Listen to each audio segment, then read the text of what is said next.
Holy fuck, I forgot how short that song was. Hello! Alright, we're back. How's it going? Nice, nice, nice. Oh, fuck me. Okay, we got a decent amount to talk about today. We got a decent amount to talk about. Fuck, did we finish the rest of the June the King video? Yeah, we'll do that later on, you know? We'll do that later on, actually. Dickers, did you watch Gouda? Is that a cheese? I don't know who the fuck Gouda is. Oh, is that paedophile that you put in the recommendations earlier on? Also, how's it going, Hengist? Thank you for the clips. Thank you for the clips. Oh, Jesus Christ, man. Yeah, I saw that Hengist very, very quickly. Because my shit fucked up. What the fuck is going on? Yeah? Okay. Nice. We're back. Fantastic. Oh, man. Minecraft YouTuber that's a pedo. What about Mindcrack server? I've never heard of Mindcrack server. Or actually, have I? Maybe I have. Very, very vaguely. Alright. Stuttered, but I think we're back. We were gone for like, what, 5 seconds? Nice. Nice. Dickers, Chibi 180'd and is defending Mimi the pedo again. Yes. I saw that. In fact, I saw that during my original coverage. I don't know if you dipped out early. Somebody dropped in to let me know. By the way, you know the 180 you've just described? Yeah, he's 180'd again, mate. Oh, fuck me. I mean, it made it even better for my segment, I can't lie. I'm grateful for him doing it, right? The entire segment theme was Chibi has abandoned his principles. And Chibi abandoned his principles twice. Absolutely fantastic. Absolutely fantastic. Oh, man. Yeah, I do want to say as well with the Repzion stuff. So, Hengist, my mate Hengist, clipped it up and put some of the stuff on Twitter yesterday. I think probably some of the most notable stuff that we, I don't know, uncovered, looked at, whatever the fuck you want to say about it. Just the fact that this guy will blatantly, flagrantly, shamelessly lie and try and rewrite history as if he was at the center of YouTube true crime investigations, getting these people put in jail. When, I mean, I don't know. I could be wrong, okay? I could be wrong. Obviously, I'm not in the FBI. I'm not on the investigation team. It could be that Onision was working with the police behind the scenes like Batman the entire time. And then for legal reasons, you know, the police don't want to give away their secret weapon, Repzion. So they just leave him out of history. That could possibly be the case. But personally, I'm going to remain unconvinced. Yeah. And then as soon as Hengist pops this on Twitter, instantly gets blocked. Instantly gets blocked. Yeah. I've had a couple people now who've said, like, yeah, the Repzion content is good. The Repzion content is good. Unfortunately, this guy is a total fucking psychopath. So maybe it's not the best. Maybe it's not the best to cover this guy. I don't think he's going to do anything. He's like stonewalling all the coverage. He's not interacting with any of it at all. He will never respond. Because then he'd have to accept the fact that, yeah, he is like massively lying about the role that he played in like several of these big YouTube investigations. Yeah. It sucks, but there we are. That's how it goes. You love calling this man Onision, huh, Dickers? I mean, is there that much difference at this point? No? I mean, I don't want to quote the fucking, the gay, gaze into the abyss for so long. The abyss starts gazing back, right? I don't want to do the fucking gay shit there, but, unironically, a little bit. I think what has happened, I said this yesterday, right? This guy's surrounded himself with a bunch of Onision A-logs for the longest time. And now this is what he thinks is acceptable to do in commentary.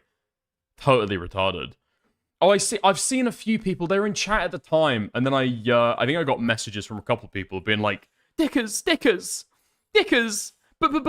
this about food shops, but that about food shops. I don't care. Did I say food shops? I mean trans Firebat. I've got the wrong trans pedophile on my mind right now. I honestly, I understand. Listen, if you see that I've got something wrong with my coverage with Firebat or anything else, okay, DMs are open, I guess. If you want to message me about it, correct the record, feel free. Especially if you're gonna link me something, it might be easier than doing it in chat. So DMs are open to anybody, so feel free. But I've got to be honest. I've got to be so fucking honest, okay? You don't have people sweeping for Firebat. Firebat doesn't have a community. Firebat is a random fucking trans freak online putting their cock in a fucking chastity cage and then giving nobody the key because they're too afraid to, okay? Total fucking lolcow. It is virtually impossible to meaningfully sweep for this person because there's no meaningful defense on the other end, right? They're a lolcow. You point, you laugh, you talk about it. So I do not want anybody saying that I'm somehow doing harm by criticizing Repzion or criticizing any of the other trans Firebat freaks, okay? Firebat is not winning, okay? Despite what you might think, and despite what Repzion is clearly trying to push, and Femios and these other fucking freaks, the Firebat coverage doesn't fucking matter, okay? You're not changing the world. You're not changing anything. Nothing is gonna happen by you engaging with this content, okay? Stop viewing it as fucking activism. If you want to correct the record or a story and you think that I'm fucking up, you know what? Feel free. Send me a message. But holy fuck.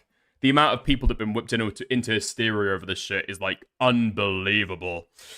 Ugh. But there we go. How's it going? Firebat's winning. They're slowly becoming a blueberry, and there's nothing you can do about it. How's it going? Nobody's saying you sweeping, mate. You okay? What? Okay, so Dan Jr., you might not be. Okay? What am I? Have I hallucinated these people?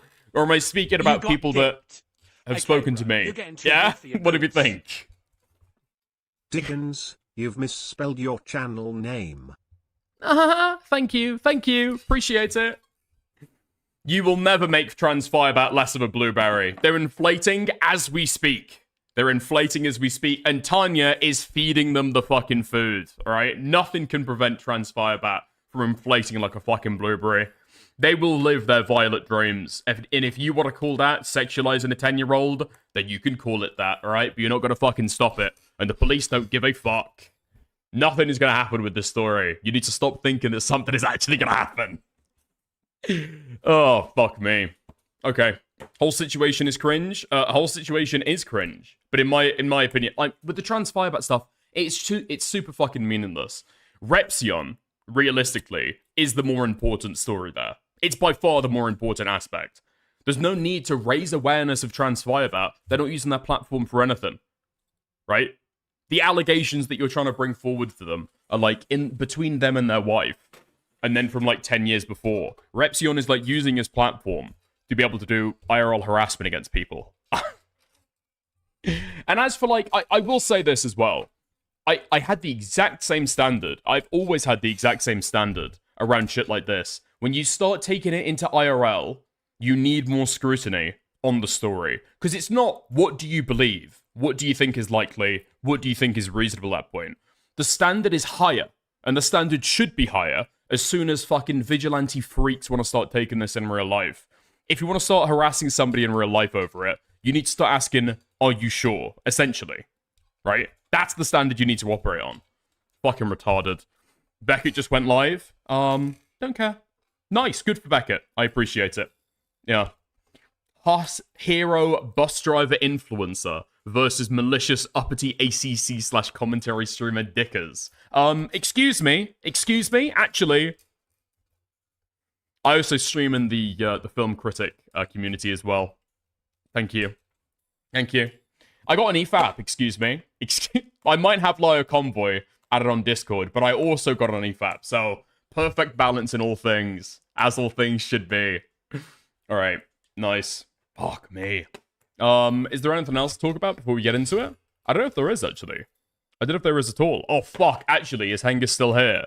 Because I've got to give a big L to Hengist. I've got to give a big L. Unironically, this is the stupidest take that I've given in weeks, and I don't even know why I gave this take, okay?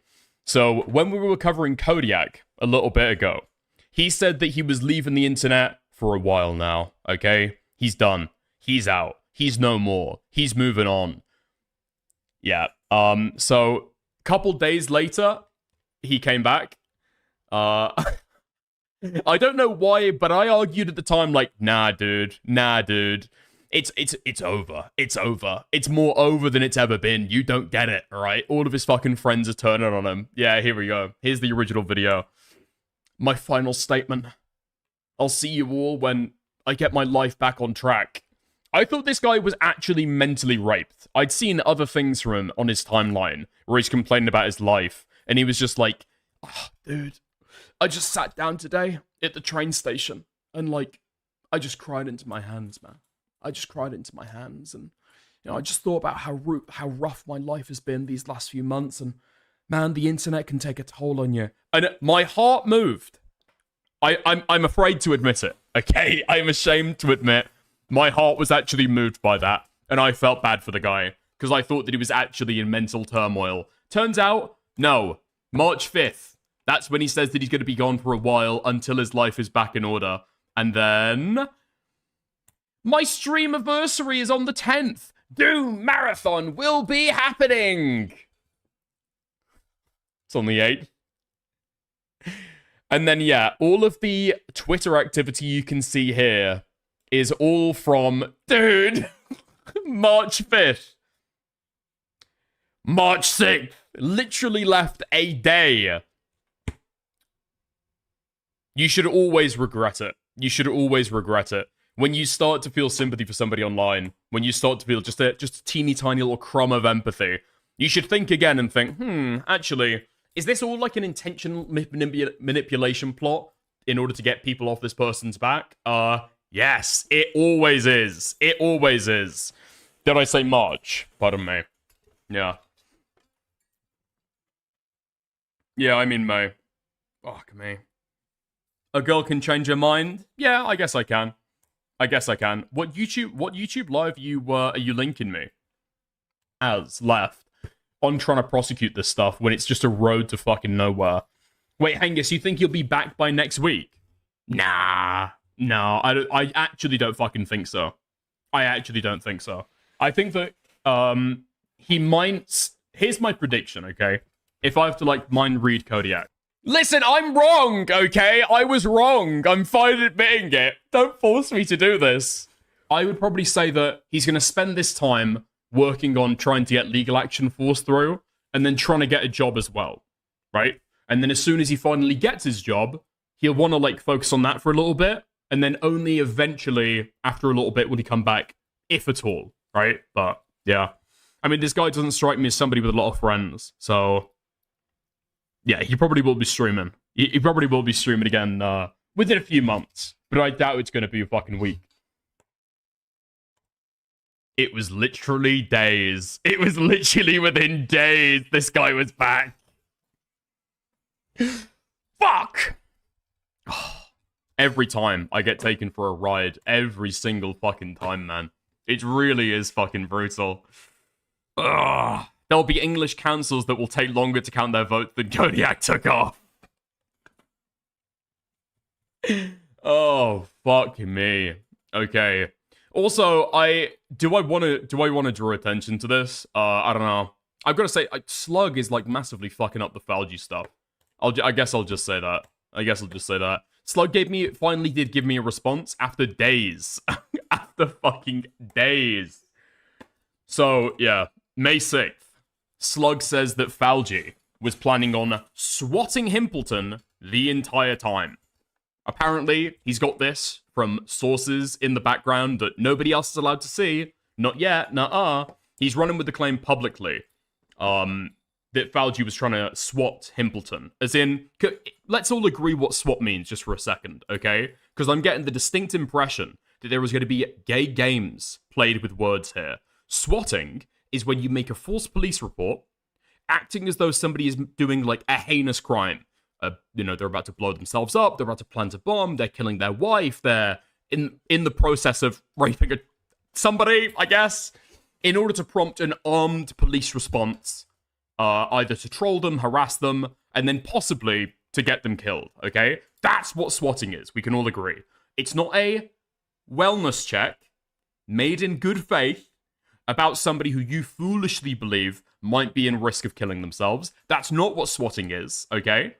But I asked Slug 2 days ago, hold on, what's the evidence Falgi was going to swat Himpleton? Apple iNut, earlier today, gives me a little finger up emoji. Because I see that Slug is in my Discord. I see that Slug is on Twitter. So I know that he's seen this response. And then I see that he's posted in my Discord as well at the same time. So I send it to him and he says this. Yeah, can't really show the evidence till the next part is out. And the next parts have been put on hiatus. The thread on Twitter was just transferring the same article over to Twitter. Huh? I'm guessing he's talking about the same article that he put on Substack. Now, I don't know why you would ever make a claim in public. Like, addressing evidence at the same time. I don't know if you've seen the thread that this is talking about. Posting screenshots from Falgi, privately, him talking to other people. In there is the claim that Falgi was trying to swat Himpleton. Labeled on a screenshot that just doesn't provide it. But he's saying that for the proof that Falgi was trying to swat Himpleton, we're going to have to wait for a hiatus part that's probably never going to fucking come out.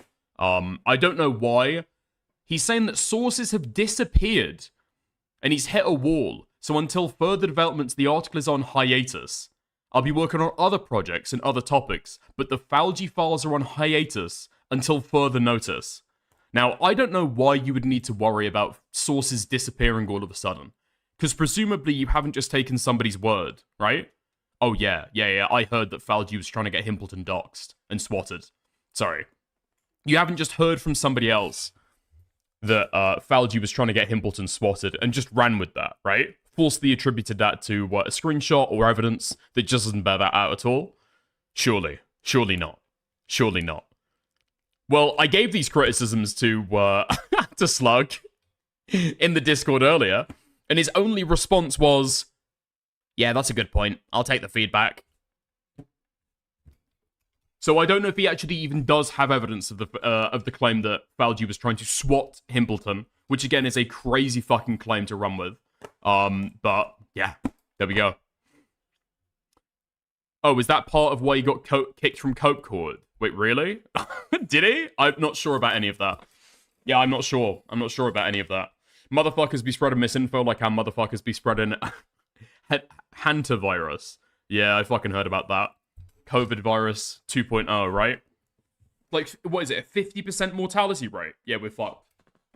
We're fucked. I think the only benefit that you would have with that is that the contagiousness of the disease is massively hampered by the fact that everyone dies as soon as they get it. Swings and roundabouts, you know, swings and roundabouts. I don't want to give the Vanessa Hudgens take of, you know, some people will die, but that's kind of inevitable, I guess.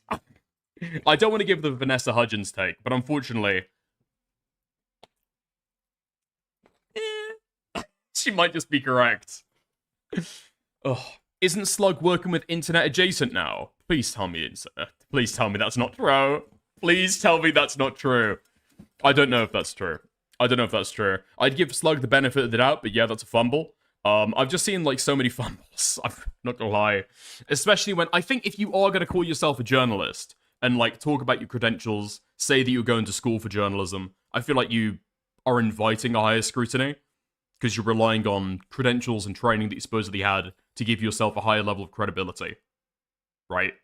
So to fuck up a story, I mean, even if you didn't have credentials, you fucked up the story anyway, right? But if you're trying to sell yourself for something more, I mean, be something more, or I don't know. Here's my read, okay? The story is dead. The story is over. And so I'm not sure if I buy this thing about crucial sources no longer wanted to come forward. The story is over and done with, right? But it's supposed to be a dissection of all of the drama that went on with Falgi, that at this point, less and less people care about, right? Who gives a fuck, realistically? And so Slug is trying to make insane jumps and, like, leaps, and, like, statements that aren't actually fucking well evidenced, so that it makes the article even more sensationalistic, right? That's why he's putting it over on Twitter, because nobody wants to read it on Substack. Nobody is interested in reading it. And so he's putting some of the conclusions on Twitter to hope they go viral, and then, yeah, kind of prompt content forward a little bit more, or, like, drum up a little bit of interest. But, yeah, there we are. That's my read on it. It sounds like they're on okay terms. Doesn't mean Slug is siding with IA. I just don't know why you would trust IA ever. I'm gonna be real. Right? I'm gonna be totally fucking real. I've got no clue why you'd trust that guy. It's just total liability. The issue is Slug did mess up telling people that there was more Docs info, especially with Himpleton. Wait, he told people that there was more Docs information than there actually was? Really? Wait, Future Nightmare. No pressure if not. Do you want to call in to be able to give a rundown? Because I might have missed some of the behind the scenes on that. Slug told people that there was more Docs information, especially with Himpleton, than there actually was. What was that based on? Pure speculation. I'll be in waiting 1 sec. Sure thing, I'll pull you in. Okay. I'd assume IA could have just asked Slug for info and Slug agreed. Doesn't mean that they're working together. Slug probably has multiple people working on it.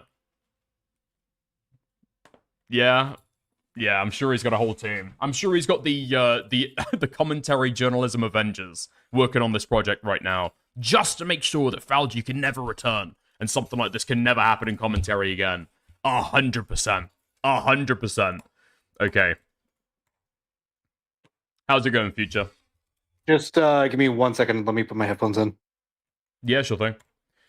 I just don't know who this claim is coming from, then, about if IA is working with Slug, if it comes from IA or Slug. So, I don't know if you looked at, like, Himpleton's Twitter, but if you go to Himpleton's Twitter, apparently, well, this is something that I was let known as well, not by Slug, but by other individuals, is that Falgi had Doc's information regarding Himpleton's mother.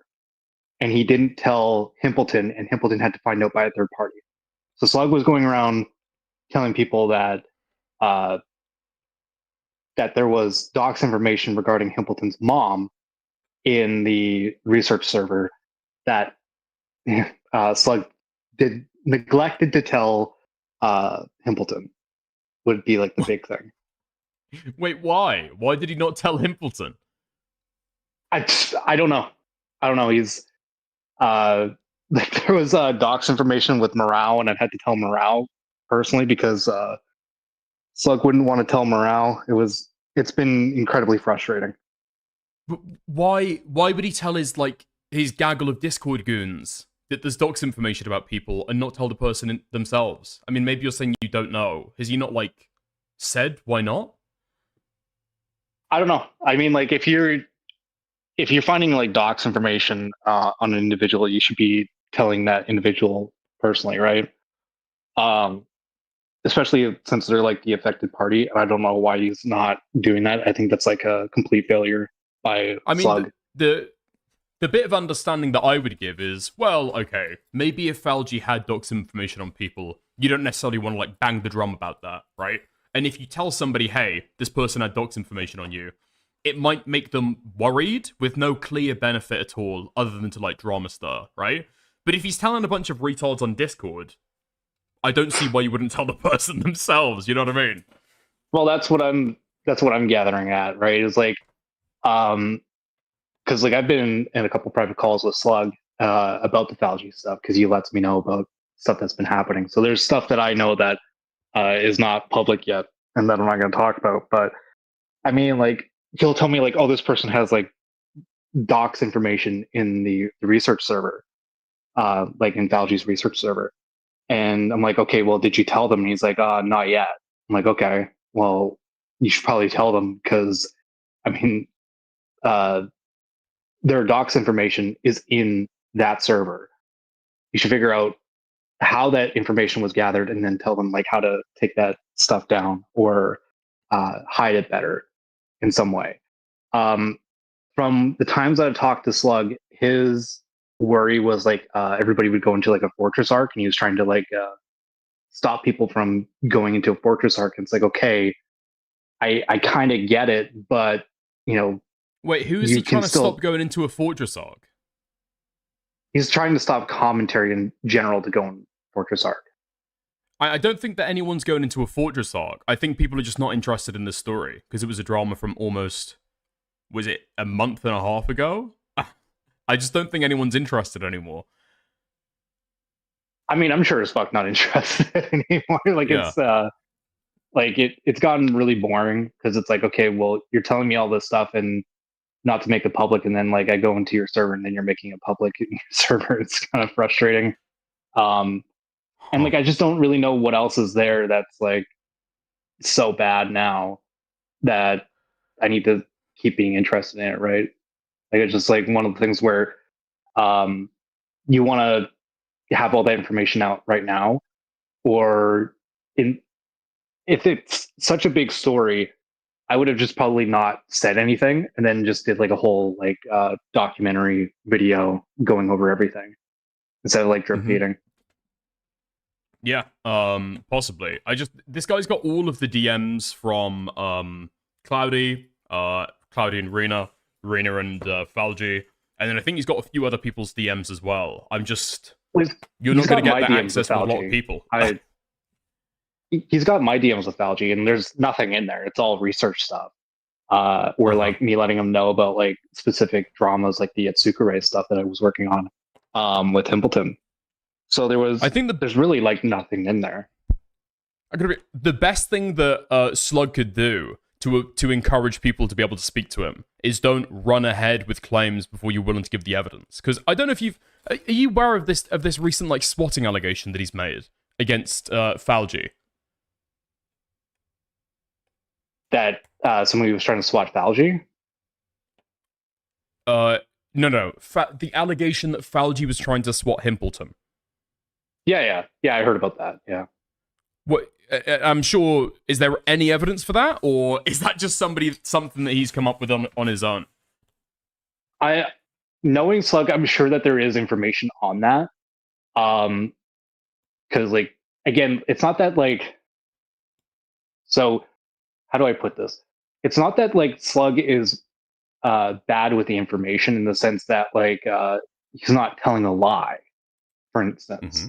It's more so the fact that like he's drip feeding this information to try to keep people interested in the story and to keep following the Falgi stuff. But the issue is like, in my personal opinion, this is kind of like how I feel about it, is that if you're drip feeding like a lot of this information, at some point it's gonna just seem all the same.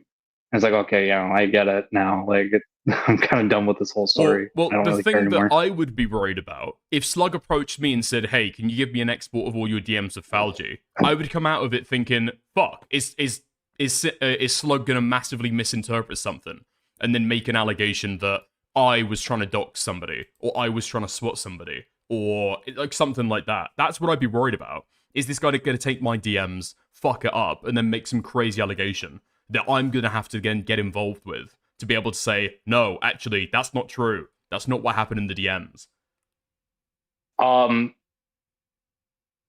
See, the thing It doesn't is, though, seem is like like it's an issue with people fortress arcing. It seems like people just might not be trusting Slug from the way that he's handled it so far.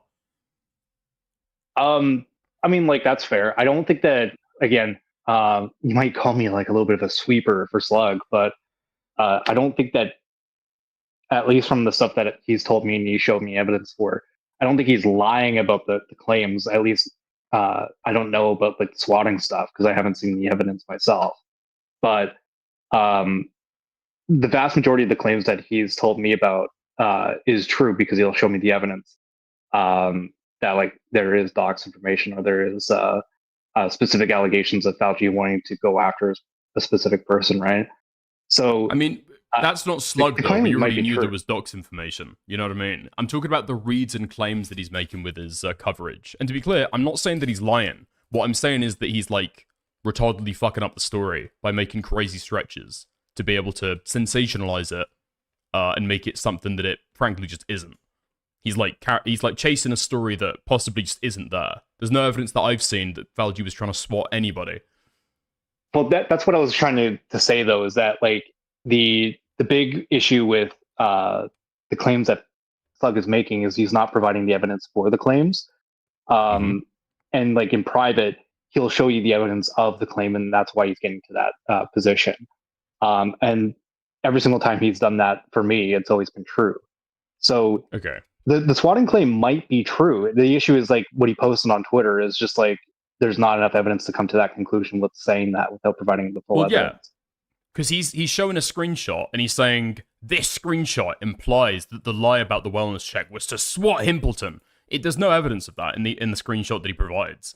And then you ask him about it, and he says, "Well, there's more evidence to come, although it's on hiatus, and so you will never see the evidence." Right. I don't think there's evidence. Like, I'm not disagreeing. I don't think that, there's like, evidence to back it up. completely I'll be honest, misrepresented. okay?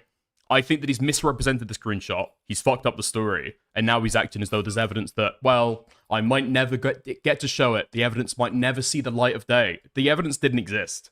It's a read that he's made that he's fucked up, and he doesn't want to accept that he's fucked up the read. I mean, it's possible, right? Like, again, like I don't know how he's come to that conclusion. That if it's just from that screenshot, then yeah, like he's completely raped. I'm not going to deny that. If it's just that screenshot, he's come to that conclusion. But if there is more evidence that he's just not showing, then like I just don't know why he's not showing it. I think you're holding out too much hope. That's my thing. I don't think you're sweeping. I might. I don't think you're sweeping. I just think you've got misplaced confidence. Because I just don't think it's there. I mean, like, it might be, because again, like, I'm going based off of like my private conversations with Slug, and where like he'll make a claim, I'm like, I need to see evidence for that, and he'll show me the evidence, and it's always been 100% true every single time. So I'm going based off of like my personal interactions with Slug, to be fair. Yeah, fair enough. Okay then. Yeah, I appreciate you clearing up though. I appreciate you clearing that up though. Yeah. Yeah. All right. Have a good stream, man. Yeah, you too, mate. Chat to you later. Have a good one. All right. Thanks. I'm not streaming. Fuck you. Okay. Dude, that's like when you have a waiter at a restaurant. Enjoy your meal. Yeah, you too. Fuck, that's cringe. Okay, nice. Listen, we will get to the Kilo video. I've seen that a couple of people have asked me about it. We will be getting to the Kilo video 100%. In fact, fuck it. That might be the first thing we cover. I don't know if I'm going to be going through the entire thing of it, is the only thing, alright? This is a 4-hour-long video, and a lot of the content is just stuff that I've already spoken about, so yeah. I understand why a lot of other people are interested. Maybe we will end up going through the entire thing. But for the segment today, we're just going to end up going through, I think, maybe the first hour and a half? Maybe the first hour. We'll have to see how it goes. But, yeah. Do a lot of the Ethan coverage, and then, fuck it. Maybe some Cameron F305. Just because I like hearing my name said by somebody else. Yeah. That's only slightly less embarrassing than saying goodbye to somebody only to both walk in the same direction. Okay, thank you. Nice. Fuck me. Do we go into any of the pirate software stuff? Yeah, one little bit before we get into the Kilo video. We'll go into that, okay? So there's been discourse around Twitch trying to clamp down on viewbots recently. It's been a big problem with the platform. A lot of people have complained. A lot more streamers, by the day, are coming out and getting exposed for using viewbots on the platform. It's been a big fucking issue for a longest time on Twitch, as with every stream site. And probably the credibility of advertising on the platform and the credibility of streamers hangs upon whether people think that the views are legitimate, right? But here we are. This is what Twitch support put out the other day. A note on our work to combat viewbotting from CEO Dan Clancy. There's been a lot of discussion recently about viewbotting on Twitch, and I wanted to share an update on our enforcement efforts. Viewbotting is bad for our business. We don't benefit from it, and we believe it harms the creator ecosystem overall. However, effectively combating viewbotting is challenging. As we deploy updates to our real-time detection algorithms, viewbotting companies quickly respond with updates to avoid detection. Also, our detection systems must be precise to ensure that legitimate viewers are appropriately counted. And now, here's the interesting part, okay? Here's the important part for people like Extra Emily and other people who viewbot on Twitch. Today, we're introducing a new enforcement type that we plan to roll out over the next few weeks. For channels identified as persistently viewbotting, we will apply a cap to that streamer's CCV, concurrent viewership, for a fixed period of time on all of the Twitch surfaces. The cap will be based upon historical data relating to that creator's non-view-botted traffic. Repeated violations will result in longer penalties. Streamers will be notified when enforcement is applied, along with the duration of the penalty, and can appeal through the appeals portal. While streamers will be notified, we will not make a follow-on announcement when we begin issuing these enforcements, and will not publicly share details about when and where these enforcements are applied. Unfortunately, providing details simply makes it easier for companies to work around our interventions. We believe this approach will help us make meaningful progress against viewbotting. We will continue refining our systems and expand where we apply these enforcements over time. Dan Clancy. I don't know if I like this. I mean, you can say just trust me, bro, but every time in this kind of corporate environment, you're always going to have to just trust them, right? I mean, what are you supposed to do? Like, unironically, what are you supposed to do? Open source the efforts you've done to be able to combat viewbotting. All that's going to happen is viewbotting companies are going to circumvent that, right? So yeah, of course it's going to be trust me, bro. The thing that I don't like, though, is that the punishment is a cap on somebody's concurrent viewership to cohere with their average concurrent viewership historically.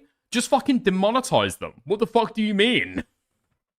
That's why people do it, right? That's why people do it. Make it so they don't make any fucking money off the ad revenue. Hit them where it fucking hurts. Hit them in their fucking wallets. That's why they're view button, right? To be able to get more viewership, to be able to get better sponsorships. Fuck it. If you want to defraud sponsors on the platform, we're not going to fucking pay you for a month, 2 months, 3 months. What are you capping their fucking viewership for? It's like a totally aesthetic thing that doesn't actually matter for their pocketbook at all, right? All you're doing is forcing their viewership to be normal, what it would be. They don't get viewership spikes. Fucking retarded. I can't watch my favorite streamer because they bot. Of course you'd be able to watch them. Of course you'd be able to watch them. You could even give them bits. You could even buy subs. They just can't make any money for advertisement. They essentially, for like a 2-week period, become a political streamer on Twitch. That's how it works in my ideal view. But okay, they're capping their concurrent viewership. Anyway, noted retard, Pirate Software, jumps into the story to be able to give his 2 cents. The more I see public discourse on this, the less it makes sense. If Twitch can identify viewbots through historic data, then why can't they strip only viewbots instead of just applying an arbitrary cap overall? It's because they can't. The viewbots people use today are primarily done through embedded traffic on third-party sites, distributed over many different areas and routed back to the channel. That means it's real people, real traffic, and real websites, but the stream is in the corner, or an ad, or hidden as a single pixel. This still counts as a viewer that inflates the channel's numbers. Yeah, sometimes it's done through embeds. Nice. I mean, I don't know what this guy thinks he's, like, contributed to the conversation at all.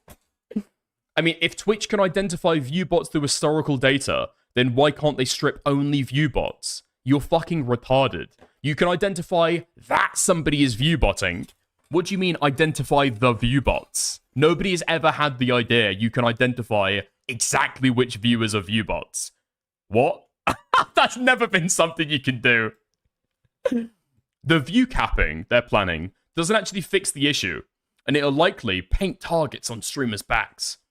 If somebody gets capped, it'll be seen as proof of viewbotting, even if it was somebody else trying to hit that streamer.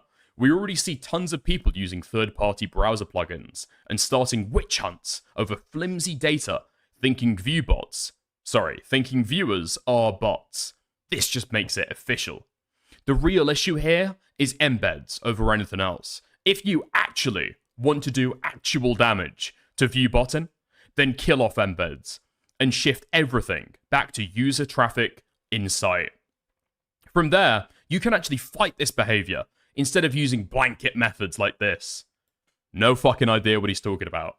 No fucking idea what he's talking about. Dude, and then he's coming back. Wait, I didn't see this earlier. He's coming back to be able to try and correct himself and prove himself right later on. But let's get to the Dan Clancy retweet, okay? Nice. Watching it later, Green.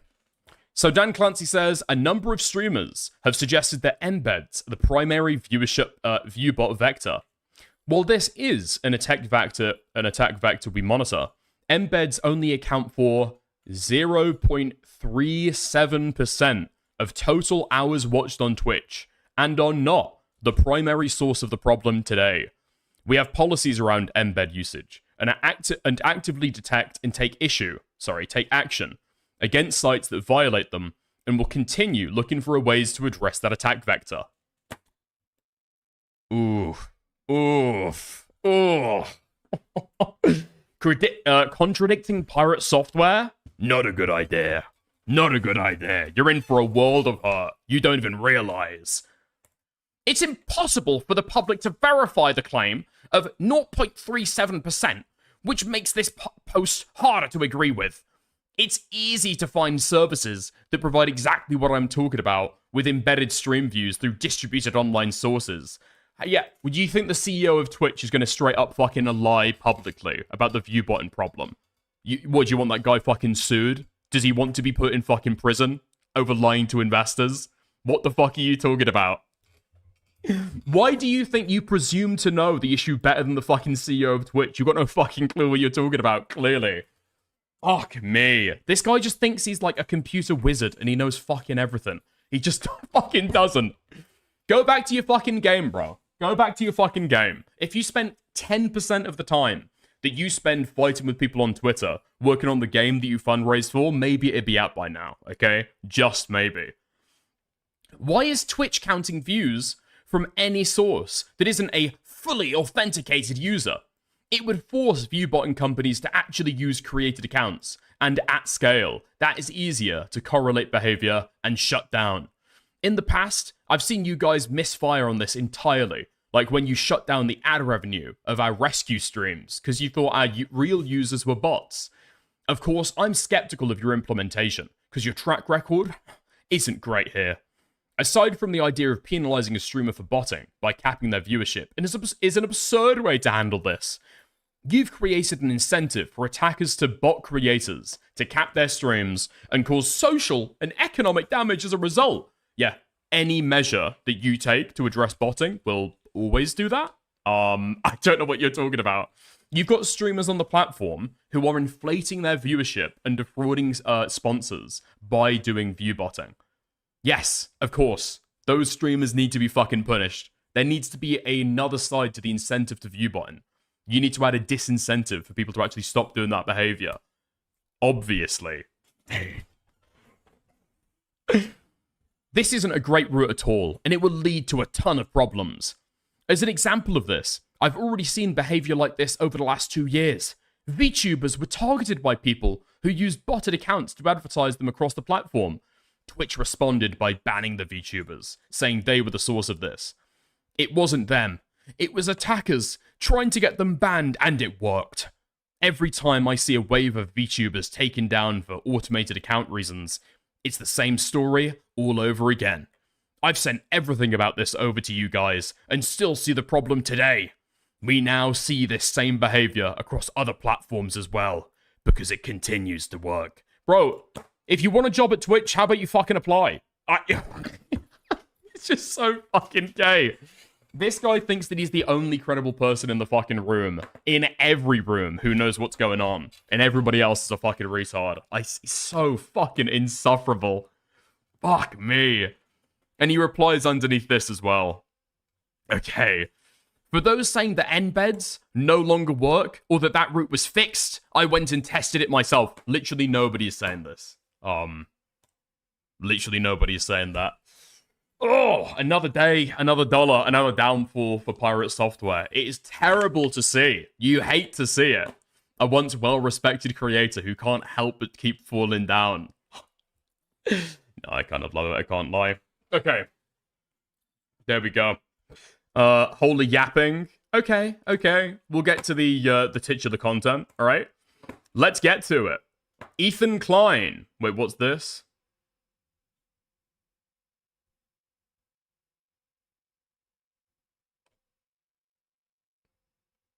Somebody's pinging me about a clip.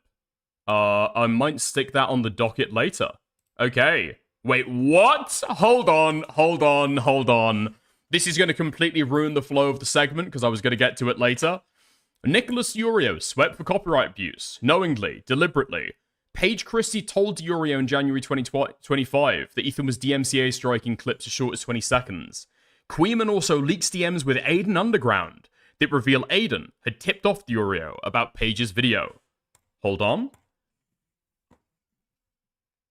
Nicholas Deorio for quite some time. I respect him as a content creator. I think he's fucking fantastic at what he does, even if I don't agree with him. However, as a person, I find him insufferable, as he does with me. He doesn't like me either. However, I would say that there was a morsel amount of mutual respect. I stay in my corner, you stay in yours, and we're good. However, when I found out the update of the H3H3 Snark Reddit, as well as the lawsuits and legal documents and all of that kind of stuff, I reached out to Nicholas Deorio to let him know about it. As you can see on the screen, this is exactly what I said to Nicholas Deorio. So let's read this. Hey Deorio, just leaving you a tip. Ethan Klein has been abusing the copyright system despite his history of fighting for fair use.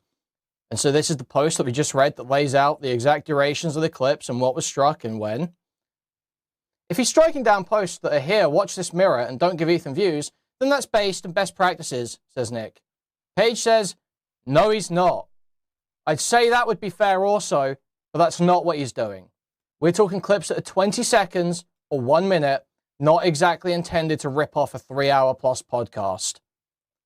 Clear as day, Paige Christie tells him this in January of 2025. That's before the content nuke comes out. That's before CPS is called. That's before lawsuits are issued.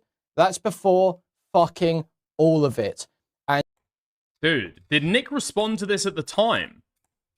Because I know that Nick did watch a Paige Christie video about him that spoke directly about him. At the time that he was beefing with Aiden, but I don't know if it's at the same time. And he sits there, he knows about it, and he sweeps the whole fucking time regardless. For someone he... Wait, what? No, the video goes over and he skips it. He skips it. Knows is a DMCA abuser. He has been handed the information on a silver platter straight to his DMs, engaged with it, had the Reddit post right there. He knows. And if he doesn't know, it's deliberate. Wait, so this was posted in January of 2025. Right, that's a little bit longer ago. Deliberate because he has deliberately avoided clicking that link because he never wants to even consider engaging with criticism of it because he knows what position he's going to take anyway. So he wants to try and feign ignorance at every point. He wants to be as ignorant as possible at every point. It's clear as day. Deorio swept for DMCA abuse. Ethan Klein filed false DMCA strikes, and Nicholas Deorio knowingly swept for it, knowingly covered it up, knowingly did not cover it. Deliberately. Is there a clip of Deorio skipping the video? I mean, that's what I'm looking for right now. I'm trying to scroll back on his channel to see if he even spoke about the video at the time. Clear as day. Because I'm wondering what he said about these DMs. There's no way around it. And then when it did, and then watch his segment. We'll watch his segment replying to this. And keep in mind the whole time that the likely explanation from covering this is that he's been prompted to. That he's been prompted to by Aiden. But let's keep watching his Paige Christie video for a moment. Okay, so he does actually respond to it and Queeman's got the link. Okay. If somebody could ship that over to me, I would appreciate it. Maybe ask Queeman for the link. No way he didn't see it. I mean, Queeman's saying that he's got the link already, which means that, unfortunately, he's live. So if somebody else could ship it over to me, I'd appreciate it. So here's Aiden. Yeah, I'm rereading the conversation. I'm almost certain I brought this up to Nick, especially since how I remember you laying the specific argument out in a call with JStalk, which would have made me confident in arguing to him directly, since I don't think it was private. Dude, Aiden has been used crazy in this story. Over, like, the last year, or, like, the last 18 months, Aiden has been, like, the bridge through which both sides have, like, played fucking moves. It's insane. You've got Queeman and JStalk bringing Aiden into a private call so they can give him the talking points to go to Nick. Just so they know that he's heard the criticism, right? And then Deorio is making contact with Aiden. Hey, dude, like, what's all this about this this website? Just letting you know, okay? I'm confiding in you privately. Thinking about doing legal action, you know? I'm thinking about doing something. I'm thinking about doing something about this website. Aiden, damn, yeah, right? Okay. I'm gonna go against Deorio. I'm gonna betray Deorio. I'm gonna warn them. I bet Deorio didn't want me to do this. I bet Deorio didn't want me to pass along this threat. Nah, Aiden just couldn't, you know, Deorio just trusts me with this stuff. Yeah, 100%. Deorio just trusts me every time. Right, nice. Fuck it. Let's get to the Ethan Klein coverage. Okay, Ethan Klein went to a poker event, spoke and interacted with non-employees for the first time in possibly months. Well, Deorio has said, sorry. I mean, they're basically the set now. So Ethan has said before, ever since the shooting of Charlie Kirk, he has been increasingly reticent to go outside, increasingly reticent to interact with real people. He's feel cut off. He doesn't want to make new connections anymore. He feels isolated by a lot of people. I would hazard a guess that this is the first time that he's spoken to somebody that isn't a direct family member or an employee in possibly a year. Okay, it's been a very, very fucking long time. And yeah, it didn't go great. It didn't go great. So we'll start out with the clip that everybody's probably already seen. Yep, here we go. That's exciting. Congratulations to the Ecklers. Wow. We're ready for either baby one. Number one. Oh, everything's neutral. God, yeah. Got both names ready. Yeah. Yep. Goes outside. First time in months interacting with real people. Doesn't realize you can't goon. Has forgotten the fact that you can't goon.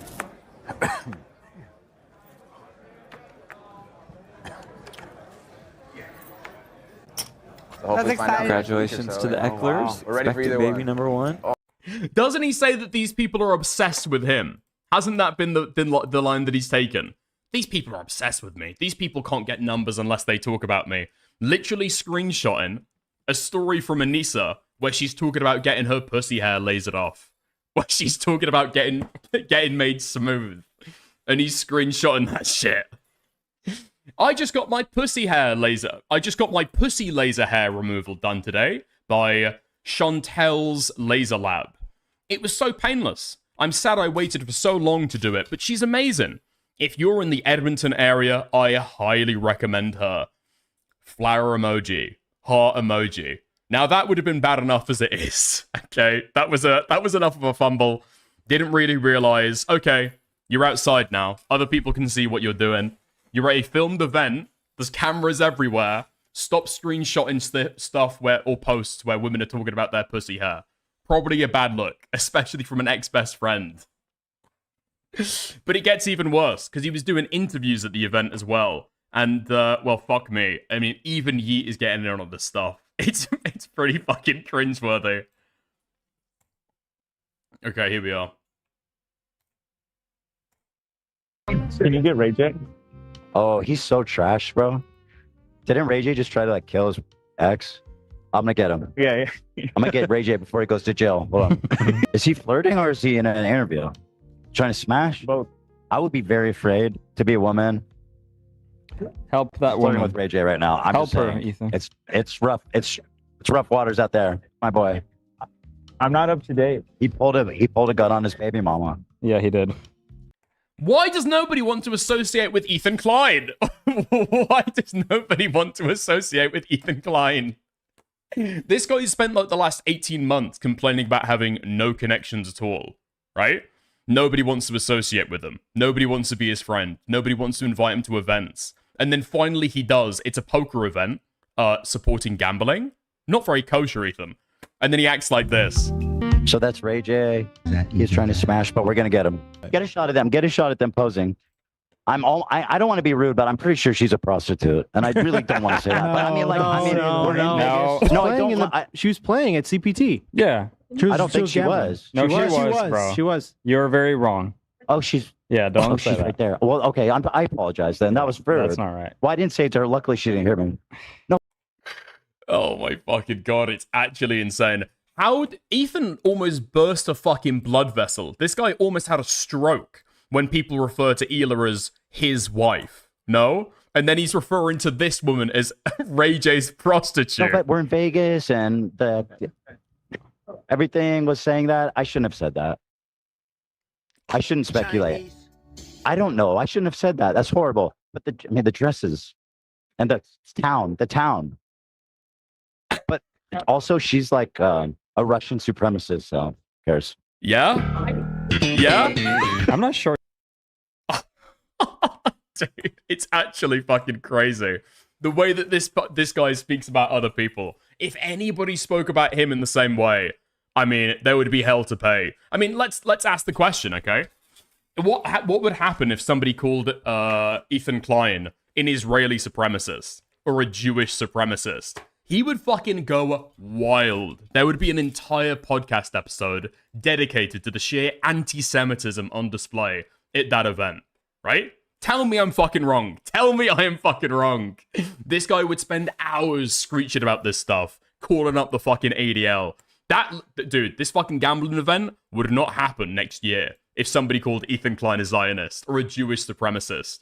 Now, I tried to have a little bit of a gander into who this person was, to be able to see, well, okay, what's going on there? Is she a Russian supremacist? I've not been able to find anything to do with being a Russian supremacist. The only thing that I was able to find, let me just word search humanitarian. Here we are. Yeah, here we are. So here's a Medium article of somebody interviewing this woman. I think her name is Lika Asipova. That's her name. So how have you used your success to bring goodness in the world? That's what she's asked. And she says, I believe in karma. I strongly believe that what you do now will come back to you in the future. Blah, blah, blah. I was really happy to be involved in a fundraiser event dedicated for the victims of the Hurricane Sandy in New York. Blah, blah, blah. Okay, and then goes down. Our team is supporting low-income families in Ukraine and Russia. We are constantly sending them gifts, clothes, and food. There's a Chinese saying that goes, if you want happiness for an hour, take a nap. If you want happiness for a year, inherit a fortune. If you want happiness for a lifetime, help someone. So the only person that I've been able, or the only time that I've been able to find this woman talking about Russia-Ukraine, talking about the conflict currently going on, is when she's talking about doing humanitarian aid for Ukrainians. Now, it seems like, from what I've been able to read, she's, like, proud to be Russian, which, I mean, who really fucking cares, right? She's in the Russian diaspora. She's like an immigrant outside of Russia. You can understand why she'd be proud of her Russian heritage. Who really fucking cares, right? But it's just fucking crazy when this guy gets so sensitive over who's getting labeled over their ethnicity. It's actually fucking insane. And then here she is, publicly calling a woman a prostitute because of what she wears or where she is from is unacceptable. A man who speaks about women this way says a lot about himself. Okay? But somehow, this is not the only clip that we've got out of this, okay? It gets even fucking worse if you want to point to the hypocrisy, right? Another clip from Yeet. I don't know what the fuck Yeet has done. I don't know what Ethan Klein has done to Yeet. Fuck me. This guy's been on a mad one with Ethan Klein. Okay, here we are. He did actually manage to interview Ray J and the Russian agent. Can you hold this mic? I'm going to ask you questions. Shout out to Vladimir. Yeah, we're shouting out Putin. Don't worry, Kathy. I haven't missed a clip. I haven't missed a clip. Shout out to Vladimir Putin. We're going next week to meet him. Are we rooting for him? Yeah, and are we rooting? Are you Russian, actually? Yeah, she's Russian. I do speak Russian. Yeah. Hi. Are you Russian? Oh, he's trying to get laid. Are we feeling the war? How are we feeling about the war? Let's talk about peace and.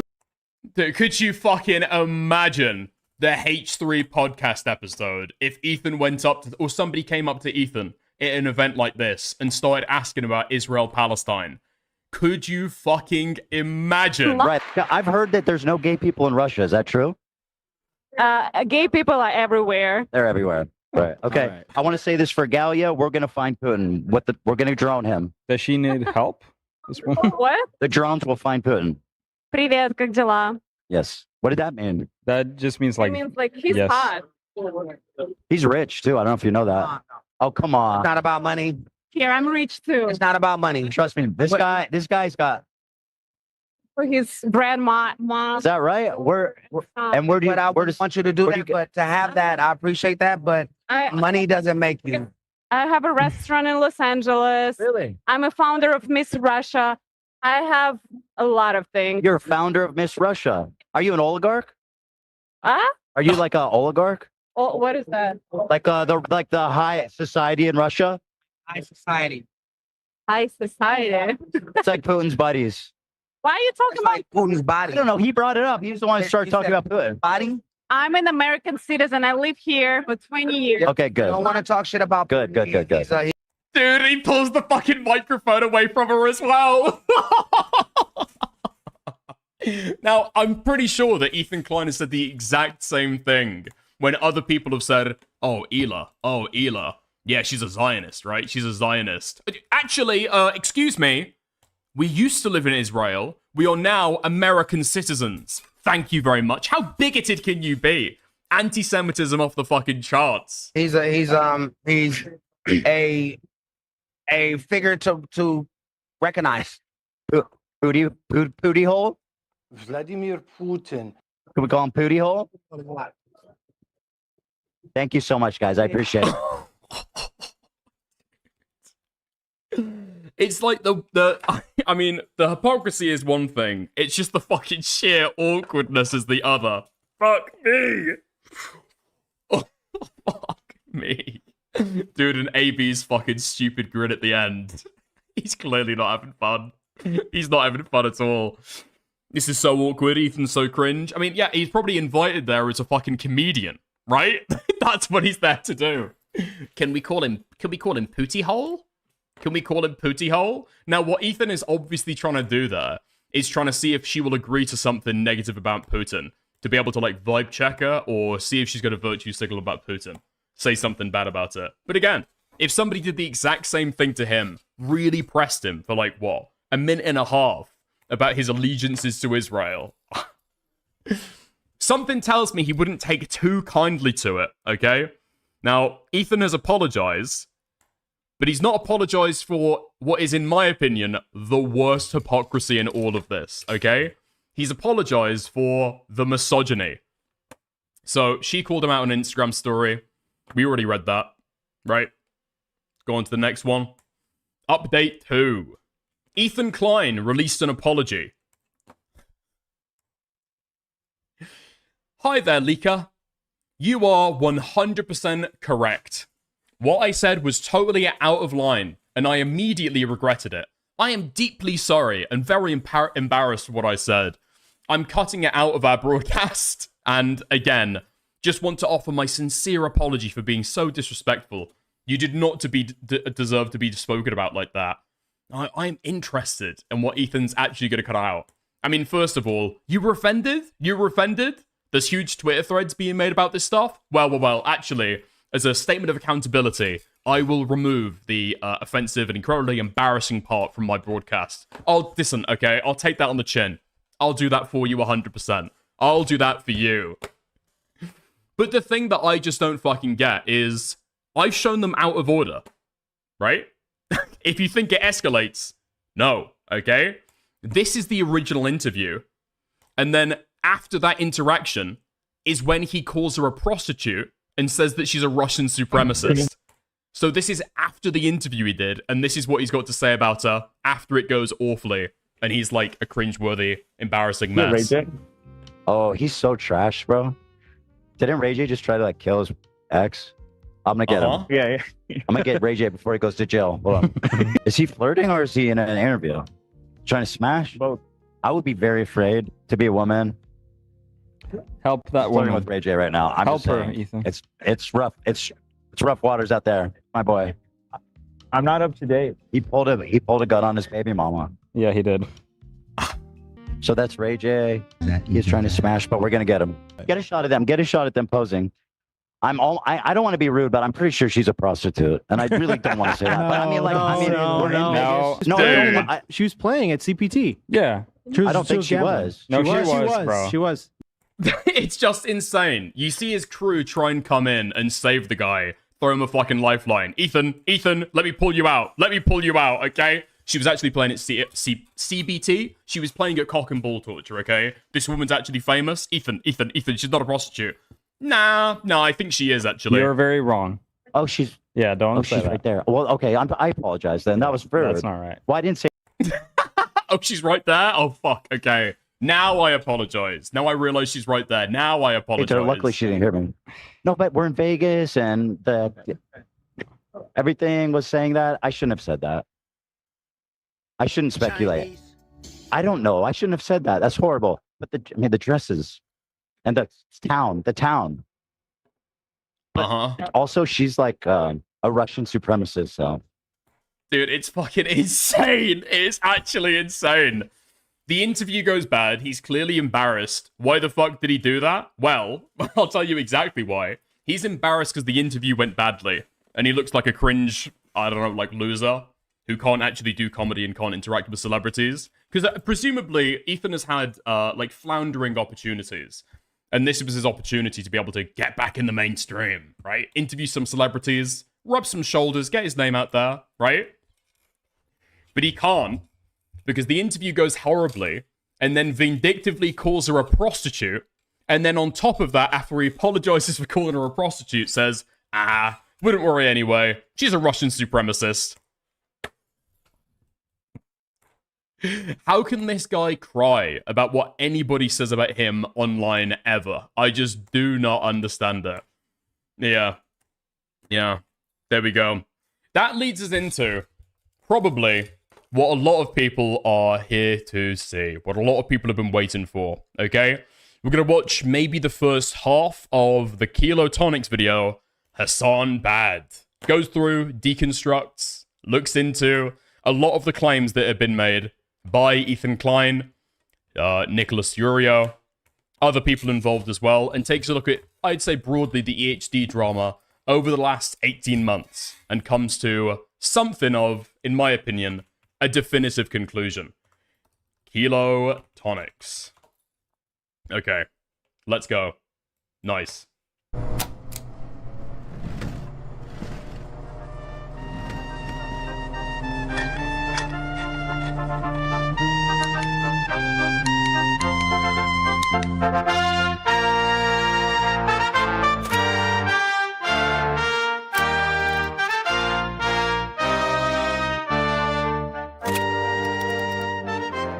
Alright, so if you've used the internet at any point in the last few years, it means at one time or another, you've probably heard the name Hasan Piker.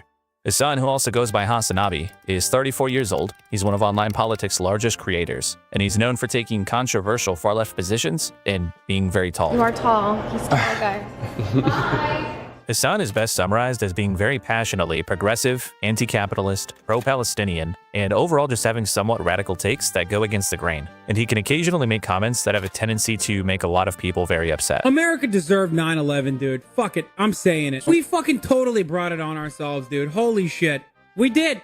Over the duration of his career online, while he does have some support around him, Hasan has gradually become public enemy #1 for a lot of creators and their fan bases. He draws some pretty intense criticism from not just the right, but also the left, and lately he's even becoming more and more of a regular target for a bunch of apolitical idiot slop channels. Hey, Hasan, you crying stupid bitch. Brother, you are the biggest piece of shit I have ever seen. Shut your fucking mouth.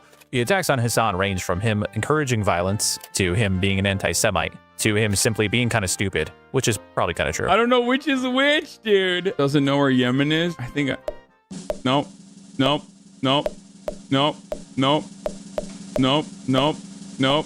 Got it. Now, this video is not really about debunking every argument against him, but a lot of the attacking is coming from... Me? Okay, yes.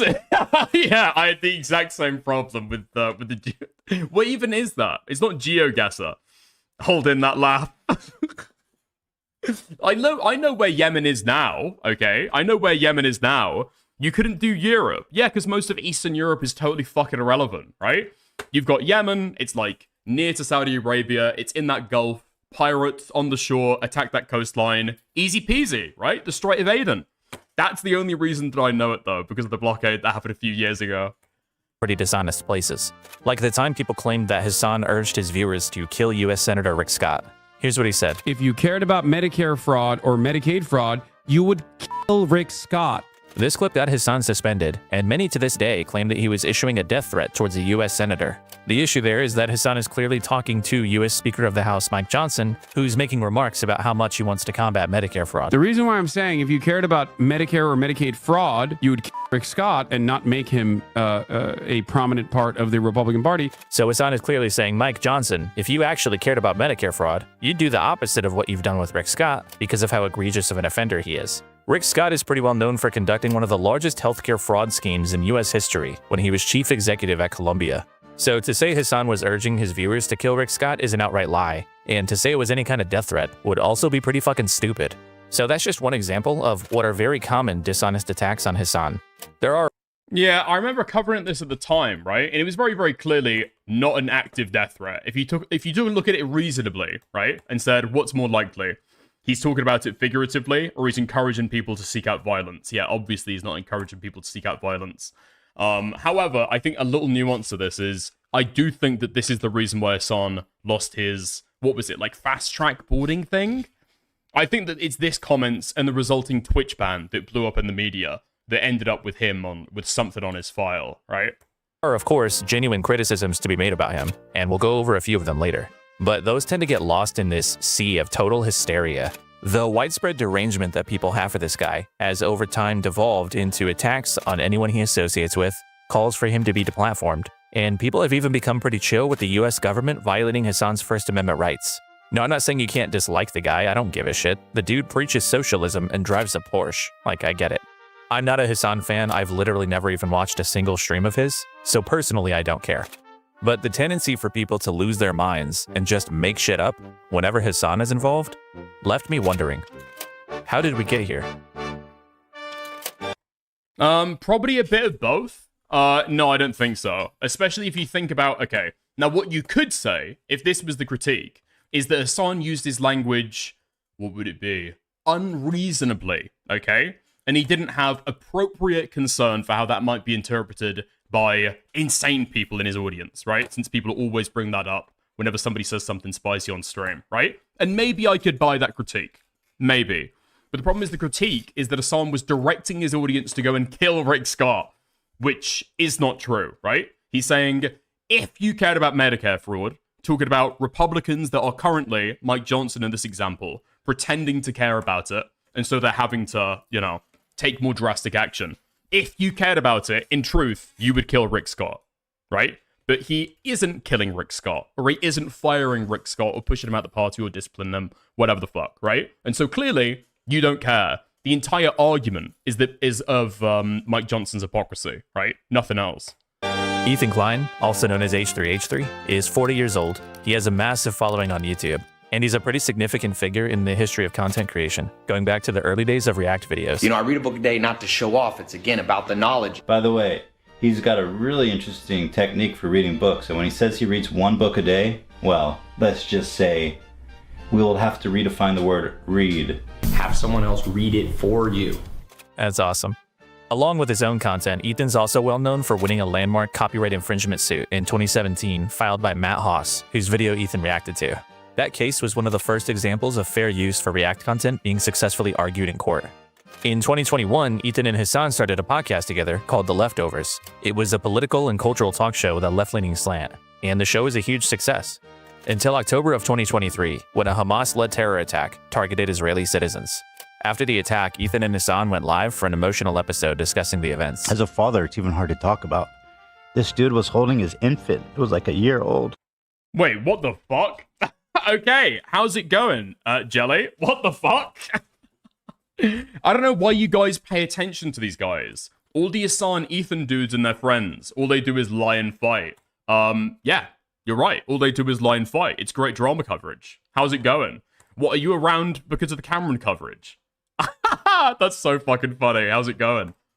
Ethan is an Israeli-American dual citizen and feels passionately about Israeli geopolitics. He's also married to Ela, who was born in Israel and served in the IDF. The Klein'S actually even met each other in Israel. Hasan, on the other hand, is passionately in support of Palestine, and the resulting ideological differences between the two led to some on-air friction following the start of the conflict. Bro, Their timing matters. No, let's not be obtuse about this. It's just this one point I'm trying to make. You can't cheer on Hamas, dude. You know what I said on the day of the occupation. I know you don't, but like we're being a little silly. In late October of that year, Ethan announced that the Leftovers podcast would go on hiatus. I do feel like I'm probably going to pause Leftovers for the time being, because you know what I mean. It's just I don't want to talk about it anymore. And after 61 episodes. No fucking way. Wait, what? I recently got a terrible call, Jelly says, from everybody's favorite copycat. And it made me wonder if things sparked back up, but I haven't found any evidence of it on YouTube. It was probably said in passing. Wait, really? He tried to call you? Please tell me that you recorded that phone call. What did he say? Okay. Let me know if your Discord is still active. If not, don't worry, but you can call in if you want to. That's really fucking interesting. The Leftovers podcast never came back. This is when the divide started to form between Ethan and Hasan. Early on, for instance, Ethan would take issue with some things that Hasan's chat was saying about him, and he criticized him for not moderating it more effectively. Do you care that your chat is calling me racist? Do you make any attempt to modify? I have not looked at my chat. Moderate that at all? I have not looked at my chat at all, but you I have just to opened it, but don't you have moderators? Do you care at all about what your audience says about me? There's 32,000 people in here right now. I'm just trying to tell you guys how it feels, and I'm fucking shocked that you don't care. I'm not too bothered by it. Didn't record. I was at the park with my son, lol. I'm too busy for this shit. I just hopped back on for the night. Fair play, fair play, fair play. People in your chat are saying, who the fuck is this child called arrogant as fuck? Next time he calls, though, okay? I understand, you're busy with your son. Congratulations, okay? Hope that's going well. But we need to be thinking about the content, okay? Absolutely crucial. Love you, but there's only so much I can do. How can you be surprised when you're... To save us time, let's not get too bogged down with specifics. In a nutshell, over the course of the next year, the divide between Ethan and Hasan grew larger and larger. Ethan and the H3 community believed that Hasan was promoting extremist, potentially dangerous viewpoints, while Hasan and his community believed that Ethan was becoming more Zionistic over time and subtly spreading pro-Israel propaganda. The two of them would exchange jabs for months, with Ethan commonly taking to Instagram to voice his grievances, like attacking Hasan's moderator and smaller creator Frogan for her radical views, and Hasan in turn would occasionally respond on stream. There's a difference between anti-Semitism and people coming to the assumption that Ethan might be defending Israel a little bit and therefore might have some Zionist opinions because of the past 12 months centering himself as he looks to ban prominent pro-Palestinian voices off the platform with ridiculous smears that they are being anti-Semitic. While all this is going on, around the end of 2024, Ethan also began discussing a perceived anti-Semitism problem on Twitch. According to Ethan, Hasan and his associates are prime examples of anti-Semitic content being unfairly allowed on the platform, and he called for Dan Clancy, Twitch's CEO, to step down. We'll talk about this part more later, but I did want to note that this is around the same time that Dan Saltman, CEO of Redact, began his campaign against Twitch's perceived anti-Semitism problem. Queeman is snarking you already. Yeah, okay, he's posted in general. This is for dickers. And then it's a clip of Nicholas Deorio. He sent me the clip. Okay, I hugely appreciate it. By the start of 2025, tensions had gotten pretty high. To the extent that the H3 show covered politics, their conversation centered more so around Israel and anti-Semitism rather than the humanitarian crisis in Gaza. It feels like we're... Wait, you posted it before? Wait, where? In general? Oh, you posted it in... Wait, where? Did you send it to me? Okay, fair enough. We've got it. Nice. It was during the war and the Holocaust. It's reminiscent of that time. I've always said, like, I have no idea how the Holocaust could happen. It just makes no sense. And now I see it. I see how it happened. And Ethan would also regularly take to Instagram to go to war with H3 Snark, a subreddit dedicated to A-logging and talking shit about primarily Ethan and Hila. And in January, Ethan released a content nuke, a 102-minute-long deconstruction of Hasan's content, including further allegations of Hasan and those around him being anti-Semitic and essentially promoting terrorism. After the content nuke, things started to go off the rails. In March, a pair of noteworthy things happened to Ethan. On one occasion, he had a pair of human skulls ordered online and sent to his house. And on another, a CPS call was made to his house after Ethan shared a story on the H3 podcast about his family contracting a parasite. This morning, we got a visit from Child Protective. Wait, you want me to show it? Okay. Dude. Is this topic going to be more annoying that it's fucking worth to engage with? Okay, nice. People they didn't like as witches. Yeah, it's exactly like that. I hope they all find employment soon. Paige Christie. Paige Christie, you escaped being a segment a couple of months ago, Paige Christie. I feel like I remember what that was about. Did it have something to do with your Snark defense video? Did you make a Snark defense video that we never actually got around to watch? Paige Christie. Yeah, those unemployed Snark people are the worst. Did you ever make a video? This one. Klein. I got 2 seconds. You can tell I got 2 seconds into it. Let's see. What are we saying here? Let me see. Wait, Hengist, I know this is the timestamp to the segment. Okay, fuck it. Let me scroll back down. I assumed that you guys had clipped the same segment, but you in fact did not. Okay, let's go to the timestamp that Quimmin gave. Someone to ICE. People reporting people to... Wait, it's the same... Wait, no way it's the same thing. Really? Okay, it's the start of the segment. Oh, he starts talking about the DMs immediately. Okay, nice. Is the build-up important?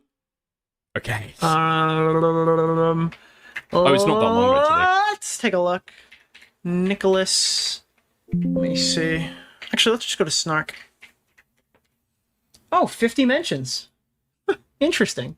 Friendly Fire, Nicholas Deorio. What was this segment about? In a friendly-ish way, I guess. Nicholas Deorio. Now, whilst in a live stream, Nicholas Deorio, as he stupidly does quite frequently, ended up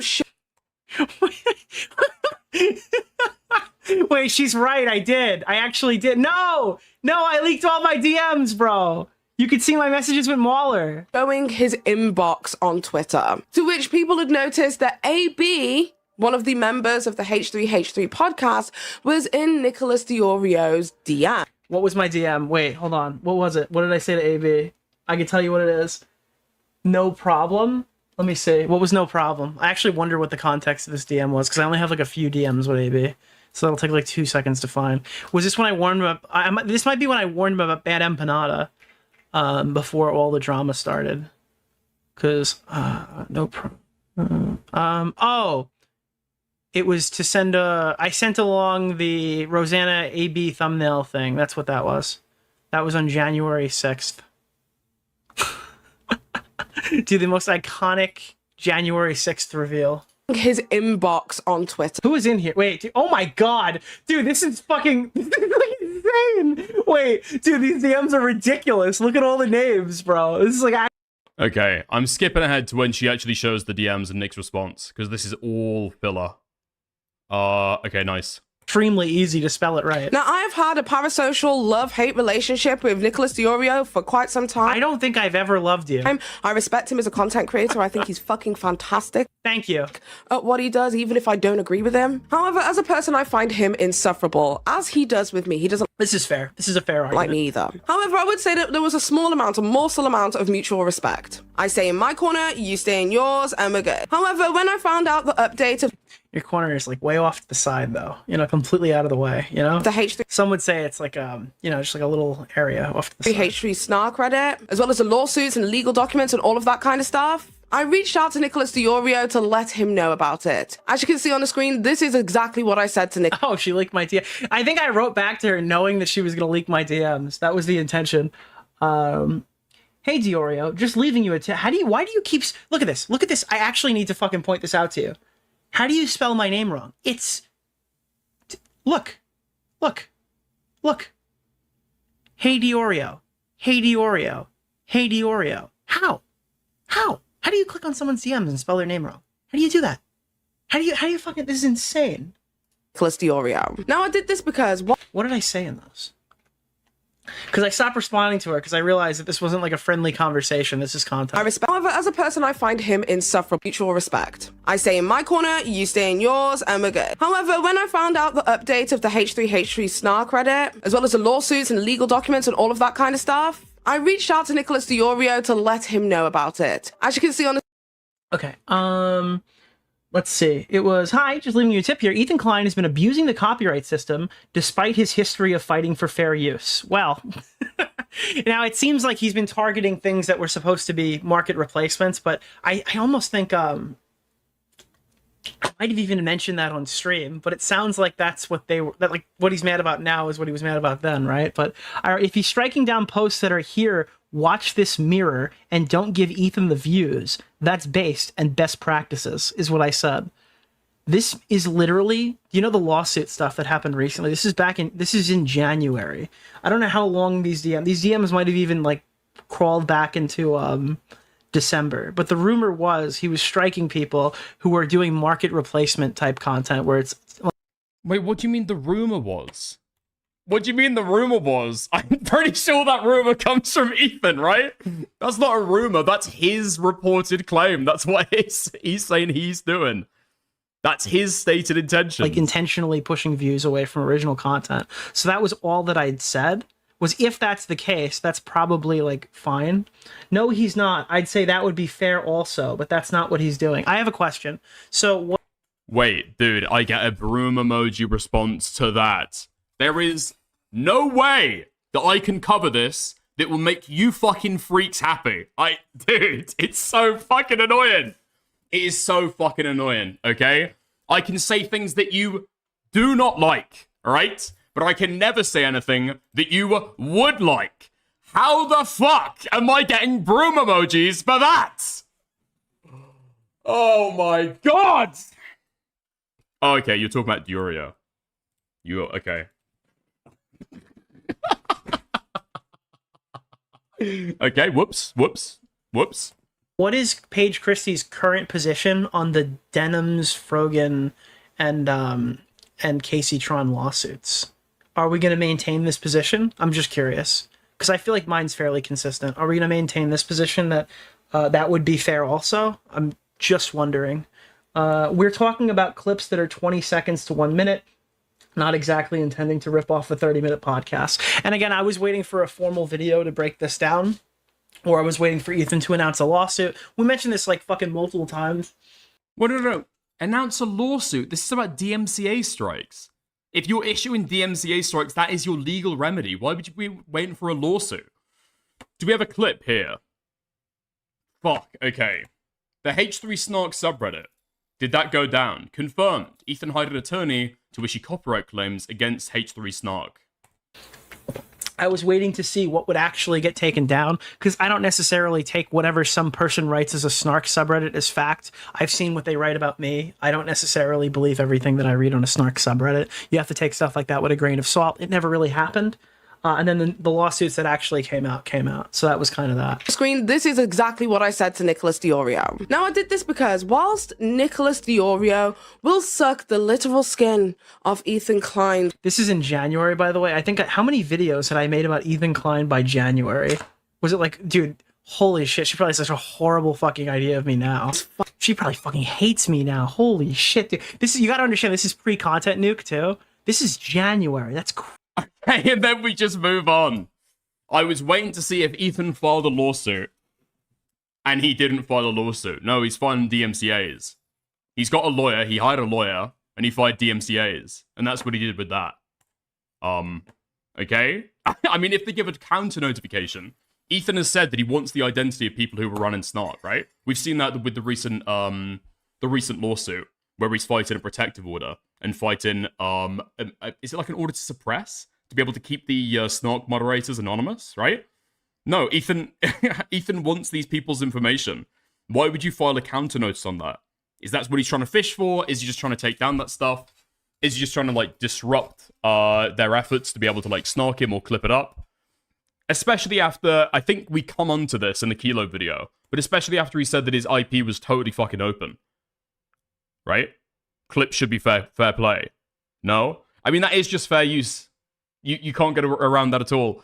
even if it's your original video, so long as they add a title, this has already been fought over before. Now, admittedly, I think, was it fought over in America or the United States? Sorry, was it fought over in the UK or the United States? I don't remember. It's a sister court. I'm assuming that it'd work the exact same way. But for like a 20-minute clip of a long-form piece of content, right? Services. I told this story on the show a few weeks ago about how it was in the United States. Wait, really? Sargon was sued in the US? Yeah, undoubtedly then. It would count as fair use. It's just straight up copyright infringement. when we adopted Olive, she had giardia. And then Sonny started having diarrhea, so we suspected he might have giardia. Seeing as that he's an infant, he's crawling around, he's putting everything in his mouth, etc. Then in June of last year, Ethan revealed that he had registered the content nuke with the US Library of Congress, and that he's filing copyright infringement lawsuits against Frogan, Denims, and Casey Tron, 3 Hasan-adjacent creators who, according to Ethan, reacted to the nuke in a non-transformative way. And that's kind of loosely where we're at. What started as a political disagreement has spiraled into 3 okay. So the subreddit does still exist, and in fact the post still exists, but it's been locked. Sorry, this post was removed by Reddit's filters. What? Did Reddit demolish the H3 Snark? Hired an IP lawyer to target this sub after Ethan's previous statements about his IP being open. Non-members EP. It's actually wild. Non-members episode is actually wild. This is a really, really, really big deal. If you think, so somebody says, this is fucking crazy. As a big law IP litigation attorney, his claims are baseless, and this will destroy his reputation. Little did they know. Little did they know. If you think any advice, if you can think of any advice for us, or observe how we could improve our clip sharing process in the future, please send us mod mail. Okay, that's not that interesting a comment. All right, nice. Copyright lawsuits, a campaign to financially harm Twitch and by consequence its creators, and a long, bitter, and kind of pathetic feud where you will be forced to pick a side. But before you pick a side, while you may feel some sympathy for Ethan because of the very real harassment that he's faced, or maybe you just agree with his takes on Israel or anti-Semitism, we have to make sure we don't forget about the most important thing in the whole situation, which is that when it comes to Ethan's narrative, this is all complete bullshit. If you can look past some of the political disagreement and analyze the Ethan and Hasan conflict in its entirety, it's pretty clear that Ethan is an insecure, neurotic, vindictive liar, and his crusades against Twitch and Hasan and subreddits, these are all just dishonest missions to silence people who are saying things about him that he doesn't like. What's worse is that this clown show is being encouraged and facilitated by a host of hacks and other liars around Ethan that have attached themselves to him, sometimes just to further their own dishonest agendas against Hasan. Now, normally I wouldn't really care that much if a bunch of lying freaks all band together to help each other out with their controversies. That's kind of to be expected. But what elevates my distaste for all this stuff, and what should elevate yours, is that standards of behavior that have long been widely held on the internet. There's a Wayback Machine screenshot. Wait, is it not a clip? Is that not what's being shared there? Long post, never mind. Oh, okay. Internet are being totally abandoned, all in the name of Hasan bad. Historically, things like lying, harassment, calls to the platform, or abusing copyright would get you absolutely torn to shreds. But when it comes to Ethan and all his yes men, everyone all of a sudden seems to be okay with those things. And it's just because of who's on the other side. Ethan Klein isn't the originator of the mass derangement about Hasan, but his situation has given some of the most annoying drama sloptubers the perfect vehicle to pretend to have political opinions, escalate their grudges, and in the process, smash all standards of behavior for political and commentary creators. So today we're going to recognize some of these creators for their contributions to this online culture shift. One where truth doesn't matter, there are no bad tactics, only bad targets, and anything goes as long as you win. These are the Weasley Little Liar Awards. Starting with Ethan Klein. Oh, fuck me, this post is long. Okay. I guess I'll read the first bit then. None of this is going to be very interesting.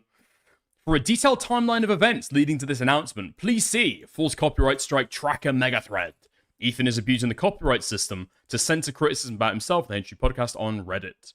On 17th of December 2024, the H3 Snark mods were sent evidence that an attorney acting on behalf of TED Entertainment has been filing DMCA strike notices against videos on the sub.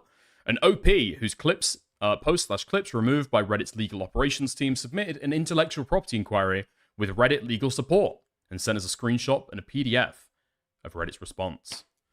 Okay, so it's just a mega thread explaining exactly what's going on and confirming that, yeah, he's using a lawyer for this stuff now.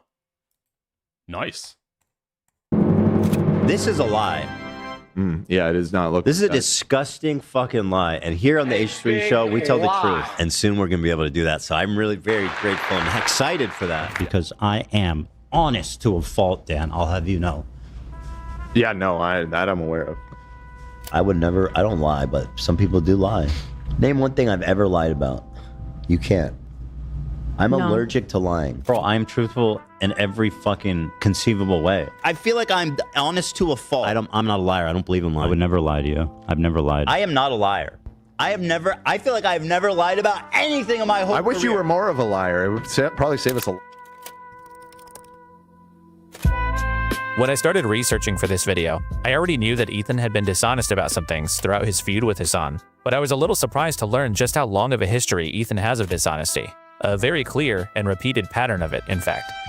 Now, you'll very rarely catch Ethan in a direct What, he pretended to like Hasan when they had a podcast together? That's dishonesty. I don't think that was dishonest. I think they were actually friends at the time, because they had, like, basically no disagreements, and Hasan was a very big Twitch streamer with a lot of clout capital. Overt lie. What happens far more commonly is that Ethan will kind of just say things. He makes statements about other people. I think the fallout between Ethan and Hasan was actually real. I think that I feel like Ethan's tirade after the fact doesn't make sense unless they actually had a friendship, in my opinion. None of this happens unless they're actually friends. Or ongoing situations, as though they're a fact, when he has no evidence to be saying the thing that he's saying. For instance, back in 2021, there was this whole falling out between Ethan and his former podcast co-host, Trisha Paytas. During the breakup, Ethan made this tweet where he claimed that Trisha had accused him of sexually harassing her, which it kind of gives off this, like, I'm being falsely Me Too'd kind of vibe, right?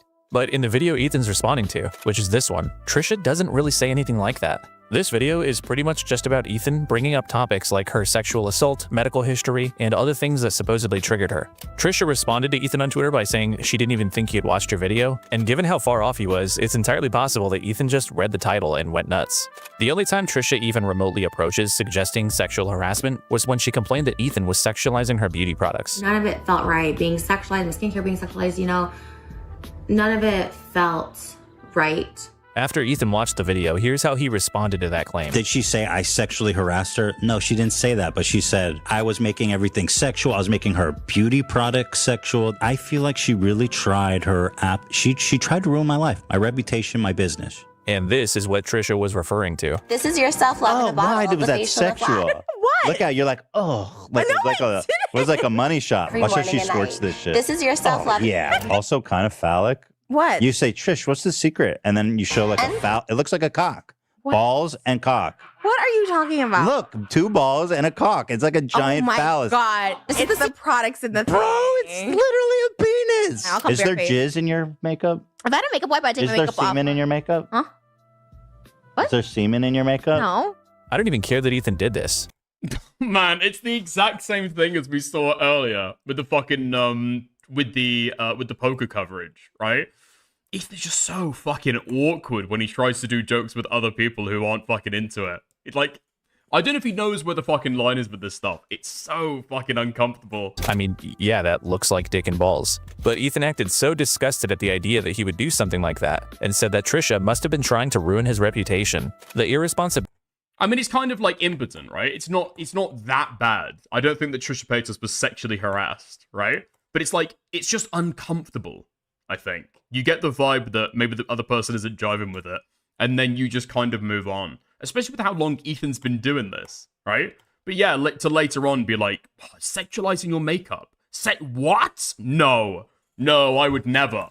Ability of Ethan's reaction is likely what led to many H3 fans believing that Trisha accused him of actual sexual assault, and they might still believe that to this day. You might call what Ethan did here a false accusation. He's lying. But while Ethan did acknowledge that Trisha didn't accuse him of sexual harassment, would it really have been that crazy if she had? Well, a ton of the comments said things like talking about my mom's breasts and asking if I was breastfed because they heard in a previous episode Ethan talking about my mom's breasts in detail. Her mommy milkers. Yes, right. Yeah, to quote Ethan, I believe. So I was hoping you could help me. I can help you. I'd love to help you, Okay. actually. I've actually dreamed of helping you. What happened to your hand, buddy? Jerking off too hard? Is that a masturbation? Dude, I'm one chat response away from just sweeping for the rest of the video. Every criticism that Kilo tries to make, sweeping for every single one. I'm putting you on notice now. Injury? She has tried to penetrate him with a strappy. Stop. I will become the sweeping monster that you think I am. Fuck me. Don't need to bring it up all the time. Well, not all the time. It's what, my third time since I Third learned time about it? in 3 days. There's this guy, Brad the Bull, who's like railing his wife, but that's neither here nor there. Hasan's the type of dude who watches himself in the mirror when he has sex. That's funny. Okay, that was weird when you said that. Really? Yeah. I thought it was funny. Well, I'm sure, but it's like made me uncomfortable. I don't know. I don't like it. Just a lot of volume. Because when you're eating pussy, you need to make sure that. Oh, you went to Italy for how long? 4 weeks. You went to Italy. You guys stayed in touch. No strange Italian dick, I'm assuming. No. Have you seen your dad naked? Does Ian walk around naked? If you had privacy, would you walk around naked? Butt ass naked? By the way, Anissa reached out. She wants to meet at the Motel 6 tonight at 11. Excuse me? Because I'm gonna fuck him for her? Because she's the cuck? You know, the first time that you made the Anissa the cuck joke, it hit really good. Well, And I feel like each subsequent one, we're getting further and further. What was wrong with the one with that? I thought that it just sounded weird, kind of creepy. Okay, if you're gonna constantly joke around like that, with people you know personally, including your own employees, you don't get to react like this when you think one of them might be accusing you of sexual harassment. Anyway, that was just one of what might have been many potential examples of Ethan misrepresenting things during the fallout with his former co-host. But their breakup was a total shit show, and it's possible Trisha isn't the most reliable person either, so maybe you're willing to give Ethan some grace with this one. Understandable. But what about the defamation lawsuit that was filed against Ethan by Ryan Kavanaugh? In 2021, Ethan was sued by Triller, which one of Kavanaugh's companies had a controlling interest in. The lawsuit was related to the H3 podcast, streaming clips from a boxing match between Jake Paul and Ben Askren, which was a pay-per-view event that Triller owned the exclusive rights to. Now, Ethan did admit to pirating the fight in DMs with Philip DeFranco, saying that he didn't want to financially support Jake Paul, who'd been credibly accused of sexual assault. But the lawsuit was specifically for copyright, especially given that Ethan had shown on screen an unlisted link to a full What the fuck? So Ethan thinks that it's okay to infringe on somebody's copyright or do piracy if they're a bad enough person. How many years ago was this? When was the Jake Paul fight?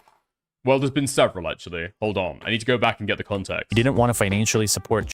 Ethan did admit Paul and Ben Askren, which was a Dude, this was 5 years ago. I'm guessing when the copyright stuff started going on, that was 4 years ago at the time. pay-per-view event that Triller owned the exclusive rights to. Yeah, that's the point I'm making, Nate. That's exactly what Ethan accuses the Snarkers of doing. It's so fucking transparent. Now, Ethan did admit to pirating the fight in DMs with Philip DeFranco, saying that he didn't want to financially support Jake Paul, who'd been credibly accused of sexual assault. But the lawsuit was specifically for copyright, especially given that Ethan had shown on screen an unlisted link to a full upload of the fight.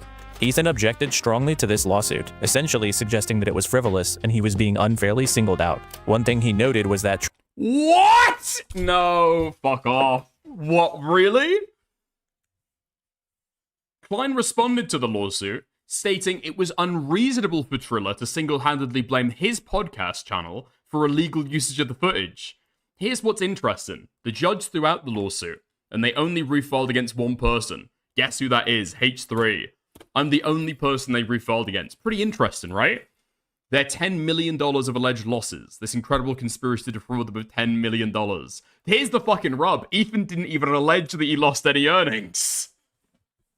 That's the fucking crazy thing. Now, arguably, I can understand why not, right? Because views, how they translate to money, how many views he would have got, right? That's like hard to manage, or that's hard to necessarily pin down on YouTube, right? But this is a pay-per-view event, which makes it easier to put a number on it. What it also does is makes higher restrictions around how you can use that copyright. I think I've said in the past that if it's pay-per-view content or members content, that it doesn't really matter for copyright, which is kind of true. People think that if it's pay-per-view content, that means that you absolutely cannot in any way use that in a transformative fashion. You can. It just makes it more likely that you're going to end up making a like a market replacement for that content, right? That's the only consideration there. But dude, this guy is taking pay-per-view content, streaming that with... I mean, how much commentary is Ethan Klein going to give it a fucking fight, right? Let's be honest. Fat, Jewish, disabled. I don't think this guy's got a lot of boxing experience. That might just be me. And he's saying that he's been singled out. It's fucking crazy. Dude, the parallels are actually insane. Really singled out. One thing he noted was that Triller had been dropping most of their other lawsuits against actually potentially illegal restreaming sites. But most of those sites, they didn't have strong evidence against, whereas Ethan broadcast the fight and a link to it on a recorded livestream. Triller also made it known that they would be taking an aggressive approach to suing people who pirated or redistributed their product, and Ethan wasn't the only content creator they pursued to that end. But his frustrations and public statements about the case led to a series of additional lawsuits between him and Triller, which Ethan Klein chose to respond to by beginning to disparage Ryan Kavanaugh on the H3 podcast for months on end. Ethan would go live and vent his frustrations with Triller and Kavanaugh dozens of times over the course of the next several months, but the attacking quickly started to veer into pretty weird territory.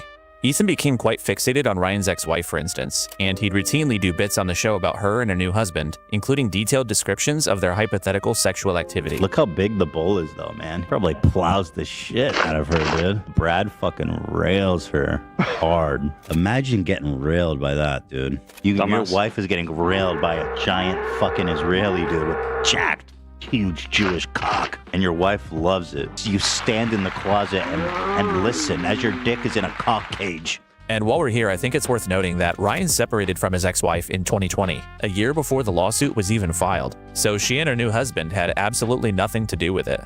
But Ethan and his community had no hesitation in involving her in their smear campaign against her former husband. And when I say involved, I mean directly. The incessant mentioning of Kavanaugh's ex-wife led H3 fans to start brigading her and her new husband's Instagram page, where they left tons of very weird and hypersexual comments. I was probably getting 20 to 30,000 death threats. He started telling them to go after my ex-wife, who's my best friend and mother of my child. She was getting death threats. They were just, I mean, it was to the point where I couldn't ignore it anymore. And again, these two were not involved in the lawsuit in any way whatsoever. But not only that, Kavanaugh himself claims to have had almost nothing to do with it personally. And it went after, I don't know, 5 or 6 sites. I kind of wasn't involved. I just, knew they were doing it. And then one day, someone called me and said, this guy's like just trashing on you on his podcast. I'm like, I've never heard of this guy. Why would he be doing that? And they're like, they say you're suing him. And I'm like, I've never heard of him. Why would I sue him? Needless to say, I kind of ignored it. And then over the next month, they're like, this guy's done like 30 podcasts like me. And then it was like 50. Ethan and the H3 crew even went so far as making an entire website dedicated to comparing Kavanaugh to convicted rapist Harvey Weinstein. Our website about Ryan Kavanaugh. Does Ryan Kavanaugh look like Harvey Weinstein? Oh, that's the one. To date, Ryan Kavanaugh has been mentioned on the H3 podcast in at least 156 different episodes, many of which came after Ryan retaliated against them by filing a defamation suit against Ethan. That case specifically cited comments that Ethan repeatedly made about Ryan's business operating as a Ponzi scheme, which Ethan sourced from a 2019 article from Variety. The issue there is that Variety had amended this article within 24 hours after it was posted, including a full retraction from the original person who called Ryan's business a Ponzi scheme. Really? Ryan has been funding the ESX operation himself, Spar said. To my knowledge, based on information provided to me, Ryan has and is investing heavily in this business, and any reference to ESX or any related business as a Ponzi scheme is not accurate. So, wait, this person's coming in to clarify he's not even looking for outside investment. He's been investing in it primarily himself. Okay. Scheme. Now, it seems like this case was ultimately settled outside of court, but Ethan was forced to issue an on-stream apology after the court rejected his motion to dismiss the case, finding that he had been aware of the retraction, but repeatedly restated the false assertion anyway over the following months. You're a liar. You lie. I skipped some of the crazier details about this story, like how Ethan supposedly paid editors to constantly monitor Kavanaugh's Wikipedia page and insert more negative information about him. They said, I won this lawsuit against the guy who propagated it and who's paying to have all these editors do this. The appeal will be held this summer and he'll have to take it all down. We went to a mediation and he agreed to even do it, which is why I know I already knew he controlled it, but he admitted it. But either way, even if you think Trisha is a crazy person, or Ryan Kavanaugh is an asshole, Ethan has still shown that he's willing to misrepresent claims, falsely attribute things to others, and even outright defame people that he doesn't like. This kind of stuff is a favorite pastime for Ethan. He likes to jump to conclusions and just say shit about people, often with no evidence. He implied or outright suggested that Dan Clancy and Taylor Lorenz were pedophiles for like no reason. Wait, what? Do I remember this happening? I don't think I do. This might be the dumbest thing I've ever read in my life. Also, Taylor, why are you texting with 9-year-olds at 3 a.m.? What? On Monday, I reported on anti-ICE protests taken over for Roblox. One of the kids I interviewed texted me this morning to share that the Roblox protesters are now facing police violence. Okay, nice. Or outright suggested that Dan Clancy and Taylor Lorenz were pedophiles for like no reason. He wrongly accused the Wall Street Journal of doctoring photos and then had to walk it back, while he himself has routinely had issues with sharing fake or doctored social media posts and passing them off as real, and he's shown a willingness to contort and misrepresent events in his life whenever it suits his purposes, which is what he's doing now in his war against Reddit, Twitch, and Hasan. The harassment that me and Ela are receiving is just genuinely unfucking comparable. Like nothing I've ever dealt with. And to the point where I don't know how it's allowed on Reddit. Like an organized harassment campaign spreading across multiple subreddits, targeting like two specific people. It's so fucked up. And once again, to remind everybody that Reddit has no problem with this community that exists solely to do the most insane, unhinged, unacceptable harassment campaigns you can possibly imagine. On the internet today, people think they can say anything they want about me. And by the way, her posting this is... It's fucking insane. It is totally fucking insane. If it became the law that Reddit had to take down defamatory posts about somebody on their platform, Ethan's channel would just go. No? Ethan's channel would just go. Like, if you want free speech, you have to account for free speech on platforms at large. You can't have it when other people defame you or say stuff that is maybe a slight exaggeration or not quite, missing the mark, or even opinions, speculation that you think is untrue about you, right? Or is actually factually untrue, but blatant kind of transparent speculation. If you want that gone, your podcast is also gone. I mean, it wouldn't be any better if Ethan did hold himself up to his own standards, but at least to be slightly more understandable, right? Continuing the defamation and this whole like Snark narrative that they're trying to make like mainstream. And by the way, they're part of the harassment campaign that I can't believe is so big. They're misrepresenting everything I said. They're mischaracterizing, like taking things out of context, fucking like you guys are part of that harassment campaign, you scumbags. Ever since the Leftovers podcast ended, Ethan has spent almost 2 years trying to convince the online world that he is the victim of a massive organized harassment campaign, which is being spearheaded by Hasan and his surrounding network of evil harassers, or something like that. This harassment narrative itself is being pushed pretty effectively by Ethan, and he's received quite a lot of support from across the internet. So while he's Wait, let's have a look at some of the worst offenders. Is being pushed pretty effectively by Ethan, and he's received quite a lot of support from across the internet. So while he's been aggressively retaliating against his enemies, like his use of the legal system, to many it's understandable or even justified. But is Ethan's narrative accurate?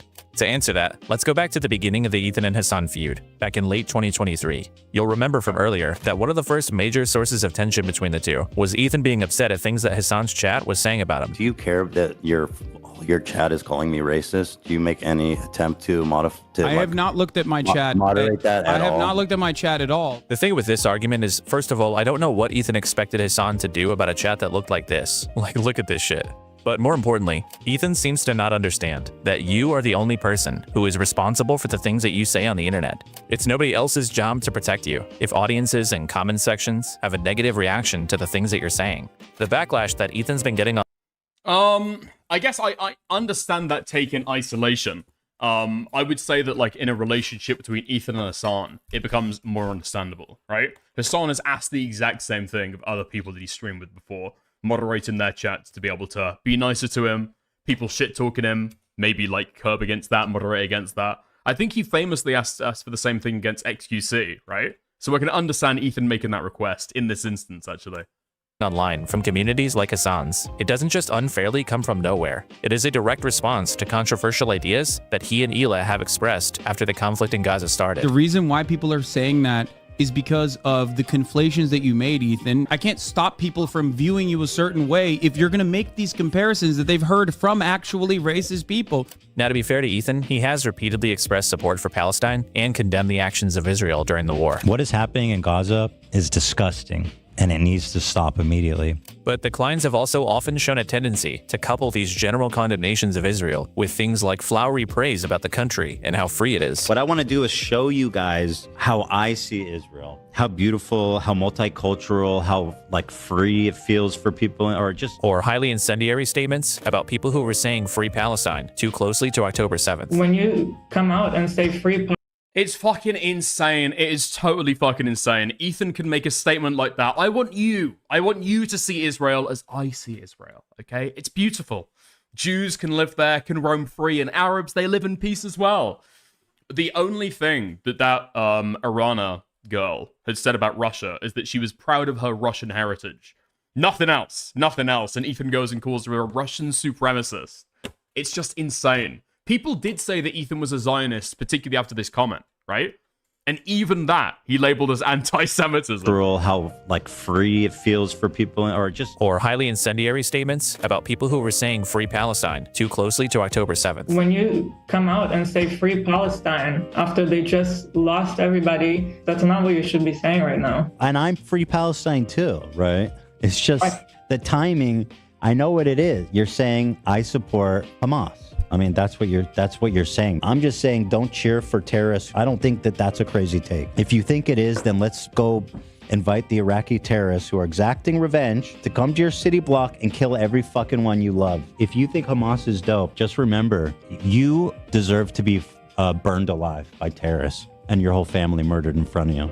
Ethan's also been criticized for spreading misinformation about important historical events regarding Palestinian suffering, or for uncritically accepting negative stories about their combatants. H3 promoted the beheaded babies myth extensively, for example, and has not retracted since. While being overly skeptical or just rejecting negative stories about Israel. I mean, listen, that's a huge claim. 15 Palestinian women were raped. I couldn't really find a lot of evidence to back it up.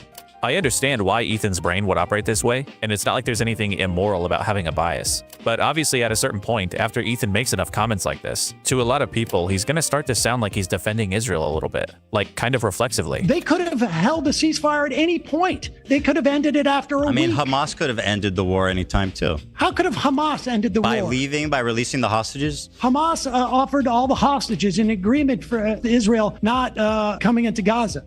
To defend Israel's actions. That didn't happen either. Yes, it did. This type of thing is why people think that Ethan and Hila are running defense for Israel. And there are dozens of examples of this. There's Hila essentially saluting IDF pilots on Instagram after Israel. No. Wait, what? No. Fuck off.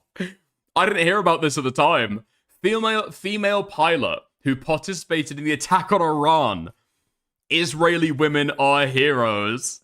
No fucking way. Please tell me that that was not just a couple days after that girls' school got fucking demolished. No fucking way. Strike on Iran. Or there's also her referring to former Israeli Minister of Defense Yoav Gallant as a really good guy, a man who is currently wanted by the International Criminal Court for war crimes, including directing attacks on civilians. Nobody made her say that. Nobody made Ethan defend it. But the Klein'S seem to want to endlessly make comments on this very controversial subject and expect to never be attacked for the things that they're expressing. They think that because they say the words, "We support Palestine," that the people that criticize them must just hate Jewish people. He's watching the same clip over and over, retweeting like psychopathic anti-Semites. There's no other explanation for these people being so weirdly obsessed with her. To a lot of people, it's totally fucking insane. I mean, this has been basically what I've said about the entire time. Ethan gets involved in politics, makes commentary on it, on a hot button like geopolitical issue, and then people have a certain reaction to it. He gets offended by it and decides to drill in even harder. That's why he's still talking about it today, after ostensibly some kind of ceasefire has been facilitated, right? Still talking about it today. The war is over, okay? The conflict is still there. Yes, Palestine's still occupied, but the actual hot conflict is over, whereas Ethan Klein is still arguing about it today. He just doesn't... I don't think that Ethan knew what he was getting involved with when he went in for the politics community. He doesn't know how to react to it, or at the very least, he's way too neurotic to actually give commentary on it. Because he just can't take the backlash at all. And then he makes it even worse for himself by labeling everybody as anti-Semites when they do it. What? Oh, okay. So this is an Instagram story from a year ago, over a year ago. Okay. This wasn't from the recent war. Okay. I've been a supporter of Ela and Ethan on the podcast, and I know they don't mean harm in this way in the way they intend to say. Wait, what? Okay. I've always been a supporter of Ela and Ethan on the podcast, and I know they don't mean harm in the way they intend to say things about Iran, but it's just as passionate as they feel about Israel, I feel as an Iranian. The Iranian government is absolute dog shit, and the mullahs that run it are diabolical tyrants, and I agree with them that most Israelis hate their own government, but don't forget that a lot of us still have family there, just as you do in Israel. We went 2 nights without hearing from our family members, not knowing if they're okay or not, because the internet had been cut there. So I'm not sure if the best words to call out one of the pilots who carried the... I don't know if one of the best words to call one of the pilots who carried out the attack as a hero, because I would not say the same for the Iranian military. Yes, Iran has been taken down. Sorry, what? Has to be taken down, pardon me, but not through civilians. Yes, Iran needs to be taken down, but not through civilians. I guess what they mean by that is not by killing civilians, right? Okay. I don't know. Maybe I'm a bit naive in all of this, but wanted to see if anyone felt the same as me. When Ethan said that Israel had done mass murdering in Gaza, but he liked how they went after Iran because Iran is at the root of everything. I'm like, this isn't a tit-for-tat situation, so there's no need to praise Israel, even slightly. Just because you're from there and have relatives there, and it's a beautiful place, because so is Iran, and I would never praise them, or call any of them heroes. Yeah, okay. Nice. Wait, what's this? She apologized and said it was a... No, fuck off, no she didn't. No she didn't. She said it was a feminism post about women's rights. Wait, where? Oh, fuck. Okay, update. Ela apologized and removed the post. Quote, I would like to apologize for my recent story reshare about the female Israeli pilot being a hero. It came off as glorifying violence, which wasn't at all my intention, but it's the way it came off. I wanted to highlight the difference between women's lack of rights in Iran under the Ayatollah and women in Israel being given agency to even fight in combat. Has that not been the case for Israel's entire history? That's not a new thing, a new change that Israel has made. I mean, okay. In Israel, we let our women kill civilians in other countries. I hate. What beautiful rights they enjoy. What beautiful rights they enjoy. Ethan saying genocide is bad is probably not adequate. Genocide being bad is obvious, that's the default position. To them, this situation would be kind of like someone saying rape is bad, and then talking about how much they love Bill Cosby. After people have some of my barbecue sauce, after a while when it kicks in, they get all huggy-buggy. Jesus. Anyway, you get what I'm trying to say. The point is that Ethan and Ela are the ones choosing to put this stuff on the internet. Like during the height of what many people consider to be a genocide by Israel, Ela posted on Instagram last February, showing off her new blue Star of David tattoo.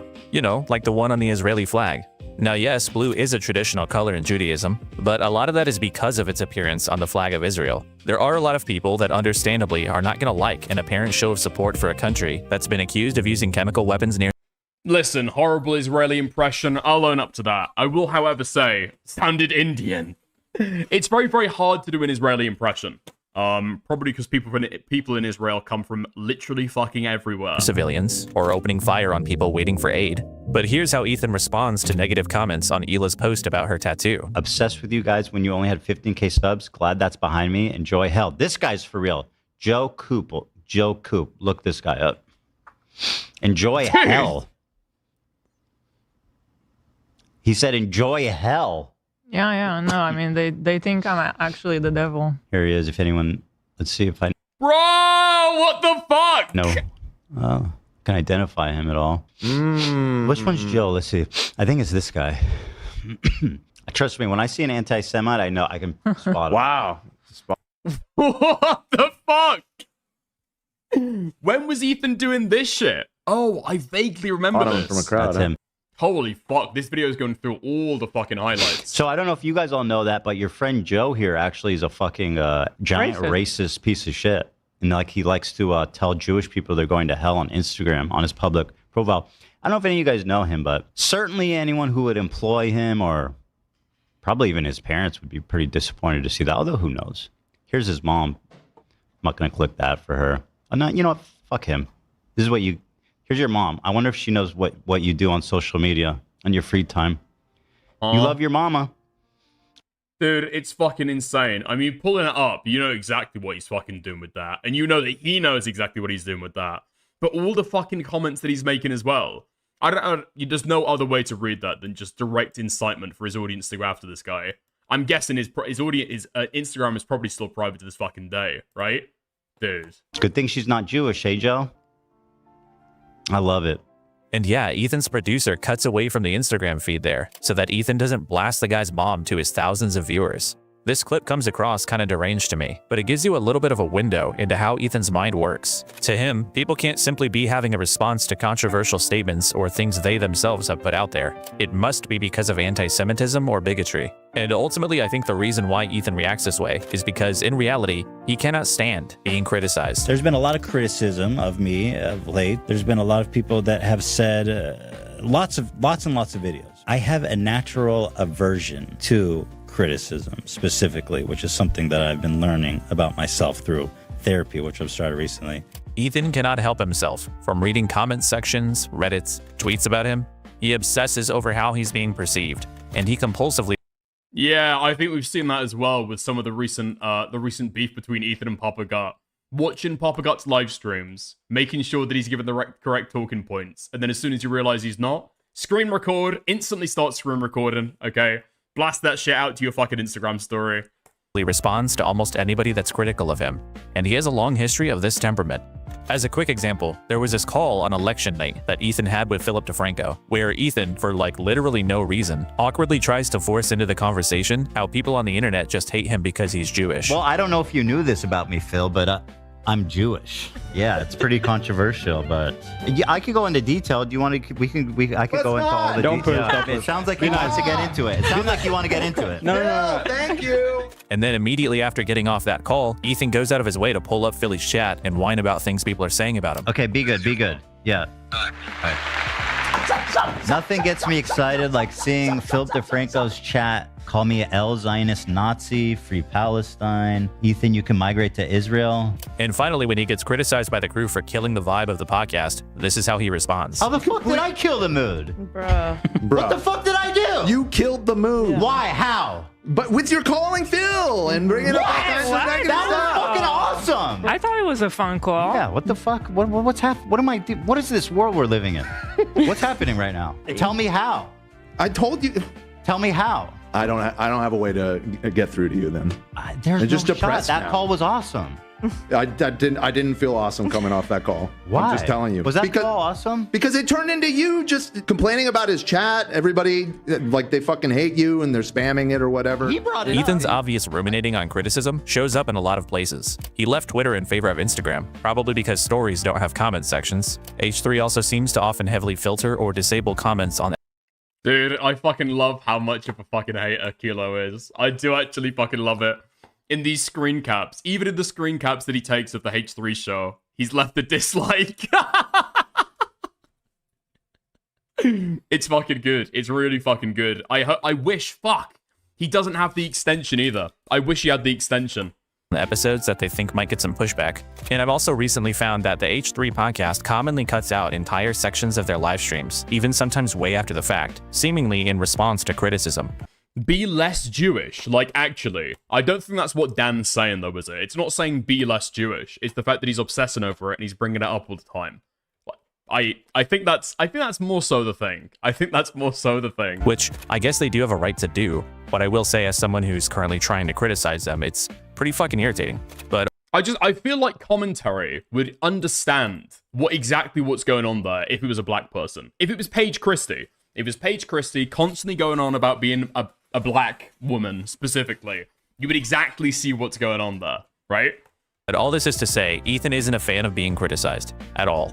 And when he started facing a lot more negative scrutiny after October 7th, it seems like he wanted Hasan to exert sweeping control over his entire audience's perception of him. And despite how unrealistic that is, Hasan still tried. Ethan is not your enemy. You should not yell at Ethan. Ethan is my friend. I think he's an empathetic person. I will always stand by Ethan's ability to empathize and want to learn and want to change his perspective. Changing your perspective on an issue that is like near and dear to your fucking heart is virtually impossible. I will forever have respect for him for doing that on his own. You need to, as a community, also stop fucking ripping into Ethan non-stop. But it was never quite enough for Ethan. He genuinely hates you, bro. I know. I know he does. I wish him well regardless. And eventually, Ethan declared war on all things Hasan, which brought us to where we are now. Now, what Ethan could do is he could stop reflexively defending Israel. He could stop commenting on the issue altogether. Maybe he could reflect on and internalize some of what people are telling him. Or he could change nothing and just accept that some people on the internet are going to have a problem with it. But of course, he hasn't done any of these things. Ethan has instead chosen to lie.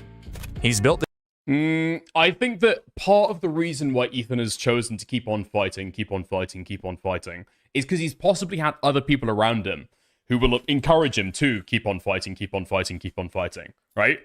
It does boil down to Hasan is bad. A lot of that community. It's Destiny, it's Dan, it's Deorio. A lot of the Ds. Alex the Fiction, the entire cottage industry of influencers that have propped up around Ethan to be able to support him in every single fucking beef. Totally isolated him in like an echo chamber. This myth of a mass harassment campaign against him, and he's using this lie to try to financially harm Twitch, change Reddit policy, and abuse the court system against the people that he holds responsible for his decline in popularity.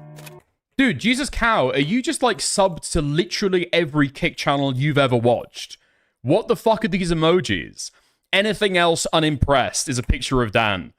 And then what is this? Oh, that's Coranthos. Okay, Jesus Christ. The three main things that Ethan's been dishonest about are H3 Snark, the CPS call, and the copyright lawsuits. Let's start with Snark. After the leftovers ended, the growing rift between Ethan and Hasan's communities sparked increased activity on the H3 Snark subreddit. For those of you that don't know what Snark means, here's a quick overview. Snark communities are online groups dedicated to sharing negative or critical content about a figure that the group is centered around. That's it. They're basically just groups of people who dislike— What the fuck? How many stars of David have you got? If you type in Star of David or Jew or Israel in your emoji bar, how many have you got? Because I guarantee you've got the J-Stalk little Pepe waving flag, right? JSDLK Joy. Princess Pink OX, greatest ally. Wait, they're the exact same? This person has got two goyed out. Okay, interesting. Like an influencer or a public figure, and they talk shit about them, laugh about them, criticize them. That's all it is. H3 has had their own Snark community since early in 2023, but as Ethan's content became more political and as the feud with Hasan began, it gradually started growing in popularity. Now, it should be noted that most of these places, especially on Reddit, have strict rules against crossing the line. They typically moderate against posts that encourage or facilitate harassment, such as doxing, and the ones that don't usually don't last very long on the platform. You can always find psycho people who engage in poor behavior in literally any online community, even fan ones. But this doesn't mean the community itself is an issue. For this reason, as a concept, Snark seems mostly harmless. But Ethan doesn't see it this way, and even since before the leftovers ended, Ethan has taken massive issue with his own Snark community, and he essentially considers them to be headquarters of the harassment campaign that he believes he's facing. H3 Snark, which is a subreddit dedicated to not even feedback, just blatant fucking horrific harassment and defamation. So what exactly is Ethan referring to? Dude, you think a Snark subreddit has been created to give you feedback? What the fuck? Is Ethan's subreddit set up to be able to give feedback to the people that he covers? No, obviously fucking not. Obviously fucking not. When he talks about this organized harassment and defamation campaign, Honestly, it's a little difficult to say. Ethan's been historically pretty non-specific in his complaints about Snark, but he has on occasion pointed out a few hard examples, so let's look at some of those. So here's a post from a little over a year ago, speculating that Teddy Fresh, the Klein'S clothing brand, potentially plagiarized the design of a new release, because in addition to the visual similarities, the senior designer for Teddy Fresh previously liked the post from the designer they're alleged to have stolen from. Here's Ethan talking about this post on stream. On the Snark subreddit, the top post right now is dedicated to identifying and harassing non-public Teddy Fresh employees. We have no recourse. Like, this is not okay what's happening. I don't know how Reddit allows this. There's no fucking way. Ethan Klein is complaining about people online pointing out the likes and personal profiles of people who work for him. Okay. I really don't. It's fucking sickening. Okay, so Ethan claims that I wonder, because a lot of the people who make up, don't forget, these kind of Snark communities used to be fans of Ethan. That's where a lot of those guys end up, right? They end up in a Snark community because they know all your fucking lore, they know everything you've ever said, and they know how you fucking act. I wonder what influences those people could have had to decide that it was okay to go into people's private, personal, well, not private, but public, personal Instagram pages. I wonder. this post is dedicated to identifying and harassing non-public Teddy Fresh employees. But the problem is this person did have senior designer at Teddy Fresh in their public Instagram bio. Teddy Fresh also routinely posts about their designers, including their names, in their own Instagram posts. And Hila Klein has posted this person on her own YouTube channel, including naming them and introducing them as a designer at Teddy Fresh. Hi vlog, I'm Sean, I'm resident senior designer of Teddy Fresh. The H3 crew seemed to be under the impression that this post was a dox, by the way, because the document they compiled on it was titled Snark Docs. But based on what I can see, this poster wasn't trying to identify anybody. Motherfucker, you guys are the ones that identified them. It's not a lie, if you believe it. And furthermore, Ethan is shocked that Reddit allows this post, calling it targeted harassment. But how exactly is an accusation of wrongdoing, by itself, harassment? There's no call to action, there's no threat, there's no invasion of privacy. It's literally just a few photos and evidence for their claim.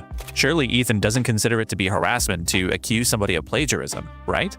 There's this video, apparently by a former H3 Snark moderator, supposedly exposing the harassment the community engages in. And some of the examples they list are like, just listen. The Snarkers would even post drawings of crew members for the purpose of everyone else in the live chat to make fun of them. But the thing that stuck out to me from the times I was looking at the H3 Snark live chat is that they really hate Zach. Whenever Zach was on screen, the H3 Snark chat would go crazy and comment about how ugly Zach is. Drawings? People calling Zach ugly? Oh my god, we need to do something about this.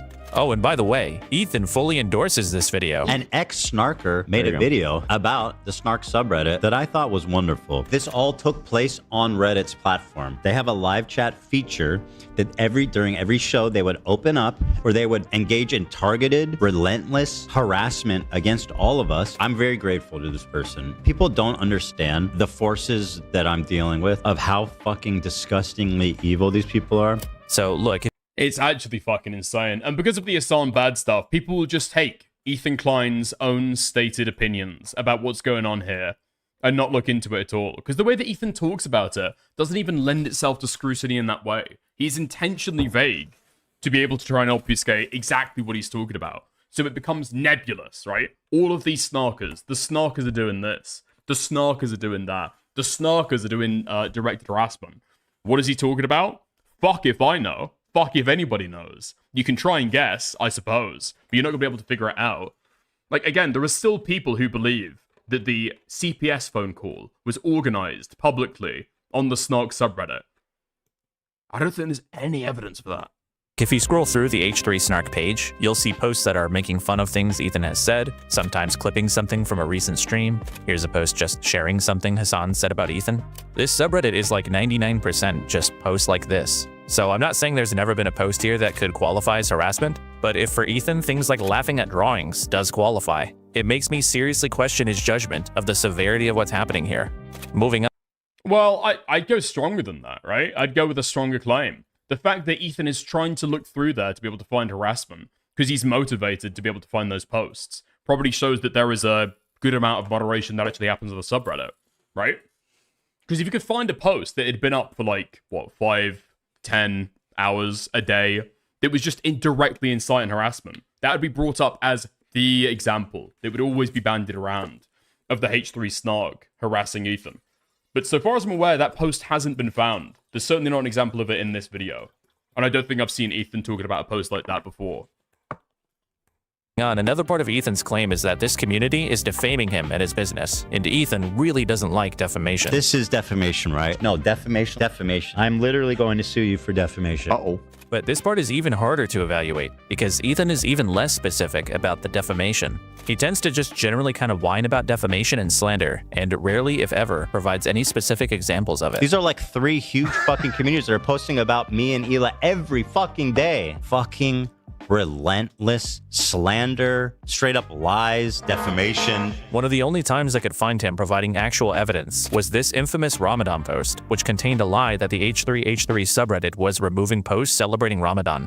Ethan was understandably pretty upset about this, but when you look into what actually happened here, it seems likely that this example of defamation just doesn't really mean much of anything. According to the moderators of the subreddit, the post was originally made by like a rogue mod on an alt account, and once they found out that it was false, they deleted the post, demodded the user, and updated their rules to have higher standards. So one user on a popular forum maliciously spread misinformation, was caught, got punished, and then the owners took steps to try to prevent it from happening again. So this just isn't indicative of any systemic or coordinated misconduct. This is just called the internet. Plus, it seems like this should be how you'd want a place like this to be moderated. They have rules against misinformation, and they do enforce them. Like if you go search through the subreddit, you can find hundreds of examples of the moderators telling the subreddit not to contact sponsors, to respect people's privacy, marking certain posts as being satirical, all things that point to them actually trying to prevent harassment and defamation. Like with any popular forum, some stuff might occasionally slip through the cracks, but this stuff would be outliers. It's quite obviously not the purpose of this community. So Ethan's claims that this place exists solely to conduct an organized harassment campaign against him are at best flimsy, and at worst, kinda bullshit. But there's one more thing Ethan has shown, and it's this screenshot he shared from Discord of supposedly a moderator of H3 Snark sharing the address of the H3 and Teddy Fresh studios. Now, if this is exactly how Ethan describes it, it could be an issue.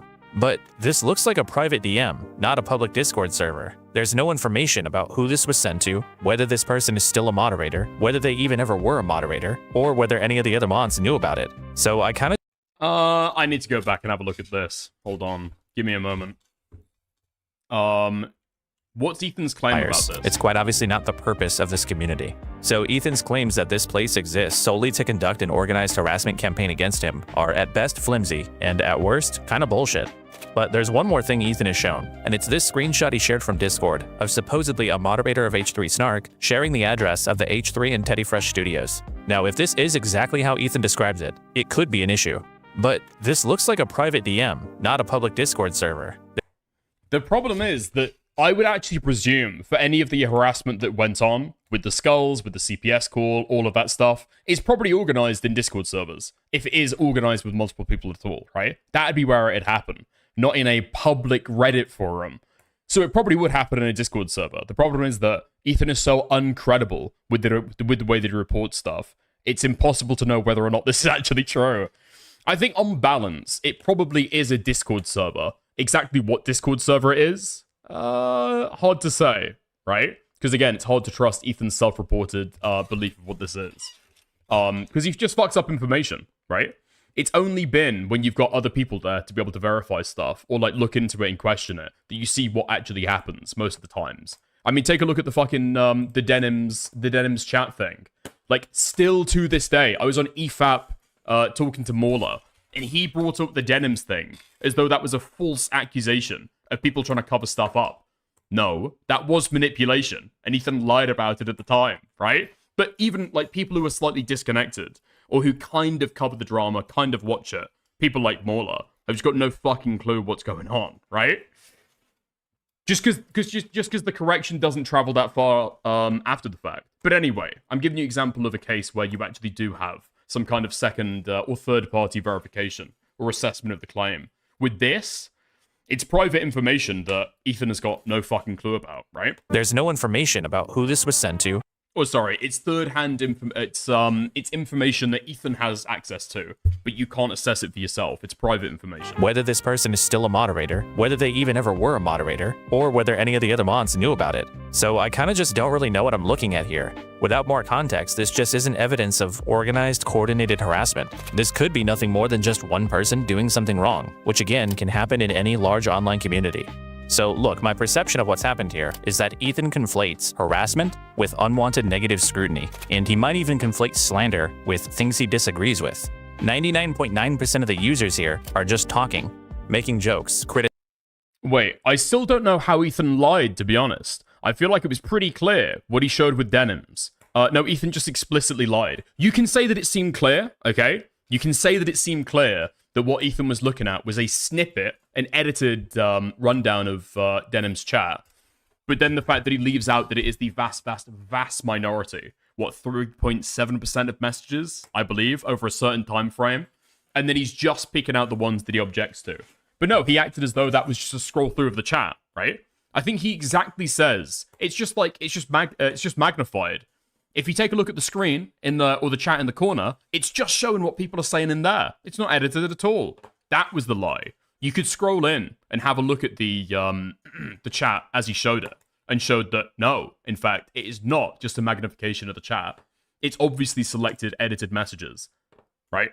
That's just what it is. But he tried to lie about it. Even argued with his own crew to be able to push that forward. criticizing him, voicing their opinions. Some of them may say things that are untrue, or even cruel. But dude, that's what the internet is.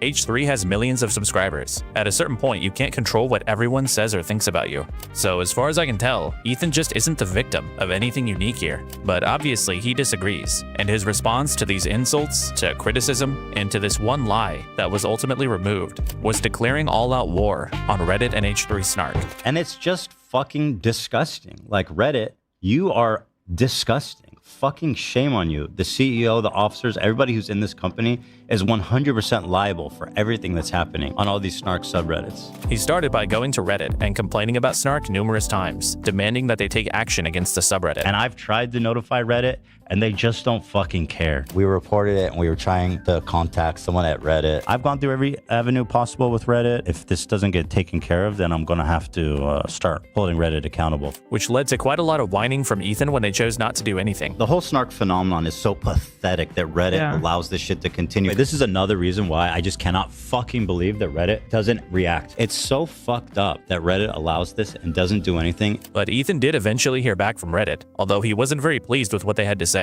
We got a hold of someone at Reddit, and we told them about all the Snark stuff. It was a comms person, and they got back to us, and they said, well, you guys are harassing people also. You're harassing people, and they're harassing people, so I don't see the difference between your community and their community. And while it would be really funny if Reddit actually said that to him, I highly doubt that that's what Ethan was told. I imagine he was told something more like, this community is totally fine. They're not doing anything different than your own is. But this is where things started getting a little weird. Ethan didn't just disagree with Reddit's decisions. He started claiming that Reddit was conspiring against him to protect Snark. I believe that Reddit is colluding with the moderators of this Snark community and actively protecting it. And to his credit, yeah.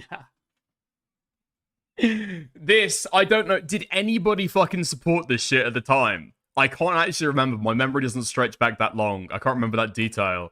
This just sounds like the insane ramblings of a fucking meth addict talking about the Reddit admins. Reddit, I'm sure that Ethan really was on the verge of cracking this thing wide open. Twitch has been ideologically captured. Oh my god! Yeah, I forgot that this was his evidence as well, or the reasoning that he used at the time. The fact that Twitch has been ideologically captured. And if you think about it, right? It's Silicon Valley. It's like, it's California tech elites, and they all work at the same places, right? And so it's going to be Twitch is ideologically captured, and the people who are pushed out of Twitch, they go and work... No, wait. No. It's not that the people who are pushed out of Twitch go and work for Reddit. The people who are kept in Twitch, they are homogenized and then also work for Reddit. Anyway, somehow, the ideological echo chamber in Twitch somehow affects Reddit. Who could say, though? Who could say? And the people in that company... It's like so fucking retarded. It is truly so fucking retarded. If all of Silicon Valley were exactly like this, why would people be complaining about an echo chamber in Twitch? About some people being pushed out, or some people getting fired, or some people leaving. Unless you're going to assume that has happened to the entirety of Silicon Valley, You need more evidence for that. But it's just so fucking retarded. Yeah. I think that is actually what people have said at times. They all go for lunch together. They're all sound fans at Reddit. Are using their terms of service selectively as a form of activism. And I feel that I'm getting the same treatment now from Reddit. Did you know that these two companies in San Francisco, their headquarters are blocks away from each other? No! Dude, the leftyism, it spreads like a virus. You've heard of the woke wine virus? This is exactly what we're talking about here. It's working as a contagion. It's just interesting. It's just interesting because it shows there's some culture happening in this tech space. I think that these people are all very similar minded. I think that's what this is telling me. Right. But somehow, this airtight narrative didn't gain quite as much traction as Ethan would like, so he started being somewhat openly dishonest about it. For instance, when Adam McIntyre's Snark community got taken down by Reddit, allegedly due to behaviors similar to the H3 Snark page, Ethan took it as proof that Reddit is conspiring against him. But he prefers to just disregard the known fact that Adam's page didn't get removed due to any alleged behaviors, but rather because it was completely unmoderated, whereas H3 Snark has always had active moderators. Ethan is aware of this, by the way, he just chooses to believe something else. It's hard for him to be honest. He lies a lot. He does. In fact, there are often pretty decent explanations for why things on Reddit haven't gone Ethan's way, but rather than opening his eyes, everything only leads him to further believe that Reddit leadership must be Snarkers themselves. That's right, it's a big Reddit conspiracy to harass Ethan Klein. That is literally what he believes. I know that it's likely that one of the admins who's being paid by Reddit is participating and protecting it. Ethan also started claiming that the coordination and organized harassment actually just happens in Discord servers, which is why you won't find it on the subreddit itself. These fucking freaks that are in a Discord sharing on all these things. These people can sign up without any info on their account. Most of their activities happening on Discord. And it's kind of weird that he'd go that route anyway, because somehow Reddit is complicit in something truly horrific here, but simultaneously none of it is actually happening on Reddit, it's all happening somewhere else. But despite not having very much evidence, Ethan remained incredibly determined to push this harassment narrative. So determined, in fact, that he made the very classy decision to appropriate a woman's suicide to further his agenda against Snark. Michaela Raines, also known as Save-A-Fox, took her own life back in June of last year, and Ethan, within 24 hours of it being announced, ran to Instagram to claim that Snark was responsible. But Michaela's husband didn't cite her Snark community as contributing to her suicide. He rather said that the criticism Michaela faced was often from people she knew or people from other animal sanctuaries. Oh my god, this Reddit basically had no fucking activity on it at the exact same time. This entire narrative was made out of whole cloth. She had a Snark community. It was teeny tiny. Do I want to say 17 members? It's either 17 members or 17 posts or something like that, and acting as though this was the contributing factor for her suicide. Like, it's totally fucking insane. First of all, I mean, claiming definitively that any one online community was responsible for somebody's suicide is hazy at best, okay? Hazy at best, but a lot of people do it. It's not just isolated to Ethan. The worst thing you can do is trying to attribute somebody's suicide to an online community, and you don't even have any evidence to prove that it could have been a contributing factor in any way. You're just making up the narrative, completely out of thin air. Michaela's Snark page was pretty inactive, with only 19 total posts in its lifetime. She also, according to her husband, had a long history of being in and out of therapy with depression and various other mental ailments. Now, I don't know if you're trolling me, Cease. Wait, for real? I thought Snark pushed her to suicide. No, even her husband said at the time, like Kilo says, right? It was people in her life who were being, like, nasty to her or something. It wasn't even like she had a crazy Snark either. They weren't doxing her address, they weren't finding out where her kids went, they weren't looking into her personal life, they were looking at her publicly available videos and just pointing out instances where she may or may not have been, like, mistreating the animals. That's all that fucking happened. I'm not saying it's impossible that Michaela's Snark page contributed to her distress, but this was obviously a deeply troubled person, and Ethan parading around her body for his own narrative purposes and chalking it all up to Snark when he can't even know. I think you need pretty strong evidence to be able to claim that Snark killed her, right? I think you need something. Maybe somebody, like, found it, took a look, got upset by it, but yeah, leading to somebody's suicide, I think you need something pretty bizarre there to try and argue that point. That to be true is kind of... It was... Oh, you're not trolling. Okay. It was something that kept on being repeated all over Reddit and Twitter? Yes, it did. because it served Ethan Klein's motives at the time, right? Of a disgusting thing to do. But despite these lies and conspiracy theories and his appeals to Reddit, Ethan was unsuccessful in getting H3 Snark removed. This is not normal. This is fucking insane, unhinged behavior that is being explicitly sanctioned by Reddit continually. It's nauseating. It's so fucked up. So he decided to escalate his tactics.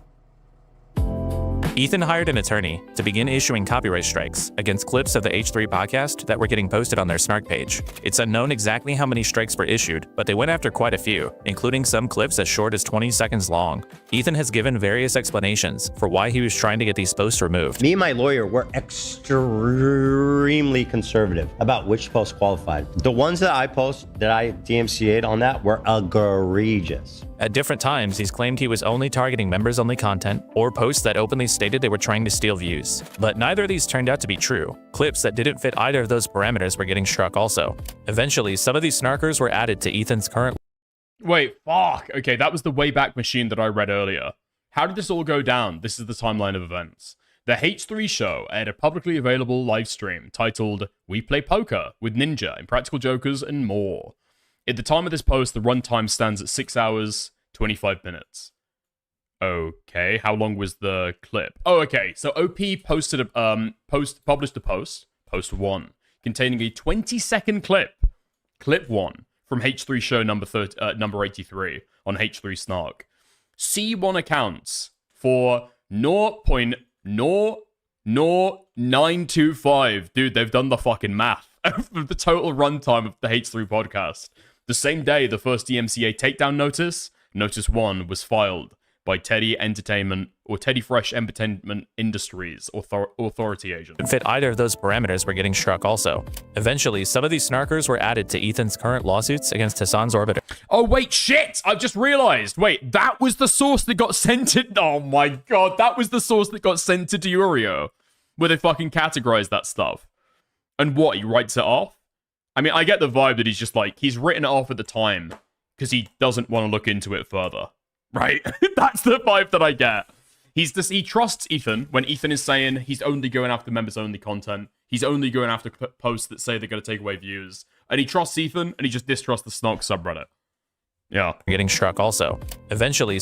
No fucking way, Hengist. Really? The Saver Fox girl. It has a paragraph about her Snark narrative on her Wikipedia. Saver Fox. Wikipedia.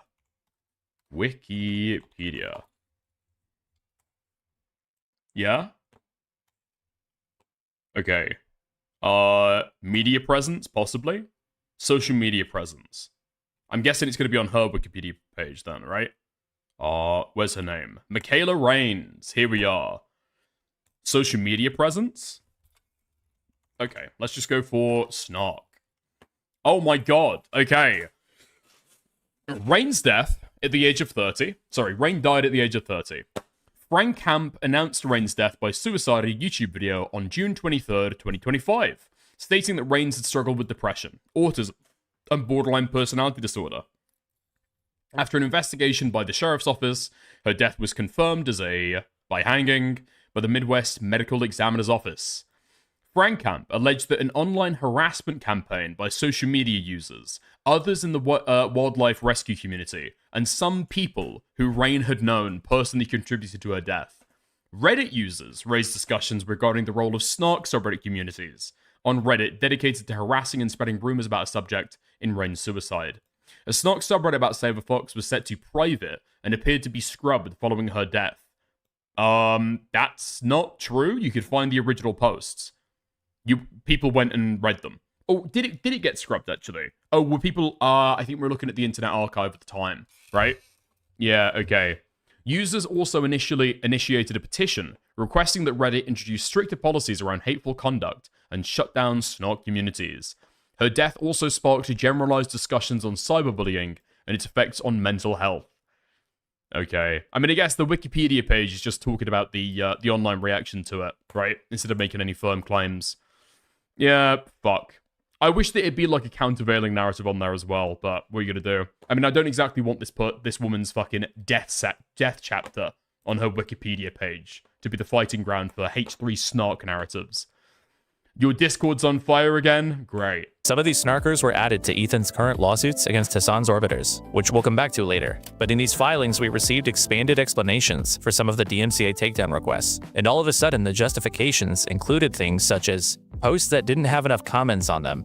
Not a great reason. These filings also claim that H3 was very purposeful with what they chose to strike, listing just 7 examples with detailed explanations for each takedown. And in response to the idea that he was trying to silence his critics, Ethan would repeat this claim on stream, asserting that he had only struck a handful of clips from the subreddit. And your dumb bitch ass at the time was saying I was silencing people, which makes no fucking sense because there's like 1,000 posts up there and we DMCA'd like 5 of them. But what they're referring to is just a DMCA. One of their posts of like the hundreds, if not thousands, got DMCA'd. And so the story is that I'm trying to silence free speech because one post of 1,000 got DMCA'd. Like I said, there's hundreds of posts. We removed maybe 5 at most. But I mean, you don't need to take down all of the posts to be able to send the message, right? Like, people were commenting on the time. Does anybody remember this narrative about the H3 Snark? They think they can save themselves. They think they can save themselves by adding filters and, like, zooming in and out of the podcast clip to be able to avoid a DMCA. The chilling effect of the of the DMCAs happened anyway, right? It was successful. It worked. You didn't need to DMCA all of them. What, you're going to pay a lawyer for every single fucking one? You don't need to, you know?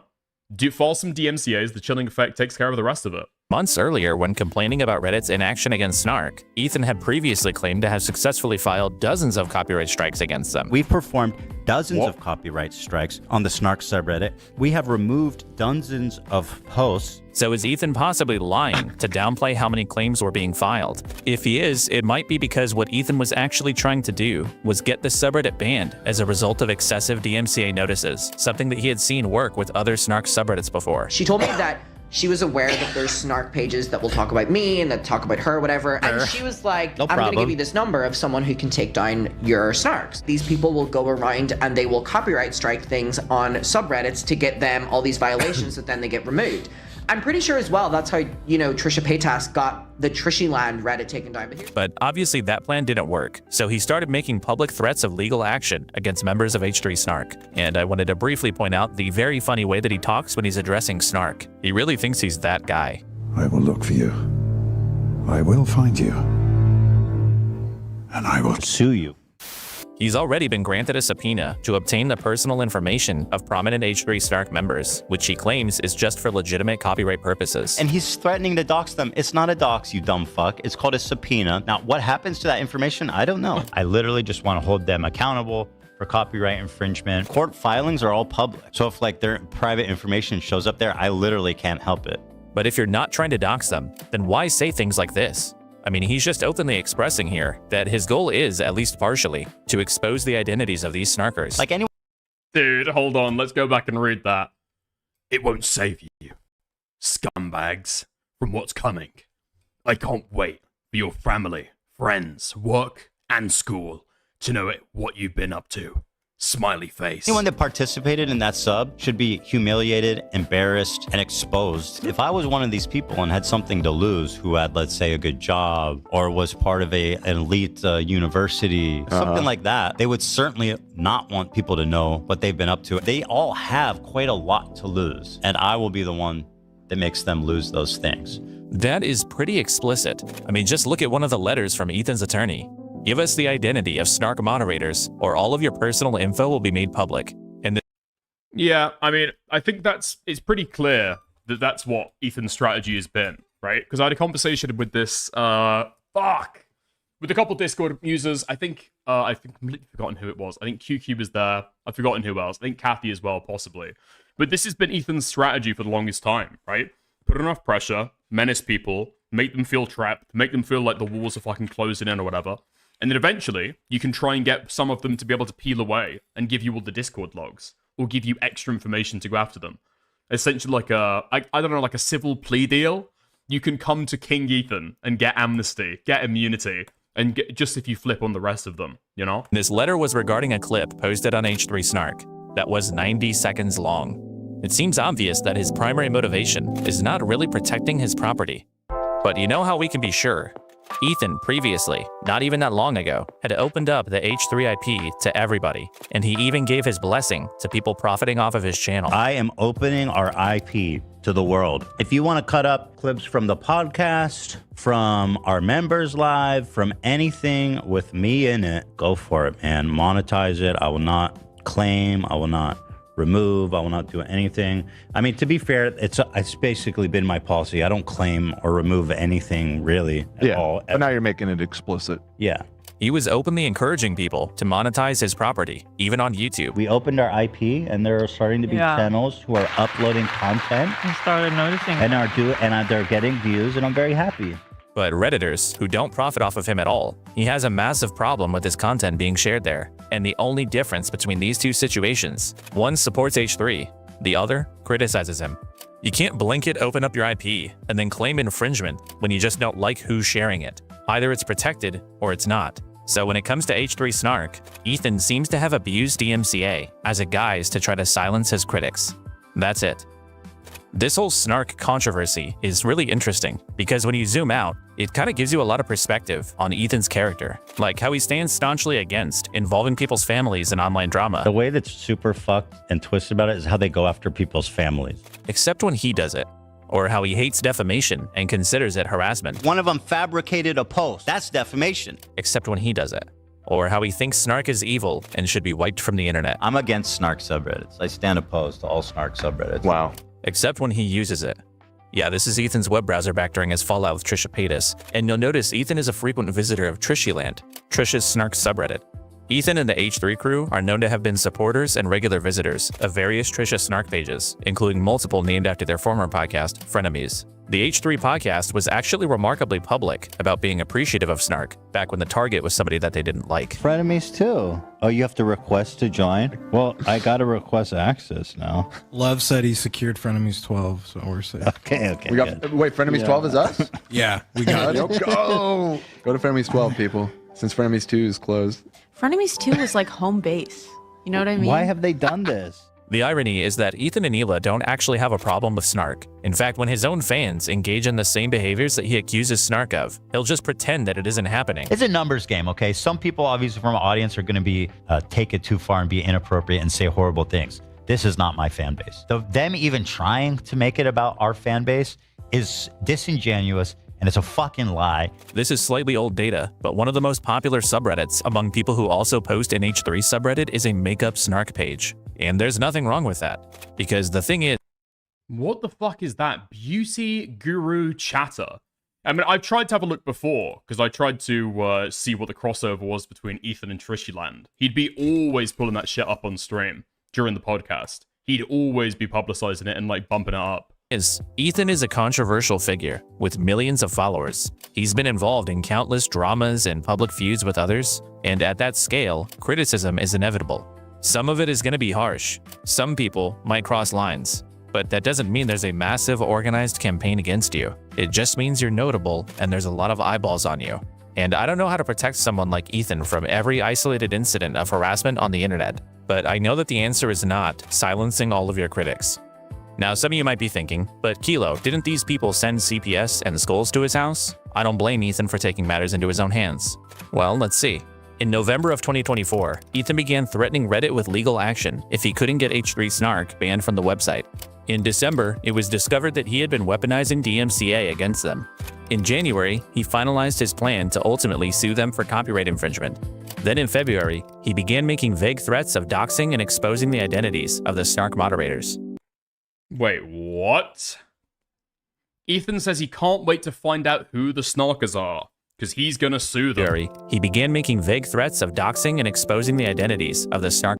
It won't save you scumbags from what's coming next. I already read that before. Yeah, it's just crazy that today, I think, a few weeks ago, when he was talking about the recent legal battle over finding out who the Snark moderators were, he says that he's got no interest in doxing them. He's got no interest in publicizing any of their real names. All he wants to do is secure his beloved copyright. All he wants to do is secure his beloved intellectual property. He's not interested in their names at all. Moderators. And the CPS and Skulls incidents didn't happen until March. On March 7th of 2025, the H3 podcast went live, where Ethan and Hila would discuss a Child Protective Services visit to their house that morning after an anonymous call that was placed a few days prior. The call was in response to a story Ethan told on this episode a few weeks earlier about his family having possibly contracted Giardia. After announcing what happened, Ethan followed up with a video on his main channel on March 10th, further discussing the CPS call, as well as angrily berating H3 Snark, Hasan, Bat and Panada, really anybody he could even remotely blame for the incident. He especially took issue with Denims, who he accused of encouraging her community to call CPS. The visit itself rightfully didn't translate to any long-term consequences for the Klein household, although Ethan maintains that this was a malicious and fraudulent attack on his family and that the call had no merit. He also claims that the caller impersonated somebody close to the Klein family to bolster the call's credibility. Like when he first showed up, he's like, it's somebody that you know who made the report. And I'm like, no, okay. You could easily impersonate. I think it's pretty clear that it was somebody making, I guess it's definitionally a fraudulent call, given the fact they're lying about who they are to be able to, like, try and insist upon CPS making a visit. It's almost certainly a bad faith call. Yeah, I think did me and Kilo have an argument about that a little while ago on stream, actually, about whether or not it was made in bad faith. I mean, I understand the argument about what information Ethan has put out there, and you can say that's reckless, but especially given the fact that this person lied about who they were. They believed that something was actively happening. They were saying that dogs were shitting all over the floor, and that their children were like rolling in it, right? Stuff that Ethan never directly said on the podcast, designed to be as inflammatory as possible to be able to secure that desired CPS call or the CPS visit. No, I think that the call was absolutely made in bad faith. The CPS incident escalated Ethan's sense of victimhood in a pretty massive way, and he started lashing out at anyone he considered anywhere even close to responsible. One such person was Ian Joma, also known as iDubbbz. Ian is a former well-respected comedy creator turned not-so-well-respected failed event coordinator. He and Ethan used to occasionally collaborate on each other's channels and always appeared to maintain a positive relationship, but Ian and his wife Anissa over time also developed friendships with Hasan, Denims, and other similar creators. Because of these conflicting friendships, Ian largely avoided commenting on any of the Ethan and Hasan drama to this point, obviously preferring to stay out of it and just do his pretty boring podcast with his wife. But after the CPS visit, Ian and Anissa staying out of things was no longer an option for Ethan. He accused them of being cowards for not speaking up to defend him from the attacks that were coming from people they're associated with. The couple reiterated on their podcast on March 11th that they wanted to stay out of the conflict, adding that they don't condone or endorse any type of harassment that Ethan received. We don't condone harassment of any kind. Condone harassment of any kind. Of any kind. But Ethan's attacks on them continued, which led to iDubbbz releasing a pair of his famed content cap videos in April, with Ethan as the subject. These videos didn't get received very well, but I actually think there's a few good points in here, which we'll come back to in a second. For now, the important thing to remember is that the CPS call has become sort of the cornerstone of the victim narrative that Ethan is selling. Anyone who criticizes Ethan's behavior, who questions his motivation. No way! No way! Wait, Nerd City. Now, Nerd City was freaking out in my Discord last night, argued about the Ethan Klein stuff. Went off the fucking deep end. Well, he was arguing there for fucking hours. He wouldn't get in a voice call, but he'd argue over text. Continually ranting and raving about leftists. This is where moral relativism can take people. When the ends justify the means, and provoking an unset reaction by any means is the goal. Normal ethics are suspended, and bad behavior gets cloaked in fake morality. Even though you courted evil Redditors to your cause before, I would take anybody's side in defending against this abuse. This guy is obsessed with Reddit. It's insane. Who requests more evidence for his claims? All he or any H3 fans have to say to them is, they tried to take his kids away, and the conversation gets shut down. But the problem with the way that people have framed this whole CPS thing is that it's essentially given Ethan this free pass to just say or do whatever he wants in response, no matter how dishonest it is. Let's get a sense of how CPS got called on the Klein household. Here's the clip that got shared around. Olive has Giardia, which is a bacterial infection in the intestines that makes you have diarrhea. Olive has this. Yeah, she came to us with it. Okay. She had diarrhea, so she has Giardia, so we have her on an antibiotic, but we had to wait until Monday, which is today. We just got it today. Sonny's crawling around. He's putting everything in his mouth. He's at that age. He has Giardia. Oh, shit. Oh. And now Hila has Giardia. Shut. For real? And now I think this morning I had diarrhea. Oh my god. What can I do to not get it? From Yeah, you? I'm trying to. Because I'm not trying to get. Can No, we crank the AC maybe? Is it? It's extremely ridiculous to get. You have to ingest my poop. Okay, so Ethan says in this clip that his dog has Giardia, that his infant son has Giardia, and that his wife has Giardia. He then immediately says that it's difficult to contract, and in order to get sick, you would have to ingest his shit. So, I mean, the idea that Ethan could have painted a picture for somebody here of a baby crawling around, putting dog shit in its mouth, it's really not like the craziest thing in the world. Like, it does kind of sound like that. Olive has... What? What? No, I think to any reasonable person, the idea would be is that little fecal particles have got places and have contaminated other objects, right? I think that's pretty clear. That's what a reasonable person would interpret from that. Not that a baby is putting literal bits of feces in its mouth. Giardia.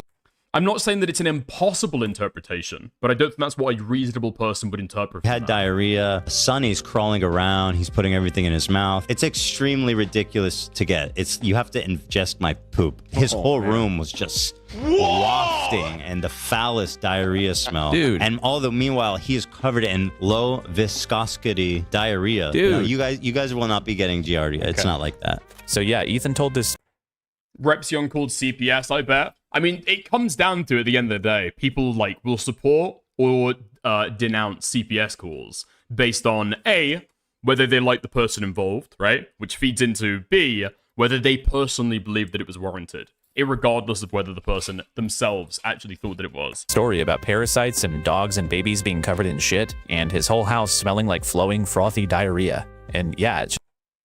No, nobody does know who called CPS, true. Oh, right, okay. Epic Toe, that was a joke that somebody made about Repzion, I think. It's disgusting. So if you heard that story and took it at face value, you could understandably have come away from it with a little bit of concern. So obviously somebody called CPS, expressing concern about the sanitary conditions of the Klein household.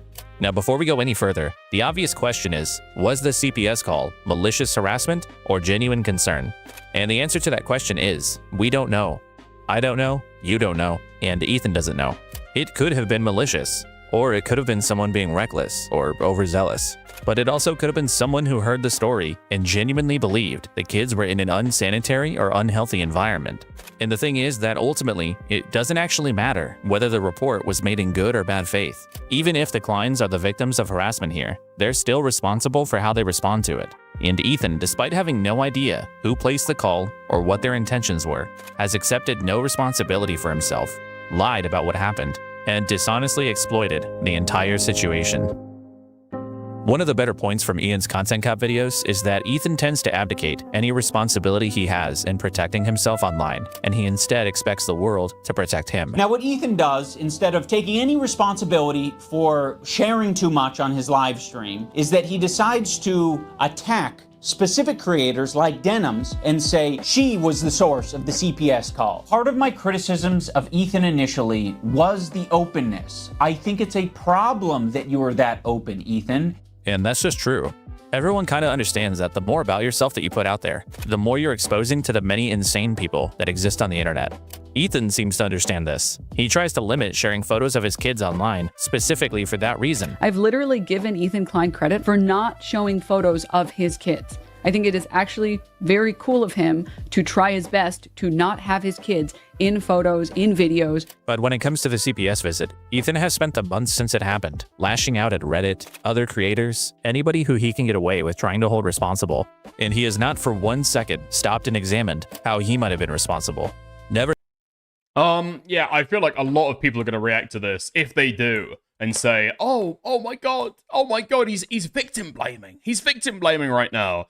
But especially as like somebody with an obligation to your children, right? A father who has an obligation to their kids, you probably shouldn't be talking about this stuff online for this exact fucking reason, right? A, you don't want to give away more information than they would be happy with, given the fact that they're a kid, right? And then, like, secondarily, you've got to be concerned about shit like this. Because people do call CPS on people online based off half-remembered, misunderstood, half-truths, information that they get off the fucking internet. And you shouldn't be saying it. It does not vindicate the CPS call at all, right?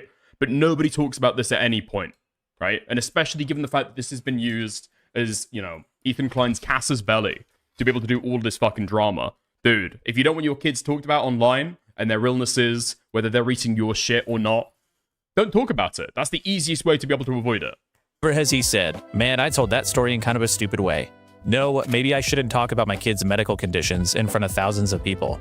Nothing. I mean, Ethan spent almost the entire year leading up to the CPS visit complaining about the internet and how many crazy haters he has. He even told the Giardia story in an episode where he was addressing those people. iDubbbz also pointed out that there were members of H3's own audience watching the story live who were making comments about the Klein household being covered in shit. And the point of that shouldn't be to say that one of them might have called CPS. The point is that even Ethan's own fans thought the story sounded a little crazy. So what do you think the people who are not your fans are going to hear? You know, the ones that the episode was literally about, that Ethan must have known would eventually see it. Personally, I just don't give Ethan a lifetime pass for saying whatever he wants all the time. At some point, you are somewhat responsible for protecting yourself on the internet. And when people say things like this, I think it's a problem that you are that open, Ethan. They're not saying that Ethan is solely to blame. They're just saying he's acting like a moron. But Ethan's been given the green light by everybody to not only avoid any responsibility for himself, but also just lie about what happened. His claim is basically this. He told the Giardia story on stream in February. A few weeks later, Bad and Banana published this video about it, where he maliciously lies and twists the story to make Ethan look bad. After that, Denims reacted to Bad and Banana's video on her stream, but she didn't push back at it enough and spread his lies to her community. Her chat responded negatively to these lies, and then almost all of them started suggesting that CPS needed to be called. Denims did not moderate or discourage this behavior, and then one of her viewers must have called CPS. That's more or less Ethan's story. He calls this the big CPS lie. She participated in the CPS lie, Child Protective Service lie. I explained it on the podcast, but the truth of the matter is it's all a lie. So let's examine this narrative, and let's start with who he blames most directly for the CPS visit. Denims endorses this clearly, as you can see, that it seems like she's directly responsible for CPS coming to my house in the morning. But what did... Wait, Epic Toe, you say you doubt it was one of her fans, Denims. I mean, yeah, I've said before, I think that the idea that Ethan is going to blame people, he wants to have his cake and eat it too. He wants to have it both ways. What Ethan Klein wants to be able to say is that the Snarkers are deranged. They're doing this in bad faith. They're doing this maliciously. They're doing this as a harassment campaign. And also he wants to say that Denims has convinced people to be able to do this stuff. You can't have it both ways. You have to decide which you want to go after. Do you want to try and claim that the Snarkers are malicious and are harassing you? Or do you want to claim that Denims has convinced somebody to do this? You can't have it both ways. It's literally fucking impossible. Now, my opinion, as I've stated, they lied in the call. It seems pretty clear that it was made in bad faith, right? So I don't think that Denims actually convinced somebody to do it this way. Denims actually do. Well, she... Yeah, exactly. You can't have your cake and eat it too. Watched this video on stream, and yeah, she expressed concern about what she was hearing. But expressing concern about something you hear is not the same as a call to action. It's not even the same as endorsing that action. Denims doesn't even mention CPS at any point during her coverage, and she never suggests a call to action of any kind. She just says the story is concerning and that parasites can be dangerous for infants. I mean, much like many other illnesses, it's very, very, very dangerous when infants get the same sicknesses that adults get. Which is technically true, by the way. But the point is that you can question somebody's parenting and not necessarily be saying that you think they deserve to have their kids taken away. And that's an important distinction, because after Denims threatened to sue Ethan for defamation, he started shifting the goalposts quite a bit. I acknowledged Denims had denounced herself or anyone in her community making contact with CPS. And I do not believe Denims made a direct call to action to her audience to contact CPS, obviously, right? Okay, so now we've moved on from this. Denims endorses this. She's directly responsible. And the claim is now that she essentially primed her community to call CPS. The point is not... Yeah, I remember this. I do remember this. Holy fucks. A lot of this lore, it feels like so old at this point, because it's stuff that only happened over a year ago. But it's just like lies and misinformation that's repeated over and over and over again. That you instructed your audience to contact CPS. The point is that you propagated the false statements that led to this incident, and you turned a blind eye to your chat, urging people to contact CPS. His kids crawl around and eat shit, and her whole entire chat saying to call CPS. In his video about the CPS call, Ethan shows a cutout of Denim's chat during her coverage of the Giardia story. The cutout shows numerous chatters expressing concerns about the client's kids, with Let's go! Let's go. Okay. Some mentioning CPS. The way Ethan presents this is as though Denim's chat was universally responding this way. Notice the chat is almost in complete universal agreement. Call CPS. Call child endangerment. CPS, social services. Bro needs to... Wait, hold on. Give me a second. Do I send this timestamp to Mauler? I'm tempted. I'm tempted. I'll save the timestamp at the very least. Chat during her coverage of the Giardia story. The cutout shows numerous chatters Dickers, can I tell somebody I hope they get molested by their dad in the Discord? That's a very mean thing to say, but it's not against the rules. Go for it. expressing concerns about the Klein'S kids, with some mentioning CPS. The way Ethan presents this is as though Denim's chat was universally responding this way. Notice the chat. I don't even know who you're saying that to, but you have my absolute endorsement to be able to do it. Don't ping it, right? That might be harassment depending on who it is, but yeah, go for it. I fully endorse your message. Is almost in complete universal agreement. Call CPS. Call child endangerment. CPS, social services. Bro needs to unironically call CPS. That's child endangerment, etc., etc. I'll let the chat play for you, but you can see just how crazed this community is. And once again, this is Denim's chat, and it's pretty much 100% of the comments saying call CPS on them. But what Ethan is showing here is in fact not 100% of the chat. This is a curated selection of chat messages that Ethan got from this Reddit post. In her response, Denim's did the math, and between the first and last of the 65 messages that Ethan showed in his video, Denim's had almost 1,000 messages sent in her chat, meaning the messages Ethan showed as evidence of her entire community being whipped up into a frenzy were only 7% of the messages Oh, fuck. Did I say that it was 3.7? It's actually 6.8, pardon me. Sent during her coverage. And I also wanted to point out that several of the comments in that cutout, they don't even have anything to do with CPS, and they're very similar to a lot of messages from Ethan's own chat during the Giardia story. So it would be pretty dishonest to include these as evidence of wrongdoing, meaning the actual total of CPS-related messages. Hello. Buy yourself a tinfoil hat to keep defeatrays away. Thank you for the $2, Goon. I appreciate that. In Denim's chat is even lower than this.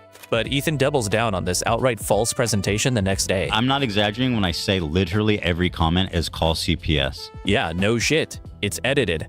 I don't know if Ethan knew this was an edited selection, or if he just saw something that helped him out and didn't bother to verify it. But he immediately presented it as fact and used it to bolster his side of the story. And he tried to stand on it when he got challenged. Love made a good point. You said, is this every comment? I believe this is a live feed of the chat. This isn't edited. What about the top right? I thought these were No, selected. it's this, I think when you full screen it. No, this is an edit. It's a cutout of the full chat. It's just enlarged there. Oh, really? Over the screen, yeah. You know what? We'll just make it all up. We'll make the whole thing up. We'll dock the picture. We'll make it up. So yeah, this was nowhere near her whole chat. But even if Ethan thinks that Denim still should have moderated better, which I can I mean, it's just obviously not true. You can, like, watch the screen, okay? And, like, zoom in and see that Ethan is obviously fucking lying. So, for example, where is the emoji spam in this edited portion? That's all you need to fucking ask. Where is the emoji spam? You know, like, the majority of messages ever sent in a Twitch chat, if you've ever used that website. Where is this little sad face? Where's the little turtle? Where is any of that shit? Most of the messages you will get on a Kick live stream will be emojis. It's obviously edited. It's nowhere near her whole chat. Why did you want to send it to Mauler? Because it was like a point that we had on the conversation the other day, right? Is it a different timestamp? No, it's edited. It's edited. It's edited. It's edited. It's edited. It's edited. It's edited. It's not a different timestamp, right? You can go through this stuff and take a look. It's not a live feed of the chat. It's been edited together so that it just looks like that, right? It's selectively picked out the worst examples of the chat over a long span of time. But the reason why I was saying, oh, should I send this to Mauler, is that's the point of contention that we had when I was on EFAP the other day, right? He tried to give an example of, like, manipulated evidence, or when editing is actually okay. And he gave the example of the Ethan Klein chat thing here with Denims. I said, no, actually, that was a lie. Because Ethan lied about it directly at the time, right? That's why I was thinking, fuck, do I send it to Mauler? But even if Ethan thinks that Denim still should have moderated better, which I can probably agree with, there's a pretty big difference between a failure to moderate and being causally responsible for any subsequent action.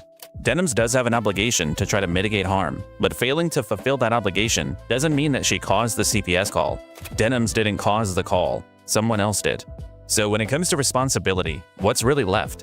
Well, some people claim that Bad Empanada is notoriously bad faith and malicious, so Denim shouldn't have platformed him in the first place. But I mean, we're just getting so far away from any true culpability here. Like, what, Denims is responsible for the call because she... Epic Toe, where did you get that idea? So her chat never talked about CPS. Is that the claim that I'm making? No. I'm saying that those messages appeared, it was edited, and they're selectively picked out, right? That's what we're saying. Selectively picked out. Selectively picked out. The chat message was real, but it was edited together to look like a real chat. Well, it's pretty obvious that it isn't a real chat if you take a look at the live stream. But Ethan tried to claim that it was the real live stream of the chat. It was not.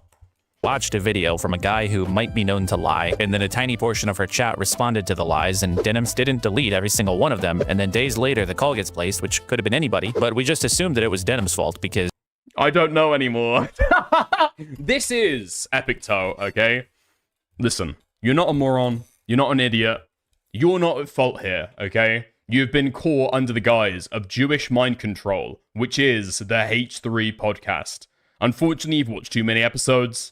You've bought into Ethan's narratives, and as soon as you see what's actually going on, now you don't know what to think about it anymore, because you've fallen under Ethan's lies. You are a victim, okay? I promise you. You are a victim. I don't know. Like, is this really the standard of responsibility that... Cherry picking? Cherry picking. Yeah, cherry picking's a good way to be able to describe it. We're gonna hold people to? At that point, Denims is so detached from the action of calling CP... At one point of the EHD timeline, the EHD timeline blurs together. Most people forgot the events. It doesn't help that commenters weren't as critical or analytical of both sides. 100% agree. 100% agree. In fact, it's worse than that, okay? Because it's not that commentators weren't as critical of both sides. They were only critical of one side, right? So all the narratives coming out of one camp got hyper-scrutinized and torn apart, even when some of them were actually true, or in some cases just got disregarded by commenters. But I think that is what you're saying now that I've read your chat message again, so apologies. BS itself, it doesn't really seem fair to blame her for it. But you know what? Let's accept Ethan's entire premise here. Let's say Denims is responsible for not moderating enough and for platforming these harmful lies without pushing back. What are the supposed lies? What does Ethan claim Bad Empanada said that was false? Denims uncritically, that's you, played a clip of George... Dude, what the fuck is going on right now in my Discord? Oh my fucking god, this is so gay. David, what the fuck is going on here, man? I take a look at my general chat, and we've got David saying, at Epic Toe, what up, Nwa? And the screenshot that he has is a screenshot of Epic Toe posting in Deorio's Discord, okay? A screenshot of David posting Epic Toe's message in Deorio's Discord into my Discord. How many frames do we have in this? 1, 2, 3, 4, and now I've just taken a screenshot of it. Just stop being so gay. I don't know what to say. This has got way out of fucking hand. Dude, all of Deorio's Discord and all of my Discord right now are just like a self-referential loop, which will never fucking end, okay? If you want to argue in my Discord, argue in my Discord. Have the argument there. If you want to go and argue in Deorio's Discord, argue in Deorio's Discord. Have the argument there. Arguing in one and then feeding back the epic debate you're having in Discord, live to a different Discord, is the gayest shit I could ever possibly imagine. Holy fuck. I said that I wasn't going to moderate around it, alright? I said that I was going to leave it alone. You guys are testing my fucking patience. Holy shit. And now there's another level of inception because I'm talking about it on live stream. Oh, man. George Janitis, the human STD, a person whose Denim knows is clearly biased against me and a prolific spreader of misinformation. In the video Denims watched, George Janitis, the human STD, claims that there was dog shit all over my home, that I just leave it on the floor. Okay, so first supposed lie, and we have to point out that again, This is something that Ethan's own audience intuited during the Giardia story. Ethan also has a documented history of talking about having dog poop in the house. My dogs are not extraordinarily trained, right? They run around, they play a lot, and sometimes, especially the little dogs who go potty inside. So, admittedly, my dogs are not the best trained, right? I admit that. You think my fruit is bringing? I think you're half correct. It's half the fruit, and the other half is the dog shitting. Love Shredder and Alfredo. I do, but I've stepped in their shit multiple times. How many times do we get poop inside? What's going on here? Almost every day that they're here. It was a delivery guy. He stepped in shit. But Holy shit. Oh my god. I stepped in shit and tracked it all over. I took a super, how do you call it? Like strings, you know, from one of the dogs. I was just passing my foot over it and felt a bump. It's old, by the way. It's hard. So I'm sorry, it's defamatory to suggest that your house was covered in dog poop? Okay, moving on. That my house is just covered in dog shit. My kids crawl around in dog shit. You kind of made it sound like that. Olive has Giardia. She had diarrhea. Sonny's crawling around. He's putting everything in his mouth. He's at that age. Okay, next. He intimates that my kids either eat dog shit or get in contact with it with their hands. No, actually, you intimated that. It can go on surfaces and stuff. So Olive chews everywhere. So Sonny, it makes sense why he got it. You have to ingest my poop. That is literally you saying that if Sonny had Giardia, he would have gotten it from contact with poop-contaminated surfaces. That my children contracted a parasite called Giardia from the dog shit that is all over my house. Okay, even if the dog poop wasn't literally all over his house, Ethan consistently likes to pretend that it's an evil Snark narrative that his child did contract Giardia. It actually turns out.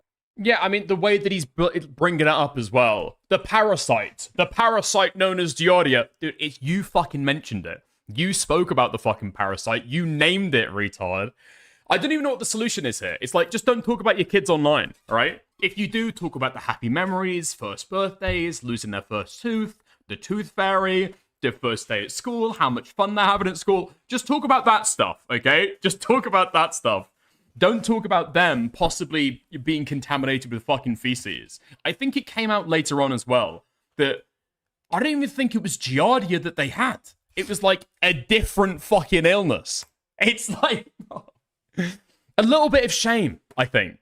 Just have a little bit of shame about what you fucking talk about. When we got all of the poop tests back, he never had Giardia even. And that's why they called CPS. Because my 10-month-old baby had diarrhea. Sonny's crawling around. He's putting everything in his mouth. He's at that age. He has Giardia. So I'm just kind of struggling here. Where are the defamatory lies? She believes his lies, his defamatory statements. You did not disavow. You did not disclose the credibility of Bad Empanada. You uncritically platformed and agreed with the statements that I was putting my kids in danger. We're talking about CPS, which anyways, to begin with, 1, I don't condone. 2, I've never condoned it, and you will not be able to find a clip of me saying, yes, we should do this, because it doesn't exist. Just for the record, I don't think Ethan deserves to have his kids taken away. I think calling CPS over something like this was pretty crazy, and I think he's probably a perfectly fine dad. But that being said, the malicious lies that his entire victim narrative revolves around are just things that he himself said. And this is what Ethan does. He puts things out there himself, and then if you use them against him, he just calls you a liar. He makes you uncomfortable with his jokes, and then when you complain about it, he says you're just trying to ruin his life. He spends months expressing incendiary political opinions, and then when you criticize him, he just says that you're probably a racist. He fumbles a story about his family's medical conditions, and then calls you a liar for repeating it back to him. Ultimately, one person is responsible for the CPS call. Not Hasan, not Denims, not Reddit.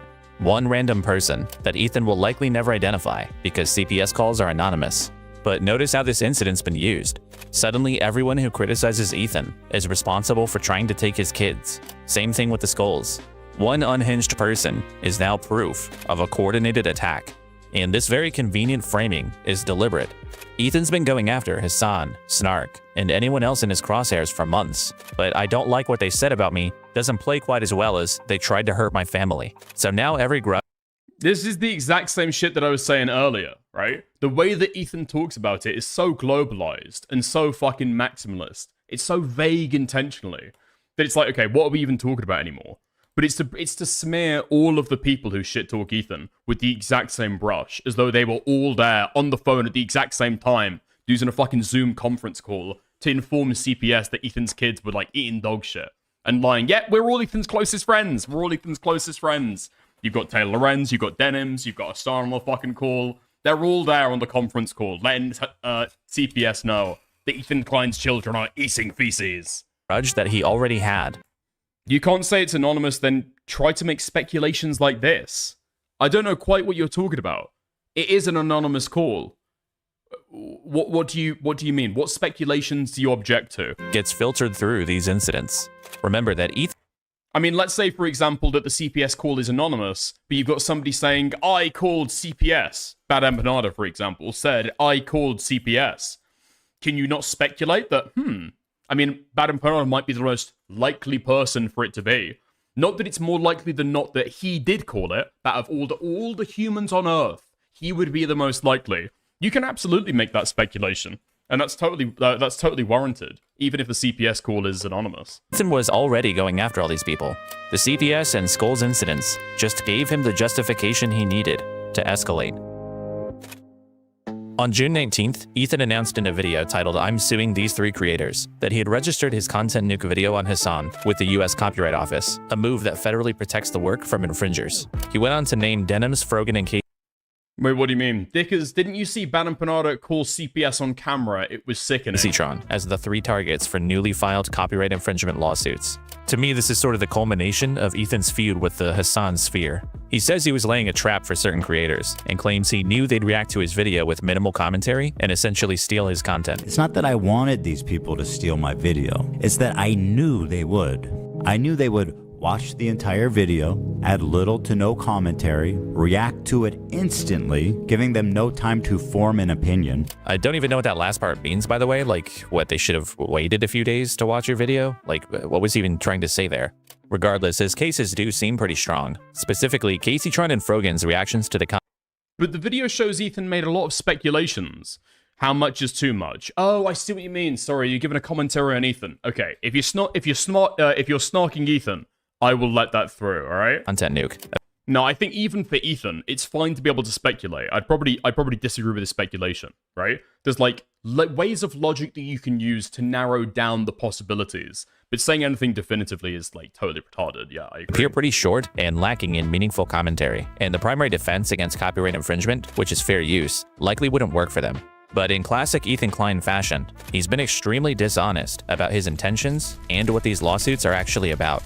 For starters, okay, Ethan claims in his video that his entire mission is to fight against content theft and stand up to lazy React streamers. Why should these content thieves, essentially, get more views than the author of the video, which in a lot of cases was happening? I mean, people don't like injustice, and we all see this and know it's not right. But his criteria for who he decided to sue was a little more specific than just those who watched the content nuke in full. There were a few people that went above and beyond to commit copyright infringement. These people not only violated all of the principles of fair use, they also did it maliciously. And that's the part that really got me. It's the stated malicious intent to steal. And I suggest you all watch it through other people as well. If you enjoyed not giving any views to that terrible video, follow, subscribe. A lot of people have been wanting to watch this without necessarily supporting Ethan Klein. So Ethan is... This is the number one thing that people always say that is the justification for these people getting sued.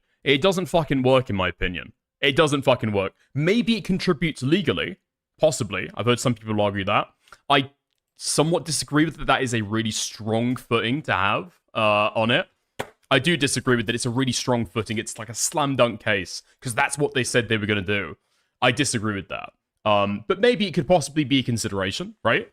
Every single video that you've seen on YouTube doing a movie review, a game review, listening to music, and saying, I did X, I played X, I listened to X, I watched X, so you don't have to, would all be slam dunk cases of copyright infringement in that case. You're inciting people to watch your video instead of engaging with the actual original material. Now, nobody would say that that would be justified grounds to be able to give a DMCA. Nobody would say that. If Calesto, for example, in the Otterly Noah stuff, had said, I watched Otterly Noah's dogshit autism videos, so you don't have to, nobody would say that that would be fine DMCA. We're operating by completely different standards. Is targeting people who maliciously reacted by openly stating that they wanted to avoid supporting his channel. And to a lot of people, that makes sense. Go after the people who were trying to harm your channel. But the problem is that both legally and logically, the concept of a quote malicious reaction is kind of fucking incoherent. So legally, any focus on malice in a copyright lawsuit would be a misapplication of copyright law. I can't really argue the legality because I don't know the copyright law, but this is clearly more about copyright. I don't think it is about copyright at all. I think you've missed the mark on that. I think this shit has got nothing to do with copyright. How much did Ethan actually miss out on by Denims reacting to his video, by Frogan, by Caseytron? And why is he going after Denims, who more than doubled the runtime of the video, versus somebody like XQC or Asmongold that didn't contribute nearly as much to it? All right, Twitter was chock full in the following week of clips and discussion around what Denims had said about the content nuke. She absolutely contributed to that piece of content, undoubtedly. It's got nothing to do with copyright at all. It's petty grievances that he has with these people because he sees them as on Hasan's side and therefore on Snark's side as well. That is the motivation. None of this is a genuine concern out of copyright, right? It's all petty stuff. In US copyright law, especially when arguing for fair use, intent, or malice, has pretty much nothing to do with whether infringement has actually occurred. The primary test. But even if you say that you don't want to get involved in legality, I can kind of respect that, right? Whenever I talk about stuff, or I try to say, pinch of salt, not a lawyer, this is what I believe to be the case. But even if you just ignore the copyright stuff, is it a straight re-upload of your content? No? Okay, cool. Why you send a DMCA then? Right? This is completely ignoring the fact, by the way, that Ethan didn't even send a DMCA. He went straight to the courts to do a lawsuit. Right? It's a completely different set of circumstances. Test for fair use focuses on 4 factors, mainly whether the work has been sufficiently transformed by adding new meaning or commentary. But intent or malice is not one of those 4 factors. Someone could be completely unaware that material they're using is even copyrighted, and they can still be found guilty of infringement. Malice might come into play later when determining damages, but legally, it's completely irrelevant to whether anyone's guilty of copyright infringement. And logically, Ethan's 59 viewers, things are rough, huh? Listen, we've got some people on Kick. We've got some people on Kick as well, excuse me, thank you. Whatever the viewership is on YouTube, add 20 to that, all right? The Kickers are the cornerstone of this community. But, having said it, it's true. Look, big Kilo video, big critique of Ethan Klein. People are obviously going to migrate over to Queeman for that. Deorio is streaming right now, and so anybody that I've got crossover with him, they might bleed away to that. Beckett, my clone, he's also streaming right now, so he can be a little bit turbulent at times, especially as a small streamer, but I appreciate everyone who's watching. I also appreciate especially everyone who hits the like button. We've got 70 viewers over on YouTube and only 24 likes, so I'd hugely appreciate it if you guys, please like the stream, okay? If you want to, you can go one step further. You can send a super chat, super sticker, you can buy a membership, and you can gift a membership as well, and you can do the exact same over on Kick. Hugely appreciate it. Couldn't do this without you. Okay, bro. Thank you very, very much. Thank you. Here is $2 for you tonight. I appreciate it. Thank you for the $2, JG3. Focus on malice doesn't... Dicky should have streamed a lot earlier. Yeah. Yes, unironically. Really makes sense either. Look at it this way. If somebody steals your property, whatever they say they're doing isn't really relevant. If someone steals a bike from your front yard and rides away saying, "It's okay, I'm not stealing it, I'm just riding it," they're still stealing your bike. They're receiving all the benefits of theft, and you're experiencing all the harm of it, regardless of what they said they were doing. With React content, it's the same thing. If you watch someone's entire video on stream, you've taken their content and given your audience a version they can watch instead of the original. Whether you say, "I'm stealing your viewers," or you say, "I love this creator," doesn't change what you're doing. The only thing that matters here is whether or not your coverage adds enough to the original video to make it a fundamentally different product, which would mean you're no longer stealing. And furthermore, everyone who reacts to an entire video on stream with minimal commentary knows that that's what's happening. They know their audience is watching through them instead of going to the original. That's not...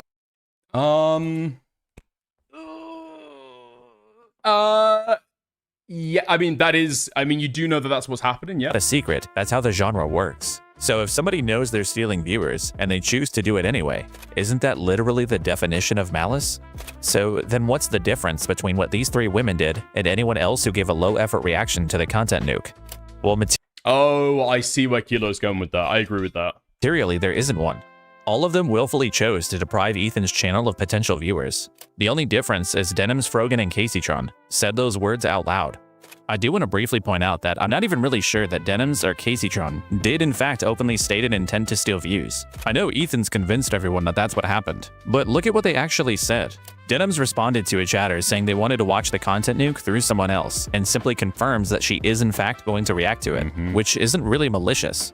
At the end of the video, she makes the comment from earlier. If you enjoyed not giving any views to that terrible video, follow, subscribe, etc. That's not really malicious intent either. The video is already over, and it's simply an acknowledgement that some people were there for that reason. Same thing with Caseytron. A lot of people have been wanting to watch this without necessarily supporting Ethan Klein.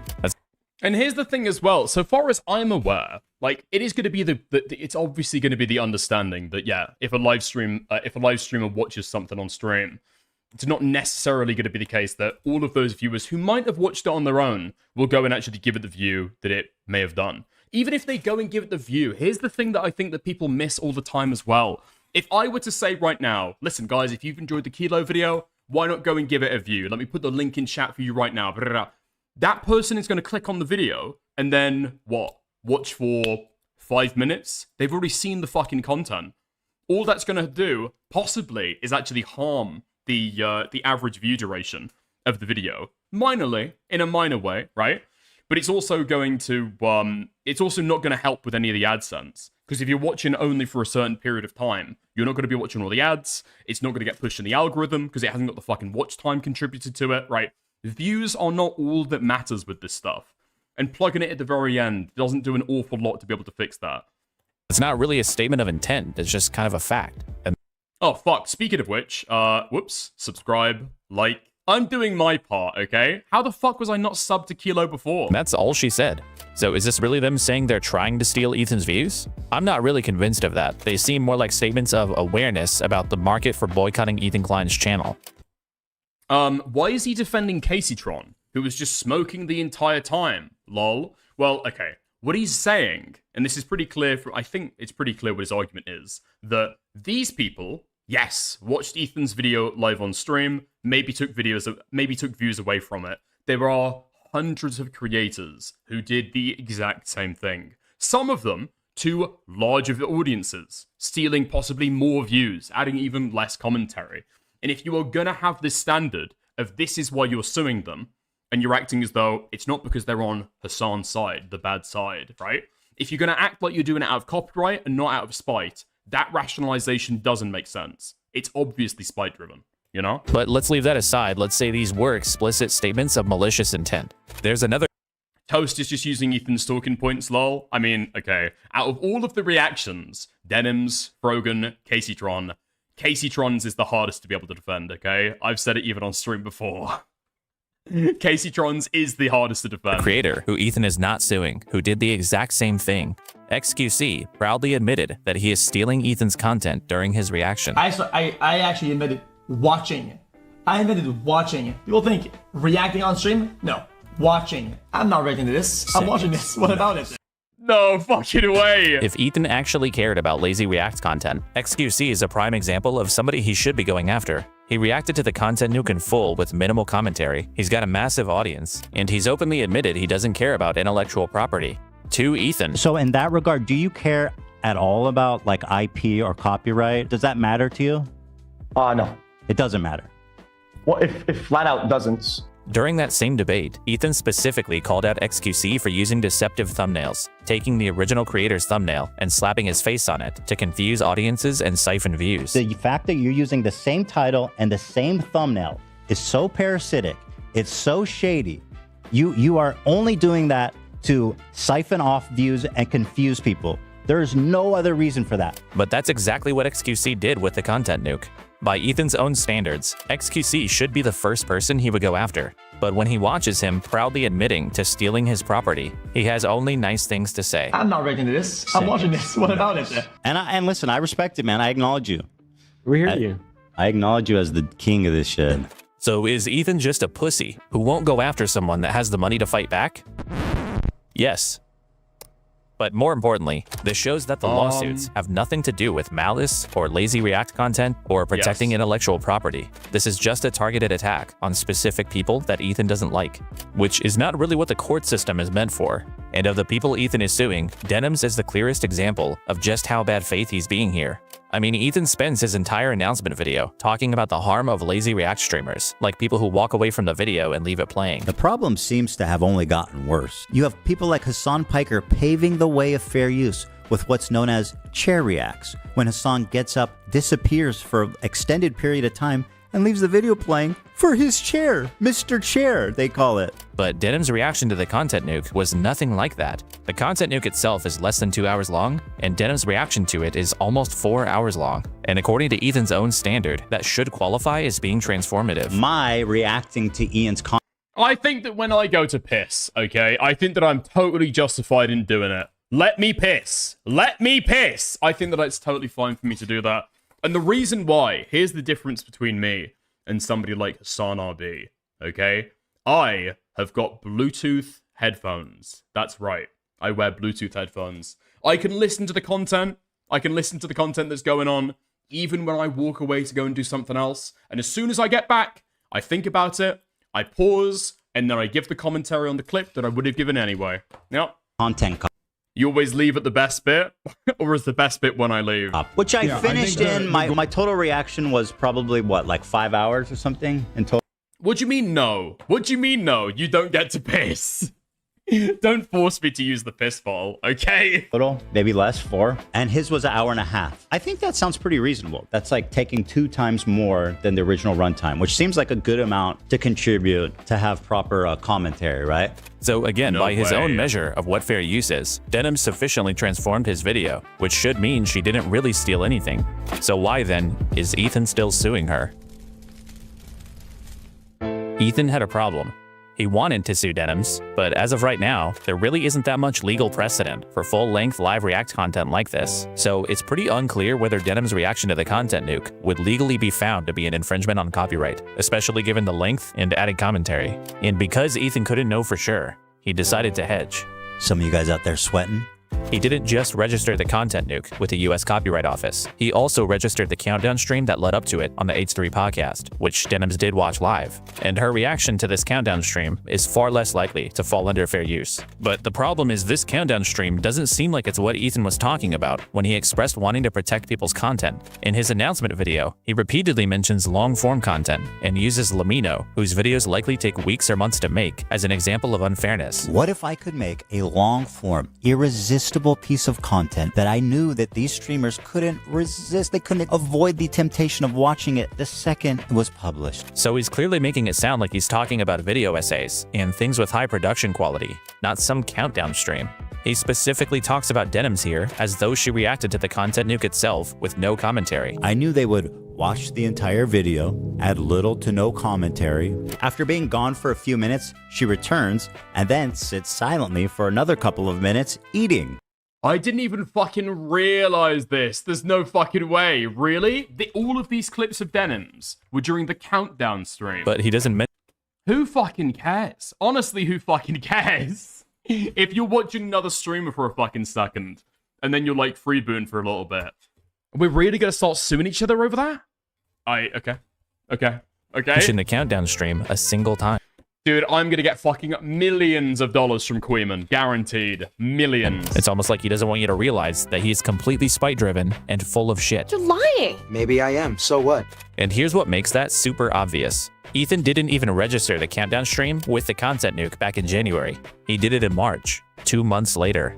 What happened in March that would make Ethan want to be sure he could go after Denims? That it seems like she's directly responsible for CPS coming to my house in the morning and interviewing my children These basically are not even really copyright lawsuits. It's quite obvious that Ethan just came up with a way to use the legal system against his personal enemies. And the ultimate goal of his plan was to threaten them with something that they couldn't fight back against. Take Caseytron and Frogan, for instance. These two have pretty small audiences. They could not have meaningfully impacted Ethan's income at all. But Ethan is pursuing statutory damages, meaning his payout wouldn't be based on any actual lost revenue, but a fixed amount that the court decides upon, and could be up to $150,000. He's also asking for attorney's fees and prejudgment interest, just for good measure. This is Ethan applying the absolute maximum amount of financial pressure possible. He's not really trying to right a wrong. He's trying to make the cost of defense so high that they don't actually have a choice. Caseytron, for instance, expressed concern about losing her home as a result of the lawsuit. And when she's facing that level of financial threat, she doesn't realistically have the option of trying to prove whether she's right or wrong. She's probably gonna just decide to not risk losing her house, which is likely why Caseytron was the first of the 3 defendants to resolve her case. The 2 parties settled in December. I think Caseytron was in a really fucking vulnerable financial situation, right? Which did, especially, like, if you think that it's justified, all of the lawsuits, okay, maybe you've got a different opinion. Like, looking at it at the time, especially seeing how spite-driven it was, the fact that she's looking after, like, caring for, like, ailing family members, I think it's her mother and father, right, who have chronic health issues, and she kind of, like, lives there, cares for them, helps them out. Like, dude, come on. Are we really fucking hooping and cheering after she's been, like, financially raped, like, dragged through the fucking gutter, and is finally coming to agree to Ethan Klein's demands to give a fucking ISIS apology? Come on. And as part of that settlement, she was required to deliver an on-stream apology. Didn't Casey say she'd fight this? Caseytron is extremely fucking high, out of her mind on weed, the majority of time she's on live. So I could presume that she'd say something as retarded as, I'm gonna fight this, right? Realistically, her financial situation just did not let her do that, right? Apology, a statement which consisted of roughly 26 seconds discussing the importance of copyright, followed by almost 3 minutes of things like this. I also want to make clear that I did not receive any support, financial or otherwise, from Hasan Piker. Oh my god, yeah, it felt like an apology at gunpoint. Well, you can call it an apology at gunpoint, and I agree with that, but it's also like a humiliation ritual, right? That's what it actually was.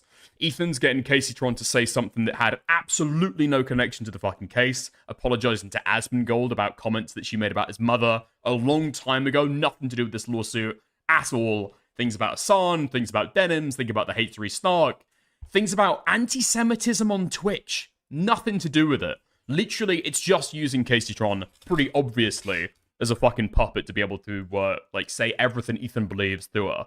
Totally fucking disgusting. It is totally fucking disgusting.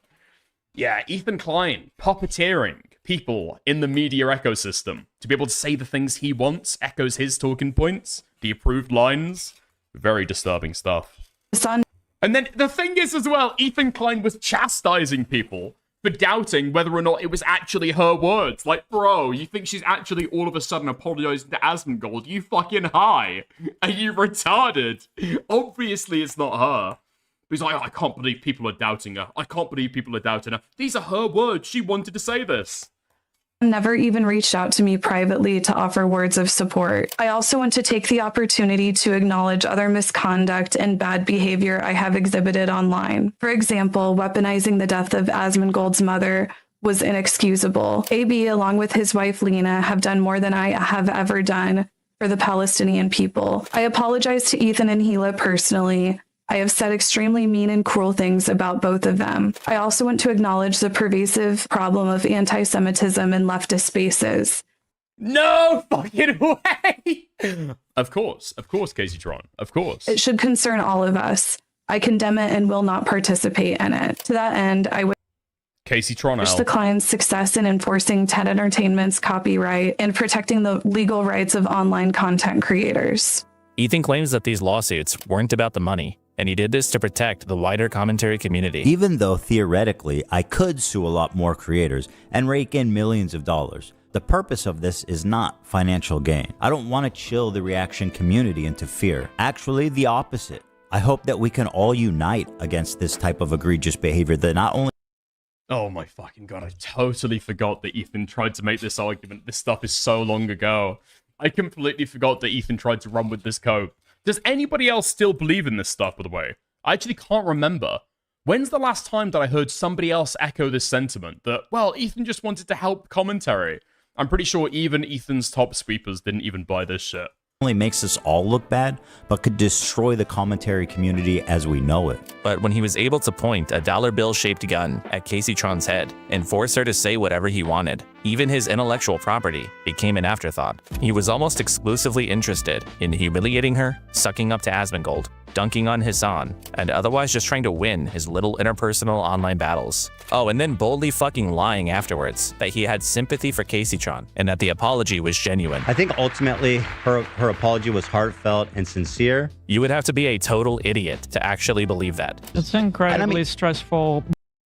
Commentary's fucked low-key if he wins against Denims. Yeah, probably. Yeah, probably. Not only the creator ecosystem is totally fucked, the principles and precedents surrounding that, you're totally fucked there. Everybody's got to fundamentally change the way that they do commentary reactions, if that's the case. This is ignoring the fact as well that even Ethan, when he was doing live streams on his own without a crew, wouldn't watch stuff before, right? And we just watch stuff on stream. Regardless of whether or not he had anything to say. Sometimes he just fucking didn't, because that's the reality of streaming, right? But yeah, the commentary's fucked. Huge swaths of the streaming community are fucked. I said when this first happened, right? Nobody wants this precedent to be set. Nobody wants to touch this. But Ethan is creating not only the permission structure, he's also creating the legal framework through precedent of how to do it. If he wins, right? Both emotions.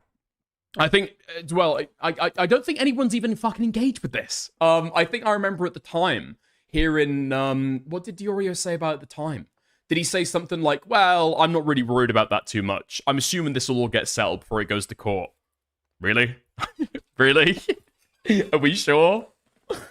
Why not criticize Ethan for bringing this shit forward if you feel like it's going to have a deleterious effect, right? I mean, he's the one who can cancel it any time. This is totally unnecessary.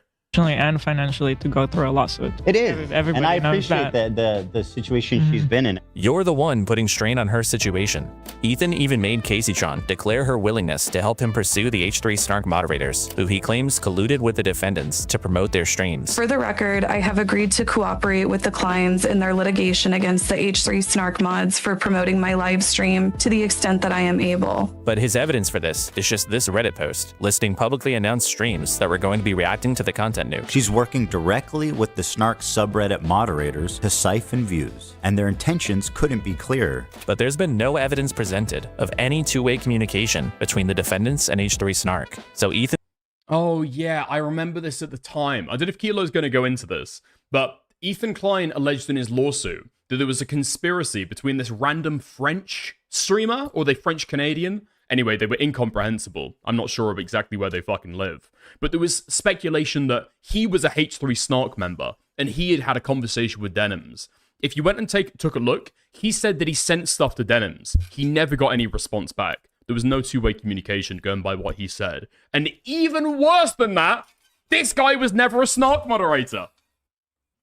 You could take a look. He used his Reddit account openly. I think he even participated in the Snark, and it was not a fucking moderator at the time. It was just a straight-up lie that a bunch of people ran with. Ethan's even using these How's it going, Jenny? Yeah, I said the exact same shit. That apology video was an ISIS hostage video. Worse statements to promote narratives about his enemies that he likely doesn't even have evidence for, which means that these totally spite-driven copyright lawsuits are being weaponized to compel the speech of the people that Ethan is feuding with, and all of it is in service of simply managing his online reputation. And even if you hate Hasan and Denims and all these people, what Ethan is doing here should repulse you, because it's extremely clear that his announcement video, the forced apology, his acceptance of the apology, this entire situation was a lie. And he lied because Ethan knows what he's doing is fucked up. He knows it's wrong to abuse the court to litigate personal grievances, so he has to pretend to be doing it for some greater purpose. I mean, people don't like injustice, and we all see this and know it's not right. I hope that we can all unite against this type of egregious behavior that could destroy the commentary community as we know it. Ethan, don't settle. Bleed her bank account bone dry. That's not my intention. My intention is just to obviously stand up for what's right. But that's obviously not what's happening. None of what Ethan is doing will help the React community. These cases won't establish any helpful legal precedent, and he's not even setting a social precedent against blatantly stealing content, because he's letting the most long-time egregious offenders off the hook. The precedent that Ethan is setting is that wealthy creators can use the threat of litigation to suppress the speech of people they dislike. And despite Ethan claiming he wants to avoid a chilling effect, I don't want to chill the reaction community into fear. This will establish a totally different kind of one. Spite-driven lawsuits like this threaten the entire foundation of online commentary. Healthy internet ecosystems thrive on creators engaging with each other's work. Commentary, criticism, live reactions, whether positive or negative, these things expose audiences to new creators, generate more content, and keep the space dynamic and interesting. Creators respond to each other, build off each other's ideas, and issue criticisms. But weaponizing the legal system over personal beef undermines all of that. And Ethan knows it. That's the reason he's doing it. Maybe if there were a legitimate standard that Ethan was trying to correct, then I could get behind him. But that isn't what's happening. He didn't go after everyone who actually stole his property. He didn't go after people who meaningfully affected his income. He didn't even go after the people who actually set the current standards for the thing he claims to be concerned about. He went after 3 small-scale creators that he hates. And he's using his vastly superior wealth to force them to say whatever he wants. Attacking his enemies, making political statements they likely don't believe, and humiliating themselves publicly, all while lying to your face about what he's actually doing. And the thing is, it doesn't matter whether Caseytron is a good person or whether she said shitty things about people. It doesn't matter what Denims or Frogan have done in the past. What matters is whether you think someone with money should be able to abuse the court to silence their enemy's speech and expression. Because that is the standard Ethan is setting. Not a standard about transformation, not one about protecting intellectual property. It's just the standard of don't piss off Ethan Klein. And if you're not disgusted by that notion, you should be. Ethan would be. In this, dude, video banger start to end. I've got no disagreement. In fact, I've got no fucking notes. Kilo just hits the nail on the fucking head. You know what I mean? It's like it's hard to even disagree with any of the stuff he's saying because it's just true. Country, we value free speech, and what a reaction video ultimately is free speech. I think if you're a reactor on Twitch, if you make a good faith effort to comment, and if you make a good faith effort to promote the author, to link to them, to try to drive traffic to the original video, I think you're probably pretty much doing the right thing, and that's fine. Fair use doesn't give a shit if you watch the video first or not. I didn't watch this video first. I knew they would. Oh my god! This was the clip that I was talking about earlier. Clearly not enough people used to watch Ethan when he was like fat. Fat Ethan is a fucking demon, dude. Fat Ethan does all the bad shit that he criticizes people for now. Ozempic did not change the man underneath. Would watch the He's fat in his mind, in his soul, this guy is obese. Entire video, react to it instantly, giving them no time to form an opinion. I have to show that I've watched it before and thought, well, I have something good to add. I didn't watch your video beforehand, bro. A long-form, irresistible piece of content that I knew that these streamers couldn't resist. They couldn't avoid the temptation of watching it the second it was published. It's speech, bro. I don't need anyone's permission to say anything. You can't just... And here's what I was fucking saying at the time. And people, I don't know why people disagree with me, because it's obviously fucking true. The arguments that Ethan is making for why he's doing this, the exact principles for why he's going after these people, even if you believe they're true, that's not the way the fucking law works, right? When the judge hands down their decision and sets the precedent, Ethan's standards about who he personally does and doesn't want to go after somebody else for, right? The personal parameters that he has for who he does and doesn't want to sell, what he sue, what he does and doesn't find objectionable, is not going to be reflected in the judge's decision, right? When the judge hands down their decision, they might decide that, in fact, since you didn't pre-screen the content, Nuke, yeah, actually, that does make it defamatory. That does make it infringement of your copyright. You didn't know if you could contribute anything before you went into it. You were reckless about whether you might end up infringing on the person's copyright or not. And you just don't know. You've got no control over that at all. So Ethan's stated principles about who he will and won't go after are totally irrelevant in this story. They just don't matter. Published. It's speech, bro. I don't need anyone's permission to say anything. You can't just say whatever you want. You can't just say, I'm in favor of genocide. You gotta watch what you say. I'm not standing by this shit anymore. And I'm gonna call out people like Brendan too, because this is just bad for everyone. And it's especially egregious considering the hypocrisy of the whole free speech thing that these guys apparently love so well. Free speech. You go to free speech. Shut up, dumbass. You're shutting down criticism and you're pretending like it's a copyright issue. It's not. It's fair use. It's protected speech. This isn't a free speech issue. This is people are fucking getting way too comfortable slandering and saying whatever they want about people online under the guise of free speech. There's lots of...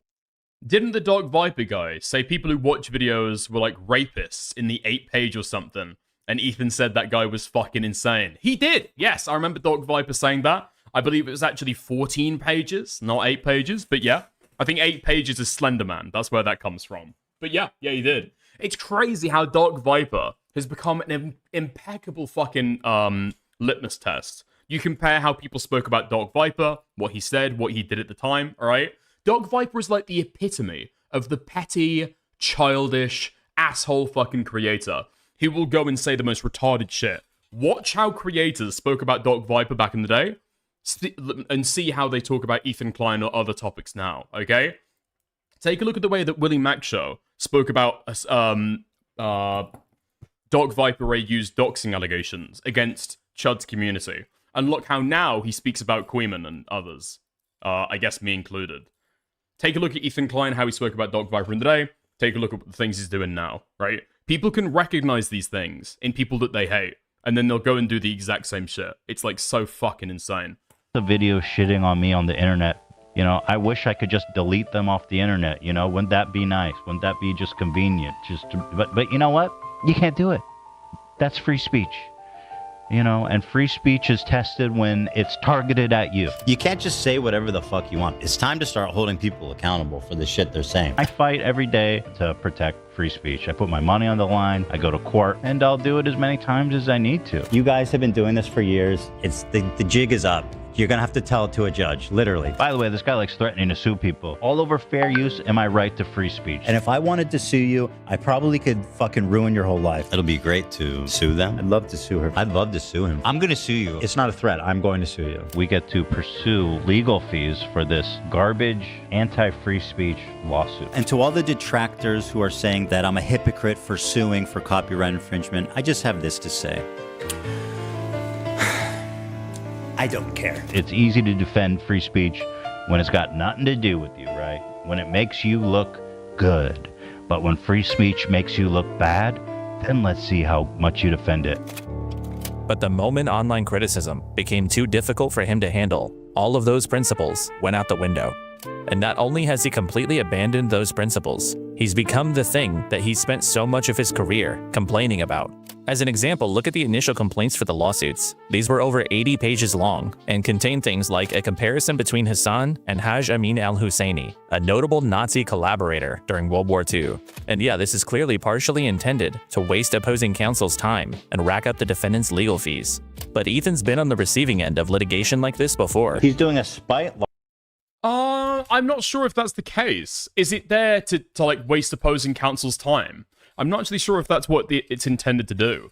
I think the reason why Ethan included a bunch of shit like that, included pictures of denims and Hitler together, and included these fucking Arabs who associated with Hitler and stuff like that, that is just to be able to make it a live stream spectacle. It's to make it into content, right? That's the only reason why that stuff's in there. It's got nothing to do with legally. Nobody can even argue it that way. Is it to waste opposing counsel's time? Do they have to argue against that? Those aren't arguments in court that have to be responded to, right? I don't think. I could be out of my depth here. I'm not sure. When you have a court filing like that, does the opposing counsel have to go through itemized and respond to every single list? Or they could just say, like, non-responsive or irrelevant, possibly? I'm not totally sure. Lawsuit trying to ruin our lives. And God forbid I actually fight back against a fucking total fraudulent copyright lawsuit. Well, fuck you, bro. Or how he spent the last 2 years complaining about online harassment. Dickers react more at Ethan's gonna sue you. Listen, here is the test. In 2026, here is the test for whether you need to react to somebody's video. Take a look. Ah. Unfortunately, that is the wrong letter. I'm stealing your shit. Sorry, Kilo. Sorry, Kilo. But in the You're not big enough to bully me around, okay? Ethan Klein, that's another deal entirely. But Kilo, nah, this guy ain't gonna do shit. versions of these complaints that Ethan linked under his announcement video, he censored his lawyer's contact information, obviously to try to prevent harassment, but he did nothing to protect the identities of the 3 defendants, which were previously not widely known. I mean, sure, court filings are public, but then why censor anything at all? Ethan knew what he was trying to protect his lawyer from, but he declined to try to offer that same protection to the defendants and published it to millions of people. I don't know if most people would think of this as doxing, but I don't know what else to call it. And if that is what this was, we shouldn't be surprised. Ethan has clearly shown, time and time again, that he has no standards of any kind. I mean, like back during the Matt Haas lawsuit, I can't speak for everybody, but I supported Ethan. Yes, partially because of fair use, but also because it was obvious that Matt Haas simply didn't like that someone was making fun of him. It was clearly a case of someone abusing copyright law to go after their enemies. But now that's Ethan, and he's like this with everything. He condemns things when they work against him, but he's perfectly fine with them when they work for him. Like, he considers it harassment when people contact his sponsors over his own controversial statements, but it's totally fine to contact sponsors when he decides it's okay. It must be nice to be racist, openly racist, bigoted, and Twitch does nothing. Capcom? Ethan, add Dickers to the suit, if not a coward. In fact, I got sent something earlier in DMs, a screenshot of Deorio's Discord, speaking about exactly that. Can I find the screenshot? I think did somebody put it in my inbox? Hold on, this should be funny. This should be good. Hold on, did the screenshot get put in? Or is it a clip? Or is it a clip of Queeman pulling it up? Fuck. Where is this shit? Did I get tagged in it on Twitter? Hold on. Yes, here we go. Okay. Yes, dude, I'm fucking... Here we go. Speak. Yes, dude, I'm fucking 60% minimum. Can Ethan sue someone in the UK? These Queen and Dickers people are so defamatory, it's insane. I'm joking, by the way.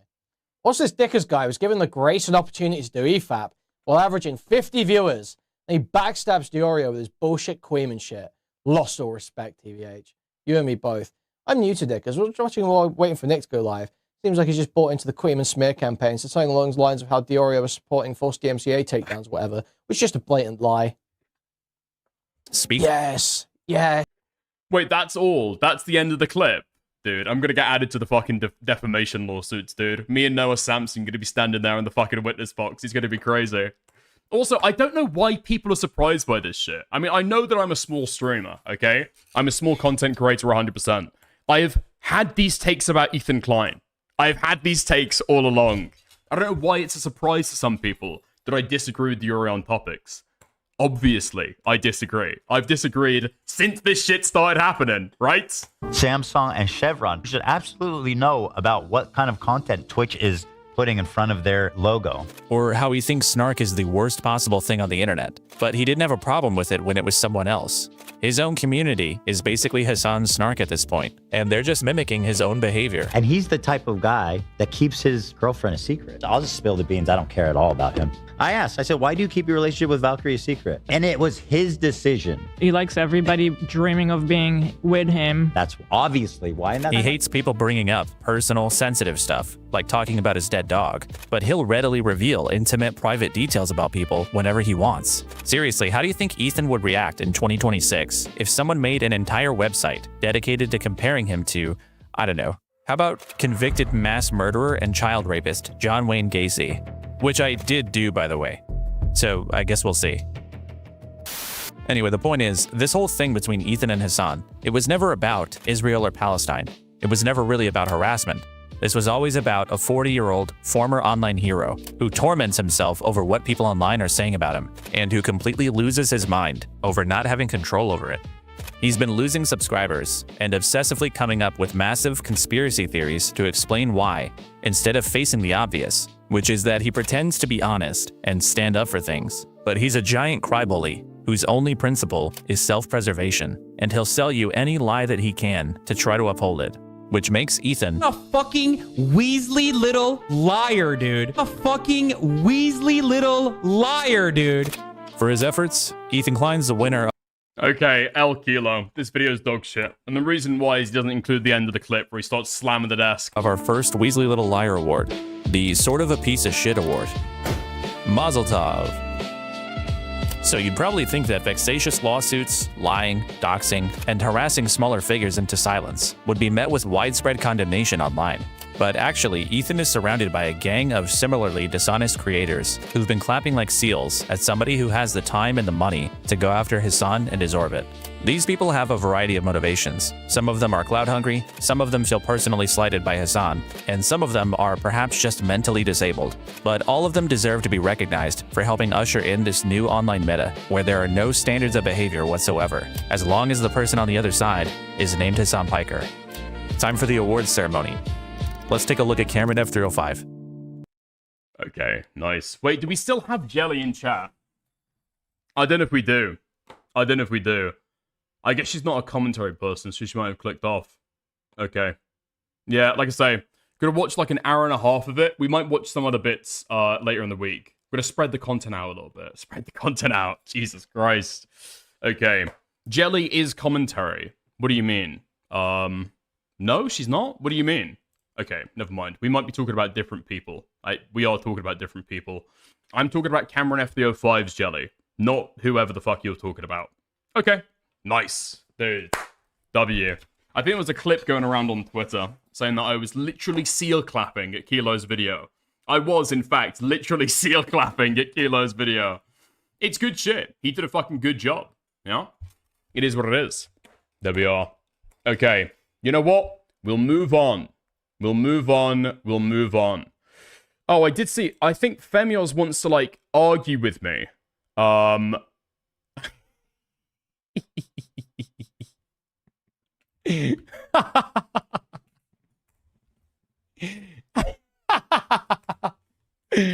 I said that Femios looks like more of an ogre than Parry, and now she's, like, spurging at me in her newcomers chat. I asked to be verified. I wanted in there. I wanted to see what her and Repzion were talking about. I wanted to see if there was any more addresses of lolcows that they were sending to each other. Any more docs information they were sharing in Femios' private server. So I was taking a look to be able to find out. Unfortunately, I've not been given access. On the plus side, I know about 20 people are already in Femios' Discord, so I'm getting sent screenshots anyway. So there we are. Including, just to prove that I'm getting screenshots, I'll just read this out quickly. This was an @ everyone that Femios put out earlier on to a Discord community. @ everyone, I'm about to vent about personal shit, so content warning, I guess. But I don't fucking know who to talk to at this point, so I'm just gonna rant into the void and hope people care. My dad doesn't give a fuck about me. They asked me what I plan on doing to survive when they kick me out of the house, so I straight up admitted, I'll just sell my nudes if push comes to shove. Which they had an issue with, because you must not respect yourself at all then, and because most of society has a problem with it. It's like, planning to kick me out of the house is perfectly fine, but me planning on selling my nudes to fucking survive is too far, apparently? Every time I hear my dad walk up the stairs, I get fucking terrified, because that was the sound I would hear right before getting screamed at for hours growing up. The stairs, which I found out he threw me... Wait, what? The stairs which I found out he threw me down out of anger when I was in middle school because my older brother told me about it a few years ago. But you got threw down the fucking stairs and you didn't find out until years later. That must have been a fucking hard fall. Jesus Christ. I wrote... Sorry, pardon me. I didn't find out until years later, which I repressed for obvious reasons. Or how my dad used to tell me that he can't wait for me to grow up because I'll end up going to prison and getting raped every day because I'm a horrible person who deserves it. And he wonders why I'm a fucked up, mentally ill freak who doesn't contribute to society? I didn't ask for any of this. I didn't want to exist. Why doesn't he just hand me the helium, plastic bag, TOS, TOS, TOS, TOS? Personally, at this point, if he never even wanted me around, since I'm such a nuisance, despite trying to be fucking invisible and stay in my room all day so that he doesn't have to see me, and so that I could avoid any potential conflict. Why the fuck would you create a child if you don't even want to love them? This is all after Femios was told to get a job and move out of the house, by the way. Yeah. I lied as well. Nobody sent me the screenshot. She put this in the announcements channel to the entire Discord. W dad? W parenting? Okay. Nice. Ugh. If you act like a victim, you're going to be treated like one? Okay. I think it's just like a self-perception thing. You know what I mean? And then going and like sympathy baiting with this shit to your entire fucking Discord. Femios has had this problem for a long fucking time. She tried to do this on stream a little while ago. I forget exactly why people called in. Was it after the IA stuff? I think it was. But she was on stream with me, Himpleton, Beckett, other people, just sitting there silently for the majority of it until at the very end she starts like randomly trauma dumping about how her dad never loved her. Okay. Okay. Interesting. How's it going, Morale? How's it going? Did you want me to watch your SFO video? I guess we can watch that as a little bit of a palate cleanser before going to other stuff, yeah? Short Fat Otaku loves trans P-words and lying about Hasan. Alright, we'll cover this as a little bit of a palate cleanser, and then we'll go into the Aber allegations. Nice? Okay. Tabaganda. Short Fat Otaku. Taku, for over a week now, has been lying, avoiding accountability, and attempting to obfuscate what he's actually done and said. I'm going to recap his initial lie, but don't worry, if you've already watched some of my videos or live streams, I'll keep it brief. Dev lied about the recent Trump shooter being a Hasan fan. There was zero evidence for this claim, meaning Dev just completely made it up. Getting Dev to admit he was wrong was like pulling teeth, and when people called him out for his dishonesty, he attempted to obfuscate by pretending that, 1, all of his critics are just deranged Destiny anti-fans, and 2, the lies that people are talking about are just Dev's insistent gooner shit. Both of these... The Short Fat Otaku downfall has been absolutely fucking brutal. Brittany Venti jumped on this shit. We spoke about that the other day. Other people from his past have been speaking about it as well. Aiden Paladin, I think. A bunch of other people in that ecosystem have all been talking about this stuff. It has been absolutely fucking eviscerating. And he still won't talk about it with Morale. He still won't have a conversation with him. I mean, and that's probably past the fucking pale at this point. It's not gonna fucking happen if it was ever going to, right? But there we are. These are false. My issue with Dev, at least, has not stemmed from him being a Destiny orbiter or his gooner shit. It's that he was willing to lie and refused to own up to it. When Dev finally owned up to being wrong, he followed this up. Who did I say? Oh, did I say Brittany Venti? Sorry, I meant Shoe on Head, yeah. With another lie, saying that he got the events mixed up and that he was actually referring to a Hasan fan terrorist attacker, not the Trump shooter. The issue with this is that this person... Oh my god, even from the fucking headline, you can say that this shit is fucking fake. Yeah, he's like, oh, I was thinking about a different attacker. Dude, this guy made a terroristic threat. A terroristic threat. I don't even believe it was on a fucking government building. Fan terrorist attacker, not the Trump shooter. The issue with this is that this person wasn't a terrorist attacker. He made glorified prank calls to fast food restaurants. And from everything I can tell, these threats were not credible. These are still terrorist threats. Wait, no fucking way. Wait, I knew that it was a business. Taco Bell, Sonic, and McDonald's in East Alton decided to shut down their businesses early as a precautionary measure. No fucking way. And from everything I can tell, these threats were not credible. These are still terrorist threats, mind you, and this guy deserves to be arrested and charged. But Dev framing this as a terrorist attacker is just false. And it calls into question if he even looked into this before making the claim. This is probably... No. I feel as though, like, Dev has thought about this stuff, got really fucking confident about it, and then forgotten the details entirely. Actually, no, I don't buy that. I don't fucking buy that at all. I don't think that's how the human brain works, now that I think about it. He's heard about something from, what, almost a year ago, I think? This was several fucking months ago. This was a while ago. And then you hear there was a Trump shooting recently, and you assumed that it was an Hasan fan. Why? Why would you assume that? Why would you assume it's the same person who made some prank calls to a Burger King 6 months before? Because Dev... I feel what has happened here is he has seen something on Twitter. He's seen somebody say, I bet it's an Hasan fan. He's taken that as read, gone to Hasan, said that it was a supporter of his, and then he's walking it back and pretending as though he had a rational misunderstanding the entire time, and he was remembering something real. He wasn't. He was talking out of his fucking ass because he heard something on Twitter, and now he's trying to pretend as though, well, I just had a reasonable misremembering, guys, right? Didn't actually look into this claim at all. He copied an image some random Twitter user put under his initial Hasan lie. Dev did not mix these two stories up. He only learned about this terrorist threat one the day of his initial lie. This is just... Wait, what? No fucking way! This guy's gone back and looked for a new example. Either step up to debate or step off.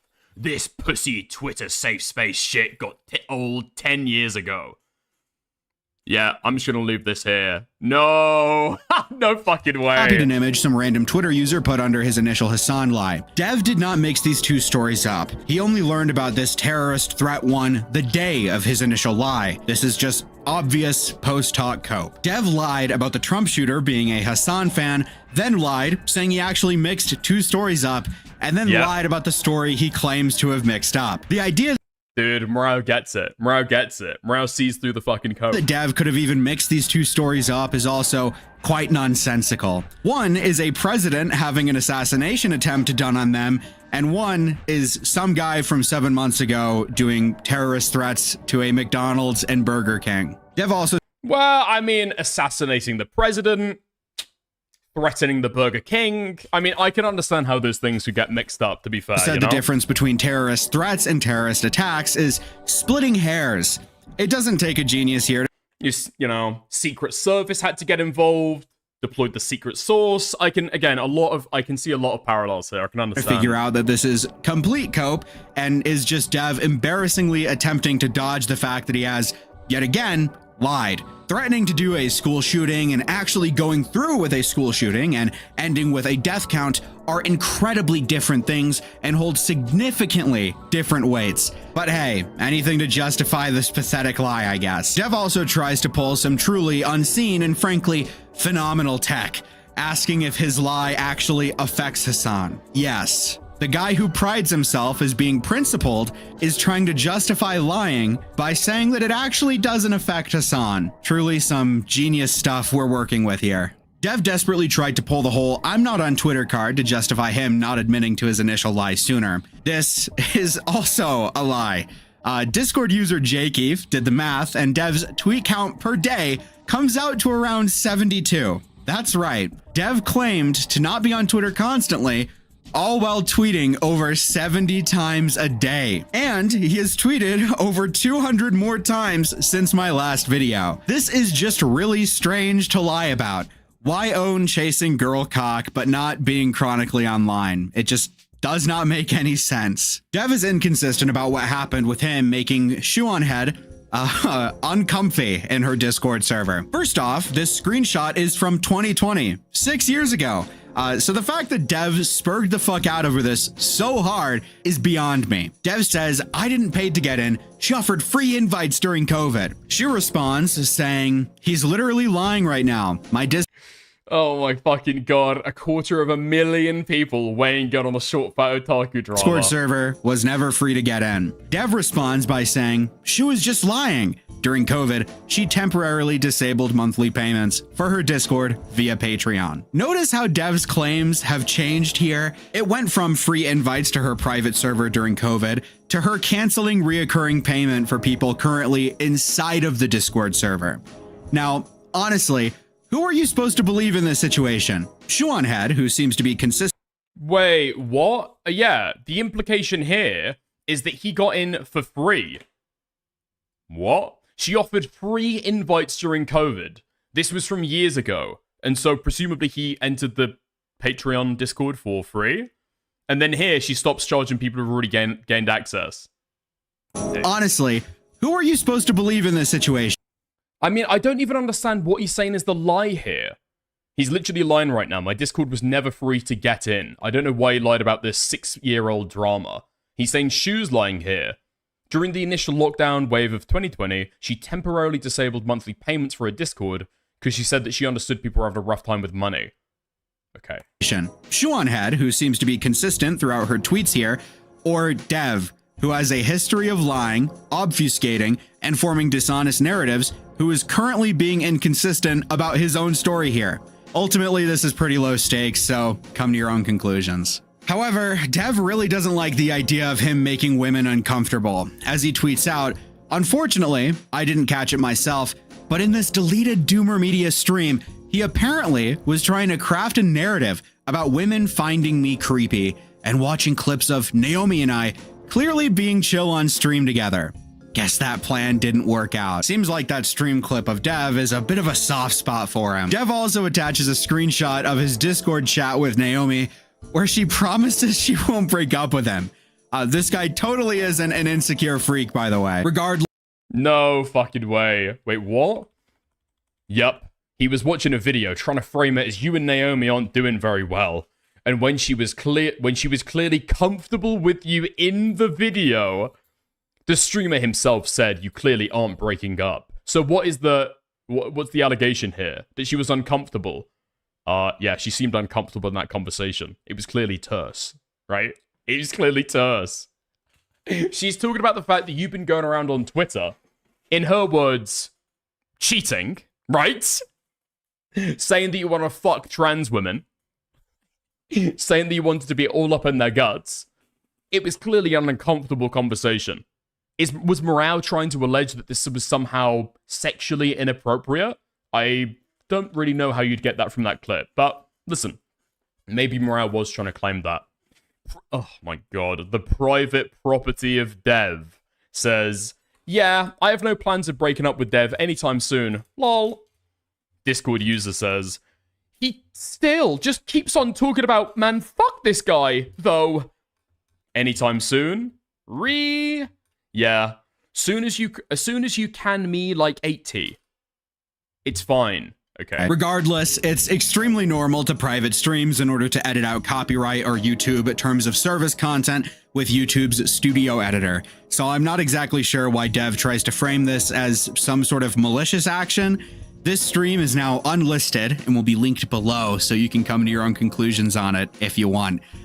Dev, however, has not substantiated me trying to form any false narratives since I made the stream unlisted for him. What I was actually doing in this stream was laughing at Dev because of the numerous individuals who have come out to substantiate the claim that he has a history of making women uncomfortable. Dev makes another tweet saying, the whole making women uncomfy shit is not because of some history of being a rampant sex pest. Oh my god, I saw this tweet. This was uncomfortable to read. Oh my god, my toes were literally fucking curling taking a look at this. It's because I don't treat women with kid gloves. Every man who says this is a rapist. Every man who says this is a rapist every single time. The only reason why women call me a sex pest is because I don't treat them like retarded children. I don't simp. And a lot of women, they don't like that. Now, for the bright-eyed among you, you might have noticed that Dev just admitted to making women uncomfortable. So his initial tweet, you know, the one trying to paint me as maliciously framing him as a creep or whatever, just completely falls flat. Not really sure what his issue even is at this point. It all just comes off as extremely desperate. Dev goes on to treat the allegation of making women uncomfortable or creeping them out on the same level as a rape allegation, comparing what's happening to him to the Me Too movement, saying that people with intricate, in-depth understanding of how false allegations operate ignore all that shit when it's a person they don't like. Hey, dipshit, what false allegation? People are saying you're a bit creepy, not that you're a fucking rapist. This is all incredibly low-stakes shit, and even you admit that you creep women out in your own fucking tweet, moron. There's also your own admission on a food shop stream where you yourself say that you made multiple sexual jokes to— I just don't know why you would fucking say this stuff online. This is permanent. This is forever. This is being screenshotted. This is going in several videos now. Why would you just leave it well alone if you know that in the past you've made women feel uncomfortable? Just don't interact. Just don't talk about it. Just don't say that you only make women feel uncomfortable because you don't treat them like children. To food shops, which resulted in them telling you to stop because it made them uncomfortable. Okay, so real quick, because I'm going to bed in like a second. Food shops, we've been friends, what, like 3 years now almost? It's been a while. Yeah. Uh-oh. Yeah. Something like that? Okay. Do you recall, like, earlier in our friendship, you know, I'd make like a few, like, so, you know, like sexual jokes, and like, it was kind of funny. Thinking about that. And then, I was literally thinking about that. Yeah, I was literally thinking and then about that, yeah. At one point, you were like, hey, I know we're all having fun here, but I'm not really comfortable with that. And I was like, you know what, fair enough. And then I stopped, and then that was it. So much for not being a rampant sex pest, huh? Quick attempts to back Dev up, which, again, pathetic. Dude, you know how much you have to go, how far, the extents you have to go to creep out food shops. Literally a trans pedophile gets no attention from anybody in real life. Only dates on the internet. To creep them out, dude, you've got to do some fucking diabolical stuff. Nobody is falsely accusing this guy. These people are all just desperate to play victim instead of gain any amount of humility. Back to food shops, though. Here's a clip of Dev saying that food shops was falsely accused. Oh, food shops? I've been friends with food shops for about 2 years, and she had like those false allegations against her, which again, I felt a little bit of sympathy for her because false allegations are never fun. Now, I'm not sure what sort of research Dev did here. Dude, false allegations are never fun. The majority of the allegations against food shops are just clips of her. Dude, how can you have a clip where you are saying, I am a pedophile, and suddenly we're calling that a false allegation? Now, obviously, that seemed like a flippant joke, alright? But it is what it is. But food shops lied about having POCD, lied about getting prescribed lolly, lied about even talking to their therapist about lolly consumption to any significant degree, which would lead to any sort of diagnosis, and even sexted a 17-year-old girl while they were 26. This girl was known in Destiny's community and Zonia's community for being a minor. So, pray tell, Dev. Oh my god. May 2023. Permanent ban. Punishment direct message. Successful sent to user. A couple years underage, plus being extremely sexual and inviting sexual advances from other users equals please do not return. What false allegation are we talking about? Also, using your prior logic, wouldn't the difference between a pedophile and a lolicon be splitting hairs? Dev is a pathetic, lying coward who will obfuscate the actual criticisms people have of him. First, it's Destiny anti-fans, then it's Gooner shit, now it's people accusing him of being a sex pest. Anything to avoid the substance. In this case, lying about Hasan, and then lying about some glup shitto guy who did terrorist threats. Why does Dev do this? Because he's an embarrassing loser who would rather cope on Twitter in his Hugbox safe space than ever honestly engage with critics. Honestly admit to being wrong, and have any amount of humility. I frankly find hypocrisy a boring critique more often than not, but at some point it must be said, holy shit, Dev is one of the most hypocritical people I have seen in recent memory. While making this video, I took a break to live stream for around 2 hours. I tweeted multiple times at Dev and asked him to call in to debate me on my issues I've laid out here. He refused, all while tweeting actively during my stream and having multiple tweets criticizing Hasan for not debating him. Short Fat Otaku would never actually debate anybody who disagrees with him. He'll just find some excuse to skip debates. In my first video about Dev, I theorized that he wouldn't respond to my criticism. And here's the thing, it's not even like it's a difference in the size of the platform, right? I'm pretty sure that Morale gets more viewers than Dev does, especially when he's got like a, you know, a bone to fucking chew on, especially when he's got a story. I was proven wrong. Instead of an honest back and forth or a live stream discussion, I got lies, obfuscation, and no honest engagement with any of my critiques. 8 years ago, Dev went on the Kill stream to talk to Mediker. Dev had done some streams on Mediker, all while actively running from him and refusing to call him, and even trying to threaten Mediker by live streaming a folder on his computer titled Jim's Docs. When confronted, he tries to obfuscate that it was some sort of Sargon of Akkad op, and when that obviously falls flat, he loses all the air in his sails. Jim, Devil made like what I would call a very tame stream about you, but you had plenty of grievances regarding that stream. Oh yeah, no, you want me to list through them? Yeah, let's go through the grievances. There was the let me invite him on, then let me say I've got to go. Let me schedule a stream with him, and then let me not cancel it the next day. Let me show up in Ralph's chat, but then not come on the stream with Jim. That I would think is kind of bitch material. Also, I found it funny with I just want to talk about his history. Let me show this folder called Jim's Docs. I'm not going to show him guys, but I'm gonna have that sitting up in the corner.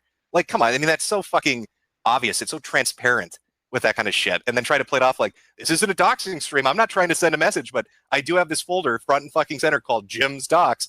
Didn't get it from my guest. I got it myself. I went out and got it, and I verified I don't think it's real, which means you took the time to look through it. So like, I mean, it comes off as like petty shit. This isn't you're looking through history.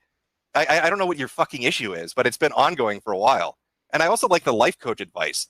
Like, Jim isn't living up to his full potential. Yeah, tell me, Mr. 20 viewers a stream, how can I achieve what you have?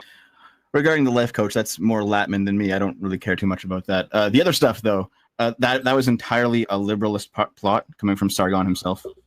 Uh-huh. Yeah, that's really cute. I can't help it if Sargon's got people around him that do shit like this. You, crowd, others. I mean, maybe that's a character of people he has around him. I don't know. How do you respond to this accusation, though? Nothing really to say. This is a pattern of behavior that has lasted for almost a decade. Short Fat Otaku will lie, he will obfuscate the truth, and he will consistently run from critics. The way I see it, Dev, you have two options. Continue running like a pathetic coward, show yourself openly as a dishonest, hypocritical freak, or own up to your mistakes, learn some humility, and become the principled individual you pretend to be in your videos. Ball's in your court. That is, if you can even bend over enough to pick it up. Okay. Nice. Wait, hold on. If we're holding people to their fucking standards, okay? Morale, aren't you fat? I'm pretty sure you're fat. No? Where'd you get off talking like this about other people? Alright, nice. We'll move on to other stuff then. Or did Morale... Fuck it. Did Morale want to call in about the SFO drama? That could be pretty interesting. We'll have to have a look at that. If he wants to, he can. If he doesn't want to, doesn't have to. Is this guy still watching? Or did he make me watch his fucking dog shit video? And he's fucked off. Alright, nice. Great stuff. Have we got a rape review? I think we may do. Oh, fuck. Sorry, Mariah, you're still here. Pardon me. If you want me to, I can. I mean, if you've got anything interesting to say, I suppose you can if you want. Totally up to you, though. Don't worry if you don't want to. Yeah, if you don't want to. Because I'm guessing SFO has probably blocked you on Twitter at this point. Right? Has he blocked you on Discord? Is there any chance that you're going to be able to speak to him? Or no? Okay. Never mind. Nice. Let's have a look at the ABBA drama then. We'll go through some of that. Alright. Fab. It's basically all in the video, unless you have something specific you want to talk about. That's alright. We'll move on then. Okay. Fab. ABBA of ABBA and Preach. Big channel. People probably know they are, especially if you're coming from the Destiny space. Essentially, ABBA was one of the only people who would call out Destiny for his wanton debauchery that he had with women. Having sex with mentally ill women, enjoying the thrill, enjoying that high-risk lifestyle. He would be the only person who would call out Destiny. He would sweep from a little bit. You probably know him from that clip with Destiny, where his wife, Melina, is dancing with the black man. He is the black man. This is who we're talking about today, alright? And he, unfortunately, may have fallen for the exact same folly that he was able to notice in Steven. He may have fallen for the folly of hedonistic enjoyment of women. But we'll have to see. Part 1. My pregnancy with ABBA. Let's have a look. Hi, my name is Libby, and I was a girlfriend of ABBA from ABBA and Preach. We were together for 5 months and involved with each other for about 8 months total, but 5 months of that was a serious, committed relationship. I know when someone thinks 5 months, they think what can really happen in 5 months, but I think most would agree the first 5 months of a relationship can feel very intense and be filled with a lot of love. And that means you can feel the opposite of that intensity if things are not aligning or if things are not compatible. I'm going to be talking about a pregnancy in which ABBA ultimately walked away from. And I'm going to be talking about the difficulties and the emotionally harmful interactions I've had. Dude, do I make the joke? I don't want to. I don't want to. He's Canadian, so it wouldn't even work. That's the excuse that I'm going to give, okay? With ABBA. I want to acknowledge something up front, and that is, I know exactly who I'm speaking about. I know exactly who ABBA is. ABBA is articulate. He is persuasive, and he is calculated. ABBA is the king of receipts. And anyone who really knows ABBA would not willingly put themselves in the position I'm putting myself in right now, unless their experience was significant enough to speak on. I'm not here to cause spectacle. Okay. This is all informational, and I'll just leave it up for interpretation. I met ABBA July of 2025, last year, and it was really fun, and it was really interesting. What are you talking about? A snow bunny? She is clearly Asian, no? Totally the wrong thing. Totally the wrong thing. No, she's not a snow bunny. And it was honestly full of love. 4 months into the relationship, I start to see incompatibilities and inconsistencies that made me question the relationship and started to make me feel doubt. There's no fucking way. This is got to be a troll or something. There are building works going on. The next fucking... This is so distracting. Dude, I want to hear the fucking allegation. I want to hear the rape allegation. Oh my fucking god. Okay, started out nice. He was a nice guy. Got it. Understood. Ironically... Okay, no, it's not rice. I feel like Snow Bunny feels fine, but for some reason Rice Bunny feels incredibly racist. As I started to feel... And then whatever the fuck Let It Go said in Kick Chat is even worse than those that. doubts, I found out I was pregnant. I was very nervous, but I knew I wanted to keep the child. I told Abba about the pregnancy, and he was actually very supportive. He was very excited. He always talked about how much he wanted children, and he said he was sure about the pregnancy, and he said that he was always very sure about me. I, however, did not feel sure about Abba. Like I had mentioned, I started to see some core fundamental differences with our values, our lifestyle, and especially how Abba handled things emotionally and how he handled things communicatively. As time goes on, during the pregnancy, I still start to feel even more anxious and more nervous. And I think I start to confuse my anxiousness with being with Abba, or moving forward with Abba, with my confusion and anxiousness with the pregnancy, and if I... Wait, what do you mean? Wait, if I wanted to what? Because my question is, did you plan this fucking pregnancy? Are you guys together? Are you, like, planning to get married and, like, get engaged to each other? Wanted to continue the pregnancy or not. Oh, no. Oh, no. Oh, no. So this is like an accidental pregnancy. Nobody thought this was going to happen. And now we're thinking about whether or not we're going to have to keep the kid. But dude, this is a fucking nightmare scenario. Jesus Christ. And terminating the pregnancy was never in the question. It was something I never... No! Fuck me! Jesus Christ. This is a fucking nightmare scenario. Holy fuck. I wanted to do. But as time kept going in the relationship, I still felt like it was pretty rocky. Use condoms, guys. I mean, you can use condoms. Unfortunately, every now and again, they're gonna fucking break, right? I feel like it's like such a fucking critical conversation to have as soon as a relationship starts like taking off. By the way, just so we're on the same page, we're having sex, right? But if something were to happen, what would you feel comfortable happening? Like, you don't have to have the conversation the first time that you have sex. But if you're like, as stuff starts progressing, fuck me, you've got to have that conversation sooner or later. No? And I talked to Abba and I said, maybe an abortion is something we should do, even if...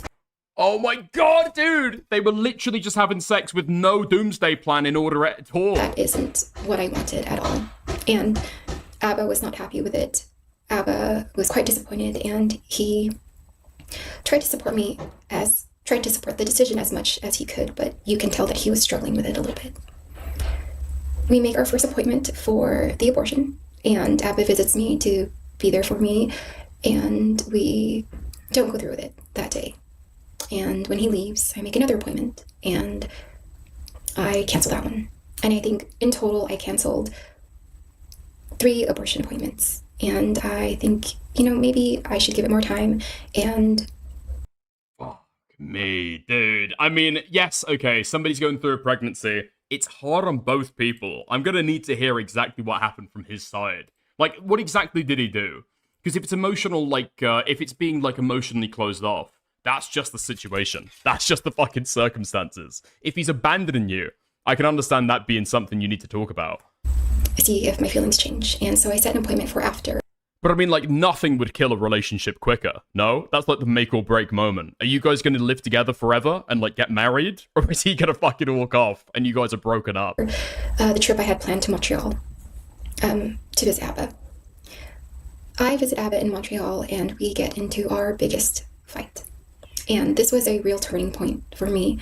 And I know it's hard to imagine Abba upset, but he does get there.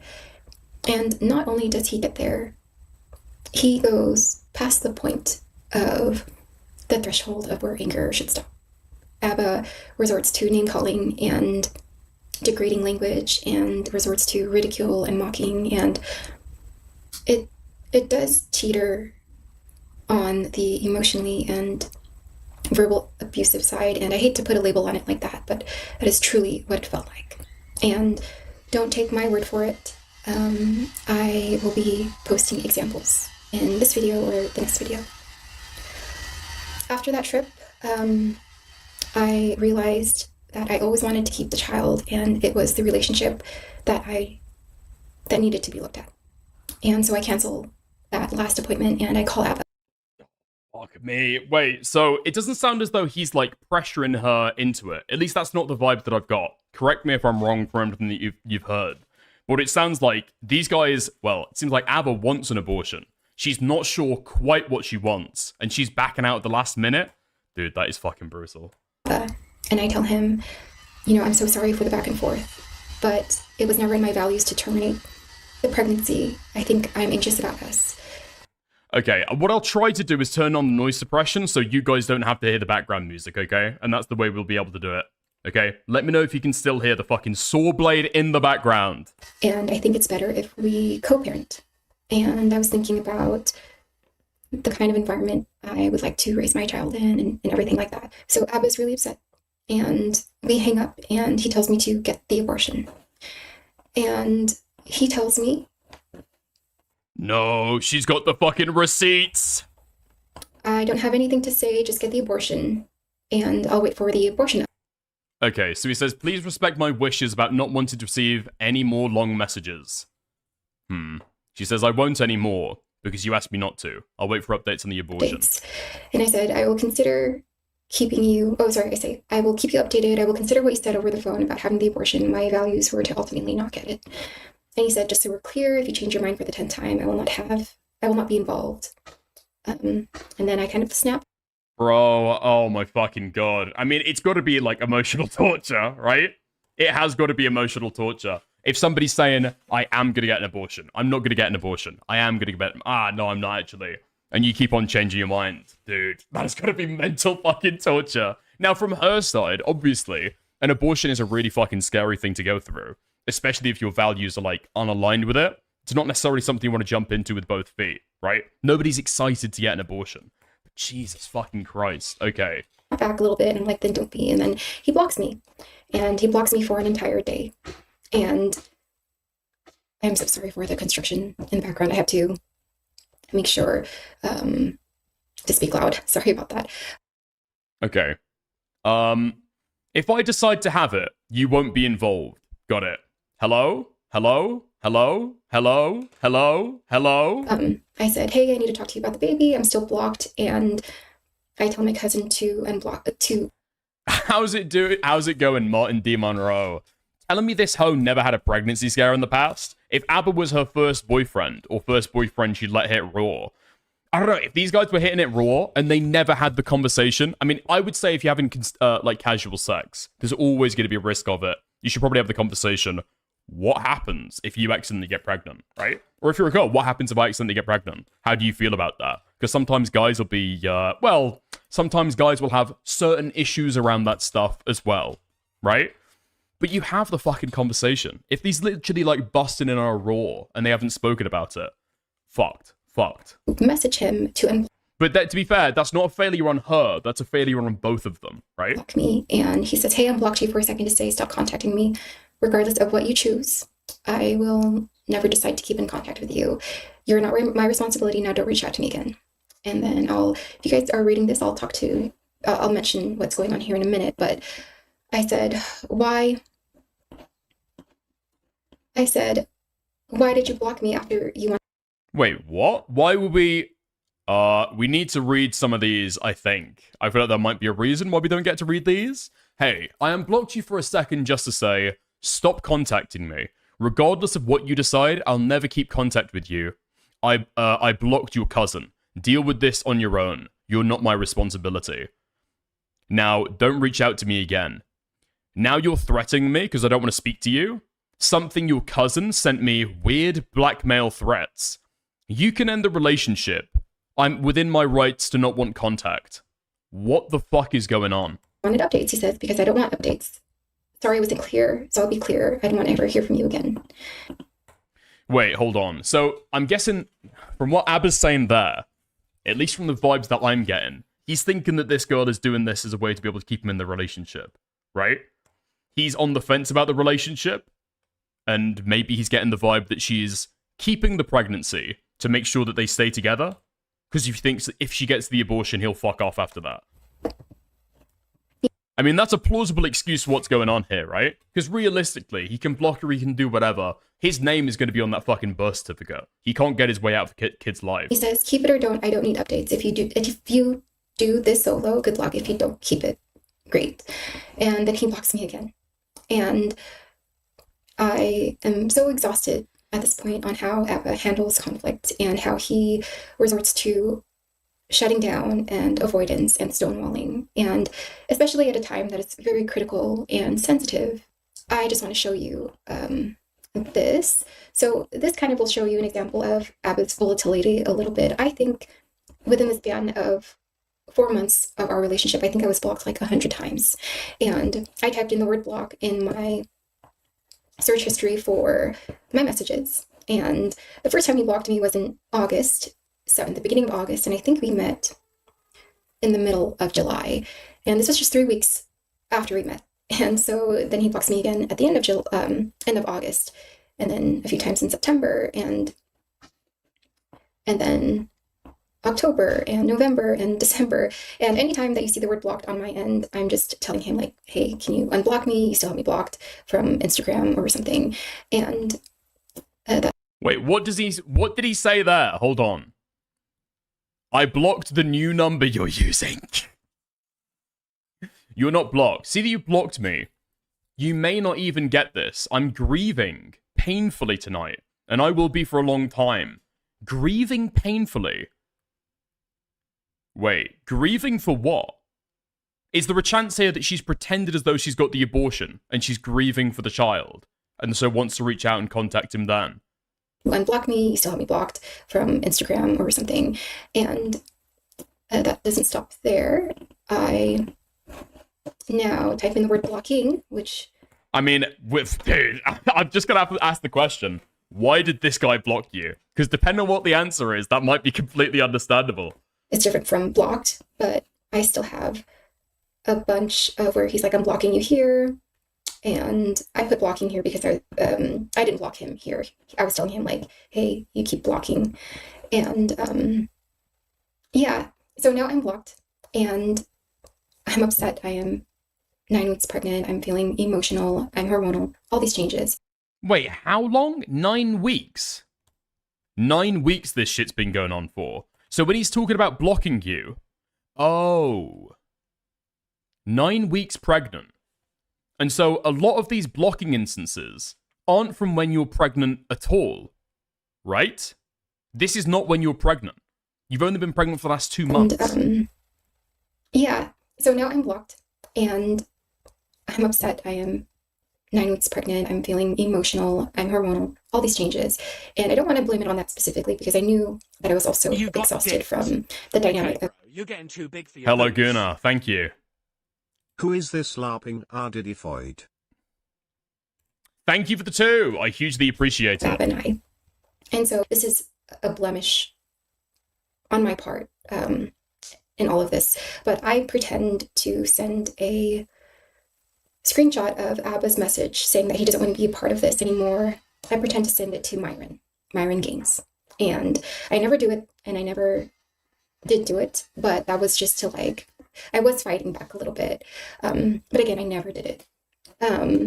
And I also messaged the...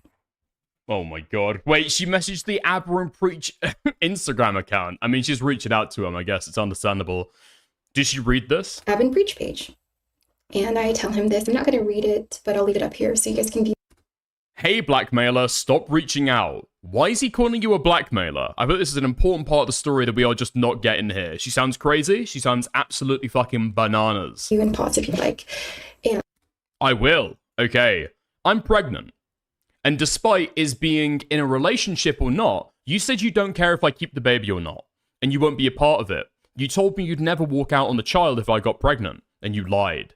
I will keep the baby and raise them myself. But because I express feeling anxious, 5 months into the relationship! 5 months into the relationship! Oh my fucking god! Okay, this is the nightmare scenario, but like, there's other things here that might influence whether or not it's like, maybe understandable how he's acting. But because I expressed feeling anxious 5 months into the relationship, and I told you my truth, because I do care about your life. Huh? Me loving you, and me also feeling unsettled can both exist. You say this isn't horrible behavior towards me. You're saying this behavior is better than blackmail. I didn't even say I was going to do. I never said I was going to do those things, and you keep telling me you would stop your friends from doing that because you're not me, ? But you would leave me alone to parent your child alone, saying that's not horrible? If I wanted my friends to expose your horrible text messages to me, wouldn't you think I already would have done that? My friend even said in the messages you sent me, Libby would never do that. Well, unfortunately, as we're seeing today, Libby has, in fact, done exactly that. I felt like I needed to end the relationship, because we were fighting all the time, and it wasn't okay. I ended it respectfully, and you knew that. You then told me you'd not care if I keep the baby or not. You're not going to be a part of it. And then you block me? And then I try and reach out to you because there wasn't a decision on the baby. What do you mean by that? Why are you reaching out to him again? And then I reach out to you because there wasn't a decision on the baby. Well, you have the ultimate decision. Why are you trying to like get him in on the decision-making process if you've already made your mind up? I mean, I understand wanting that kind of closure. But I mean, that's what it is. It's like a degree of emotional intimacy and closure, right? Okay. And then I showed my friends your horrible messages, and they stick up for me. Even you know what you sent me was evil. That's why you're afraid of it getting leaked, which I said I wouldn't do. But even that's telling. I mean, has it not got leaked? Did we not get it in this video? Maybe she's holding that back then. I don't know, dude. We're not being given the entire story here. Not even close. And he just responds, "Hey, blackmailer, stop reaching out." And Abba gets very upset because now Preach sees these messages, and now Preach knows that his girlfriend is pregnant. Now Preach knows Abba's girlfriend is pregnant. And Abba calls me at some point, and this is just another example of how...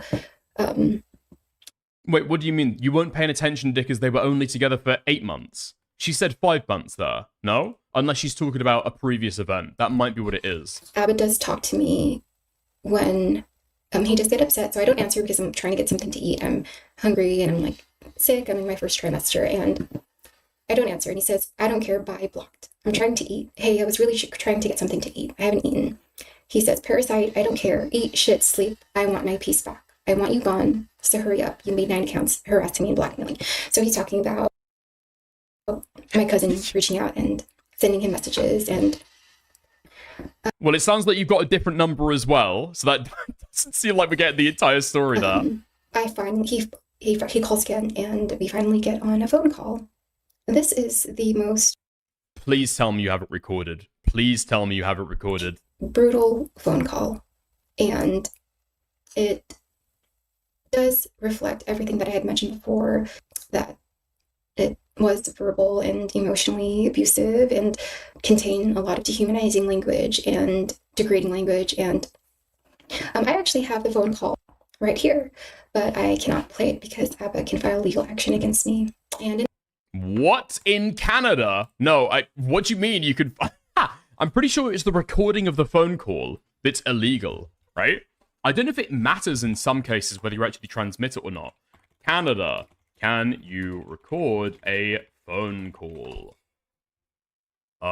Yes. You can legally record a phone call in Canada if you are a participant in the conversation. Under Canadian law, only one party consent is required, meaning you can record a call without telling the other person.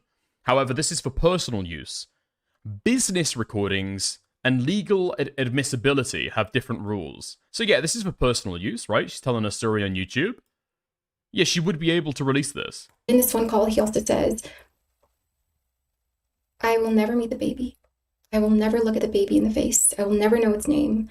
And if I do, I will make sure to tell them that their mother was disgusting and horrible. And he says that he will make sure he's never a part of the baby's life. Wait, so you can't play the recording for us, but you can record the details. Something here isn't quite adding up, I don't think. And I know you can't picture ABBA saying this, but he does say it. And after that, I never hear from ABBA again. 3 days go by, and I am desperate to talk to him. And I contact Preach through Instagram, and Preach doesn't want anything to do with it, which is understandable. And I just kind of leave it alone after that. Week 1 goes by, and I don't hear anything from ABBA. Week 2 goes by, I don't hear anything from ABBA. And then now we're at week 3. And I know that 3 weeks doesn't seem like a long time, but when you're trying to figure out a situation as critical as this one, and you're so desperate to talk to the father of the baby, 3 weeks felt like a very long time. And week 4 comes up, and I now have to make a decision. And I have to make a decision based off what the reality is.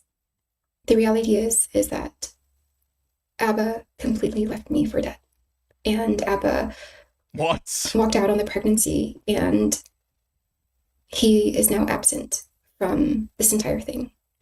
And he doesn't want anything to do with the baby, and he doesn't want anything to do with me. And I mean, it's not like he walked out on you. It's kind of shitty if you're pregnant to not, like, help you through the process. But if you've been dating for 5 months at that point, I mean, are you really walking out? You should be relying on your fucking friends and family, right? Not on the boyfriend that you have for 5 months. You barely know each other. And I make the hardest decision I ever had to make. And it was a very painful decision, but I ended up having the abortion. And I grieved very hard. And I was also grieving the relationship with ABBA. I knew that I found all of these incompatibilities, but I did still love him a lot. And I was feeling very lost, and truly some of my darkest days. And I think ABBA will never get a hold of me again, and he really doesn't care to reach out, but he does. So a week after the abortion, I hear from him on Instagram. And this is what he says. He says, for me to plan things, I need clarity on a few things. Dude, what the fuck is this? Abba Zabba, let's go. Whether you intend to continue the pregnancy and what level of involvement you foresee for me. I should be clear that I still have no plans to co-parent. I'm not messaging to discuss the relationship or here to argue, just the above. And he is messaging me a lot, and it's because I'm not responding to him. And huh? Okay, hold on. Let's have a look then. What's he saying here?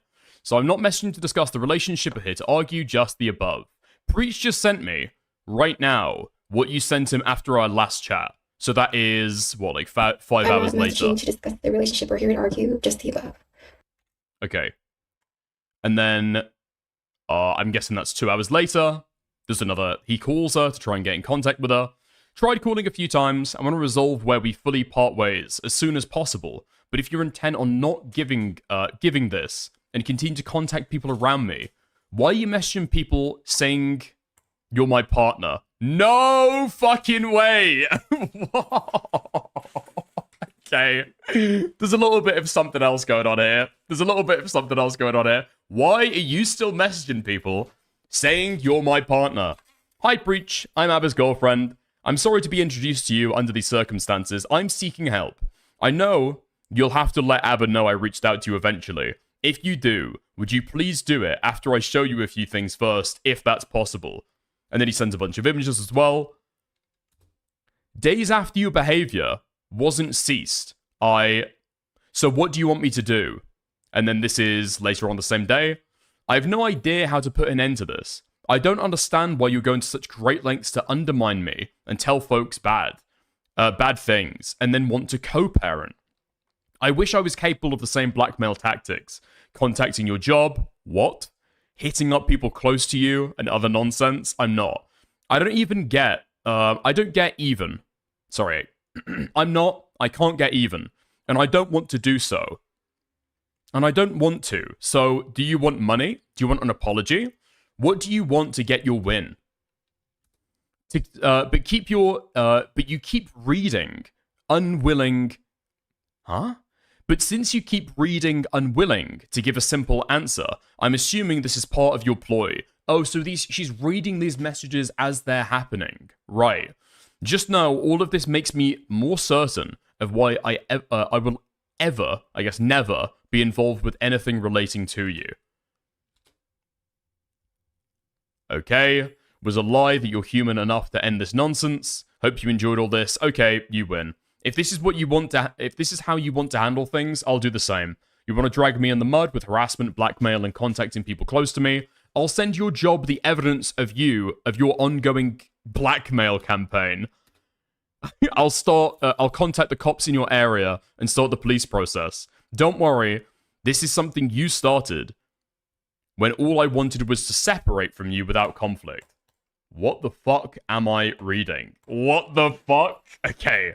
So Abba, despite claiming that he wasn't going to go and do this stuff, is then threatening that he's going to do the exact same thing. So she says, I'm not going to engage in this type of communication. I mean, if she's complaining that Abba isn't reaching out to her and even isn't having a conversation with her, these messages seem cordial at the very beginning. One thing I realized about Abba is Abba thinks a certain way. Abba also likes things done a certain way. And if things are not followed through in the way that he wants, you will see a reaction from him. And, this is one of those times, like, I'm not responding, and he is insulting me, saying I'm doing all these things, and I'm not, doing those things. I'm like, I'm not getting engaged with this type of communication, but he does lash out. And I thought about the pregnancy, and I thought... Wait, is this during the pregnancy? Let me think. So this would have been 12 weeks ago. 12 weeks ago. Which if she just got the abortion, she said that she was, what, 8 weeks through? 9 weeks through? This would have been before the pregnancy? Abba never cared about the child. Unless some of the dates aren't fucking lining up here. This doesn't seem to make sense. He only cared about... But he is talking about co-parenting. So is this really, really early on in the pregnancy? This dream that he had. But that's not really how it works. We both have this responsibility. And I didn't do it the way he pictured it. And I can understand that also. But, this is so far removed from what he would support on his channel and promote on his channel. And so, I said I left you alone since I reached out to Preach a month ago. And he's saying, like, no, you're, like, still calling me, and I'm still trying to reach him. I said, no, I never called you. I said, I've left you alone since, like, my last contact with Preach.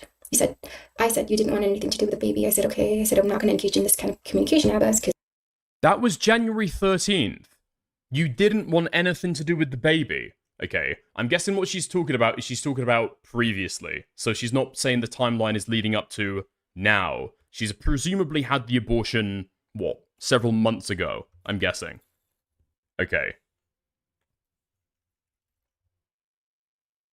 Okay, nice. And promote on his channel. And so I want to believe women, but there's holes in this story. I don't necessarily want to believe men or women. I tried to be like neutral on that, I guess. I just did internet allegations, whether it's men making it against men making it against women, women making it against women, women making it against men. It's like always, I don't know. There's always something sus going on there. People will, not to say that they're all false necessarily, of course, right? But people will overstate certain things. I think it's due to have a certain level of skepticism of them. But there's like, the timelines here are super fucking weird. And some of the text conversations hint at stuff that we are just not being seen, right? Or not being shown, rather. So I'm starting the process and calling Kaiser, so do what you want. If you want to ruin my life contacting my people, prepare for the same. I kept records of your blackmail, so enjoy that. She says, I left you alone since I reached out to preach a month ago. Whoops. I said I left you alone. He says, no, you haven't. I've been receiving calls still. Since I reached out to preach a month ago, and he's saying like, no, you're like still calling me, and I'm still trying to reach him. I said, no, I never called you. I said, I've left you alone since like I did nothing for a month while you keep doing your criminal behavior, contacting my people. Okay, well, you my win. last contact with the preach. I said you didn't want anything to do with the baby. I said, okay. I said, I'm not going to engage in this kind of communication, Abbas, because he keeps messaging me, and he sends this Yeah, and he says, listen, head back to the start. I want you to answer the first thing. little okay liar thing. Remember, I said that Abba can act in a way of like mocking and ridicule and a little sometimes immature, but yeah. Not only did he walk out on my pregnancy, he also sent me a Pinocchio emoji. This vile predator needs to answer for his crimes. Dude. I've never seen somebody raped with a Pinocchio emoji before. That's fucking crazy. Okay, so he says, answer this. So it's the first message where he's trying to talk about, are you going to keep the baby? What's going to go on with that? And she says, I won't engage in this kind of communication, Abba. It's a simple question. I have no hate in my heart. I have no bitterness. I have left you alone. Yeah, I said, and that's what you wanted. You didn't want anything to do with the baby. And to this day... Wait, hold on. What, did she just like swipe away? Having your friends do it. You wanted. You didn't want anything to do with the baby. And to this... What? Why did that get swiped? Why don't we get the rest of that conversation? Why don't we get the rest of that conversation? Yeah, I said, and that's what you wanted. You didn't want anything to do with the baby. And to this day... You had your friends do it? He gets fucking swiped away. Okay, nice. Read the message above that one. Should have discussed before penetrating. Nice, I'm glad. That's great. Okay, I think personally, the father should have some choice when it comes to the pregnancy. Dad doesn't want baby, mom does, no child support. Having or not having it ultimately is up to the mom. No, I disagree with that, okay? I do disagree with that. That's probably one of the most retarded things to ever come out of the men's rights movement. It just doesn't work. I think some people refer to that as like a financial abortion, right? We don't set up these things. There are different rights to be able to balance, right? There are the rights of the mother to have or to not have the abortion, totally up to her. The rights of the man, he shouldn't have to pay for a child that he doesn't want, right? He has some level of autonomy himself. But also, the child has rights, right? Now, whose rights trump other people's rights? Ultimately, it's going to be the kids, right? Here's the thing, okay? Because you could have men with better civil rights so that they can financially divorce from a baby. What you end up with in that instance is a child being raised by a mother because she might have a religious value about it. She wants to keep the kid, right? And then the kid is being raised on a single income, possibly on incredibly low income. And so it's not properly supported, especially with how expensive raising kids are, right? That's the issue. That's the issue. So the state pays for the kid. That could be a way you could manage it if you want, or you could put it on individual people to have some kind of, responsibility with how they conduct themselves, right? That could be another way. But yeah, I don't know. I think that having to pay child support, even if you didn't want the kid there, I think you should probably, right? You should probably. Yeah, I said. It's just like a sad occurrence, but I don't think the governments are going to start shilling out tons of benefits for women, rather than just having the fucking father pay for it. And that's what you wanted. You didn't want anything to do with the baby. And to this day, Abba. Wait, what do you mean? Dickers, you are raping your own content. Go back to the last screenshot she showed. What am I looking for, Krona? He says she is calling him from multiple American numbers to get around him blocking her. Yeah, he said it earlier in the text as well. She's like, no, not me, not me. He's saying that he's blocking several numbers, yeah. And to this day, Abba feels extremely justified with leaving the pregnancy. This is one of our last messages.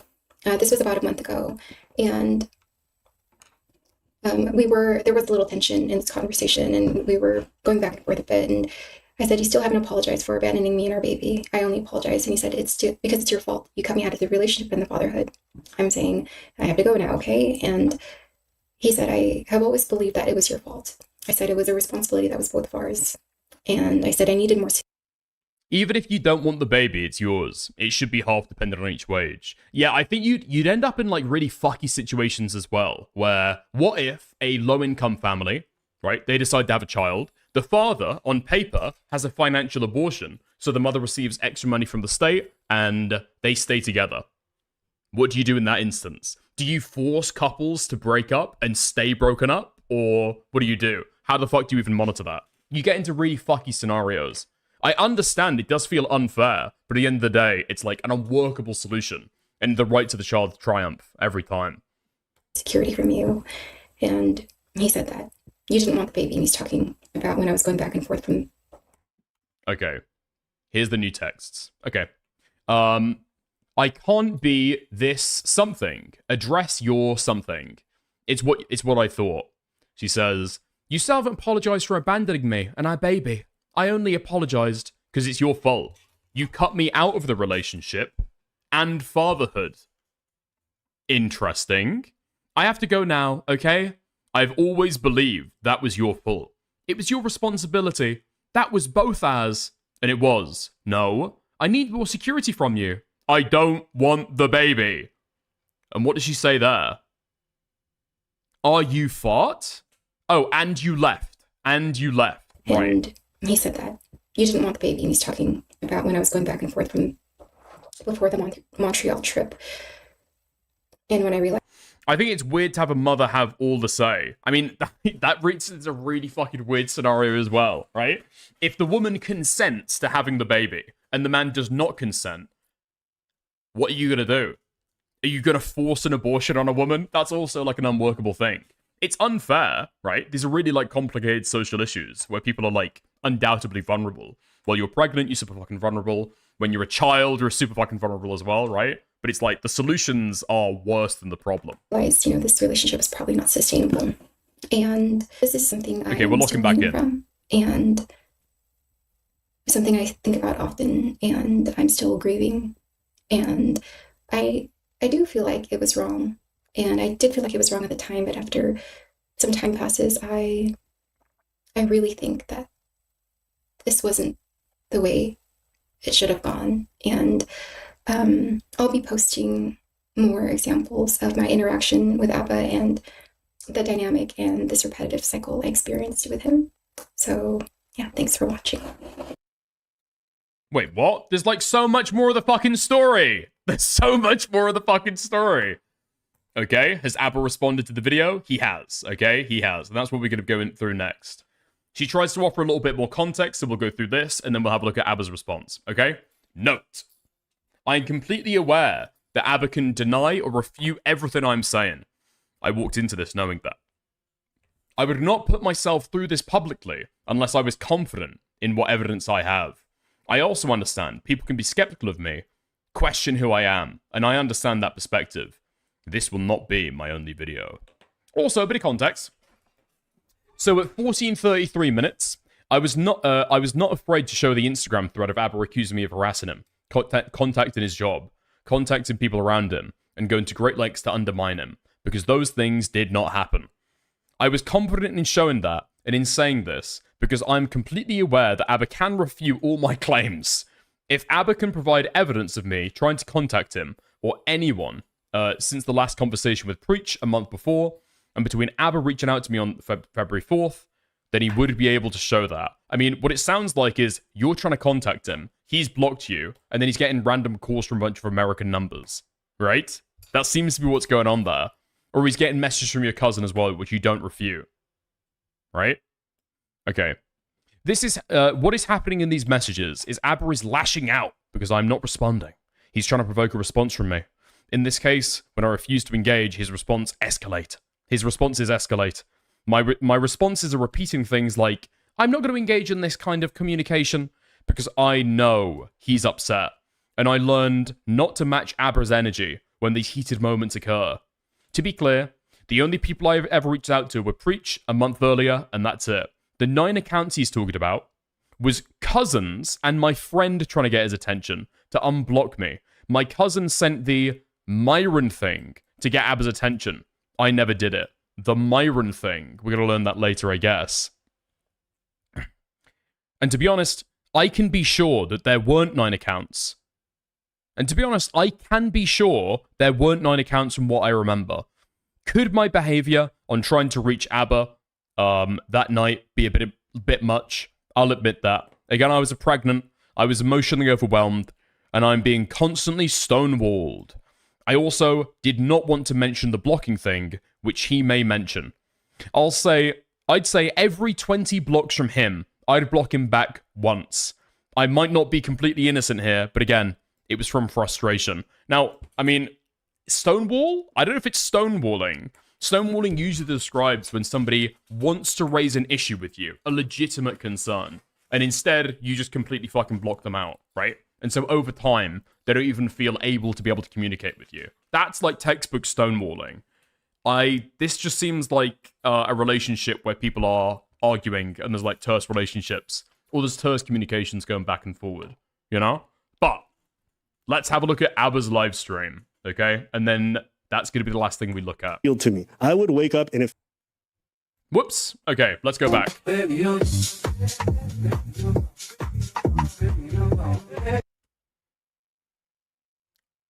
Okay.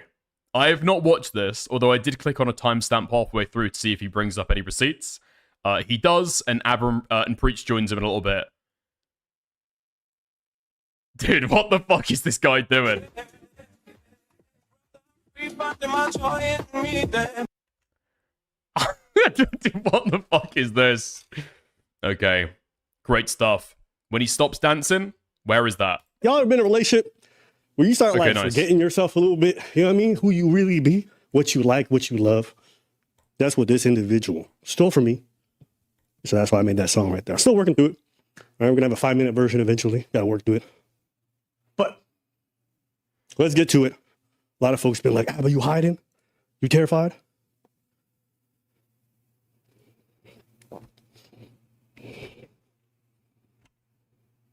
So I'm gonna explain a little bit because some of y'all are like, "What the fuck is going on, Abba?" And Preach's not here right now. I actually asked if he could. He said he wouldn't be available till 9:30. I gotta go salsa dancing around 9:30, so he might get here just for the end. That's the reason why he's not there. Now, some of you might read into it. Oh, Preach running away. We're streaming tomorrow, so we'll see you guys then. But I figured I would just get here right now to talk about it because it's worthwhile.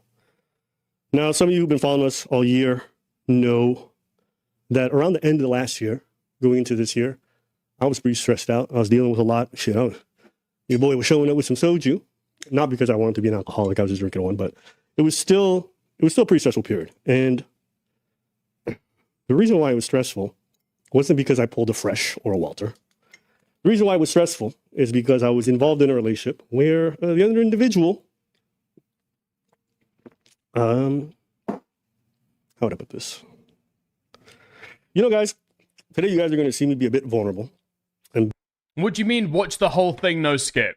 What do you mean, watch the whole thing, no skip? When's he actually get to the fucking receipts? The real about aspects of my life that I never want to share with the public, mostly because, I don't know, it involves people I know in real life, and that's always a weird thing. But unfortunately, you know, she forced my hand, and so I figured I'd come up here, guys, and be real honest. I don't hate her. You know, this is somebody I love very, very much, and I loved. And, you know, we went through something that was very, very difficult. And it's hard for me to hate this person because for me, if I love somebody, it doesn't just go away. And so even making this for me right now feels weird. You know, oh, but you were just dancing 5 minutes ago. Yes, because the relationship itself fucking took so much out of me. You know, I can sit here in front of you guys today and feel very comfortable because I gave everything to a relationship. Every ounce of me. More patience than I even fucking knew I had. That sounds crazy. Okay, let's get to the actual video. It's happening. So it was a little blindside. I woke up at 4 p.m. in the afternoon, and you guys are getting this all raw, live, unfiltered, the same way she got it raw, and that's why we're here. Okay. So why don't I just No way. No fucking way. Wait, really? Dude, I hope that's a joke. I hope that's like a joke and that's not fucking true. There's no fucking way. Abba's giving it to her raw and then is surprised when she gets pregnant. Plug in the video a little bit. The only way that he doesn't look like a fucking asshole coming out of that is if they did have an agreement beforehand that she'd get an abortion. Or if she lied and said she was on birth control. So y'all can see who we're talking about. This is my ex, Libertine Kalina. All right, she's a Filipina. My first, my last. I like you Filipinos. You guys are awesome. You know what I mean? Her family seems really cool, so I'm always say positive things about the people them. But let's take a look. My name is Libby. God damn, what a dramatic ass intro. But that's who she is, okay? Now, I'm not going to spend an hour going over this whole video because I don't think it's really worthwhile. I think the main concern is Abba, you know what I mean? She got some baby mama drama. Is that what people want to know? The allegation essentially is that Abba's like fresh. She got a girl pregnant and he just manipulated or bullied her or whatever. Or he abandoned. And that can be further from the truth. Could be further from the truth. So we'll get into all of those details, okay? Someone said, oh, Abba, you're sweating right now. To be honest with you, I really don't. I don't live my private life in a way that I would be afraid if it came to light. I know someone might think that, but I'm not looking back on all my decisions in this dynamic and going, oh my God, if someone, I don't give a fuck. You know, I just don't want to talk because it's annoying. You know what I mean? Having people in my personal life, we're talking about, it's annoying. But beyond that, like, I'm not stressing, to be honest with you. So for all the people being like, oh my God, like, not really bothered. So, Dickers, women also have trouble taking birth control correctly. It needs to be taken at the same time every day, and a lot of women don't do it that way. Or they like miss days or stuff like that. Yeah, that's true. That's true. Me and her. What's the fucking? There's a little injection you can get, right? I think there's like there's an injection that lasts for 6 months, or you can get the implant, right?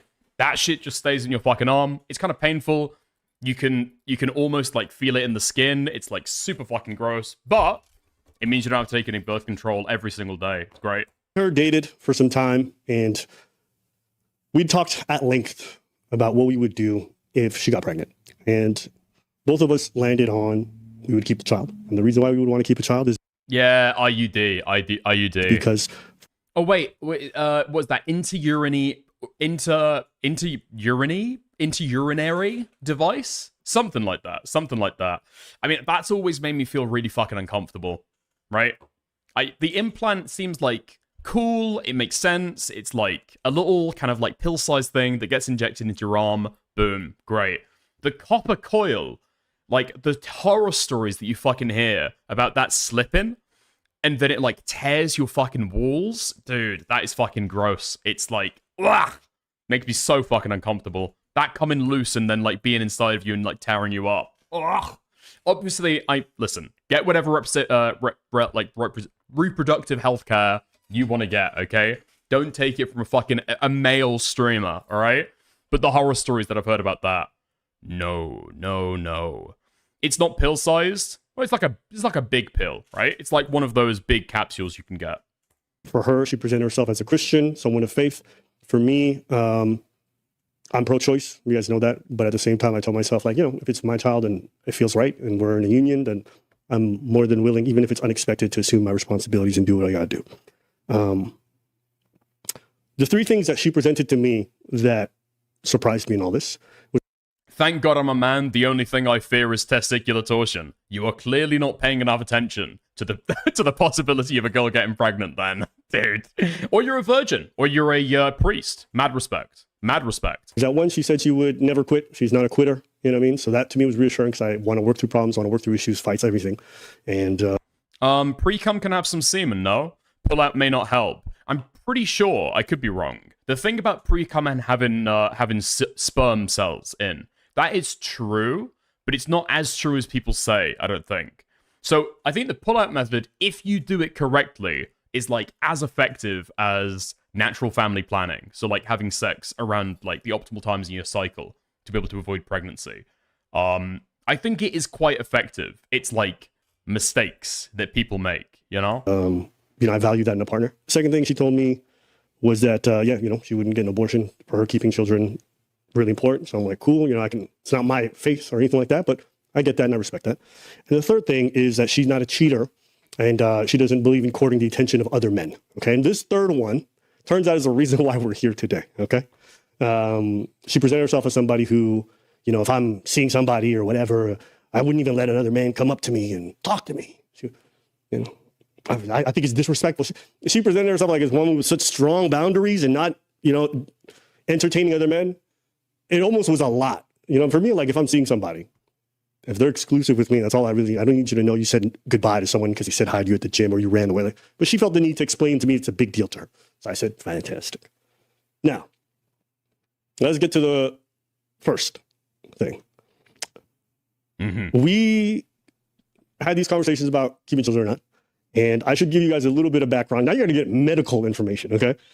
Up until about 2.5 years ago. So 2.5 years ago, I went to the doctor, and essentially, I won't get to the long gist of the conversation because it's none of your fucking business. But the doctor kind of told me like, hey, listen, your sperm count's mad low. I don't think you have kids.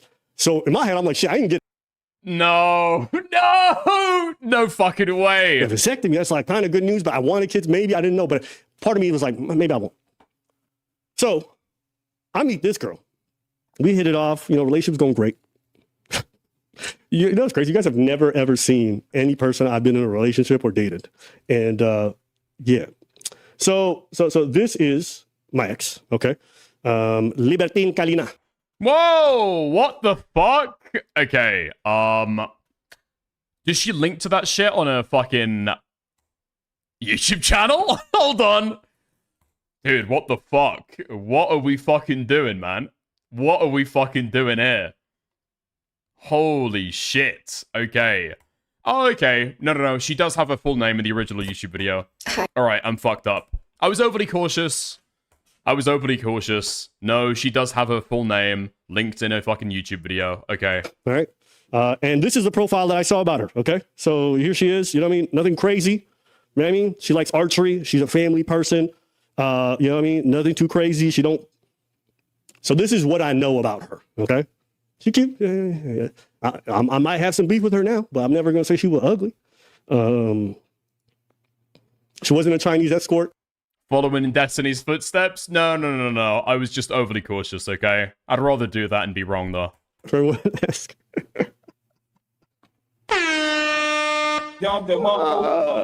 So anyways. No. Not the fucking fresh and fit soundboard, man. Don't do that to yourself. Shoot blanks, and we was getting it on.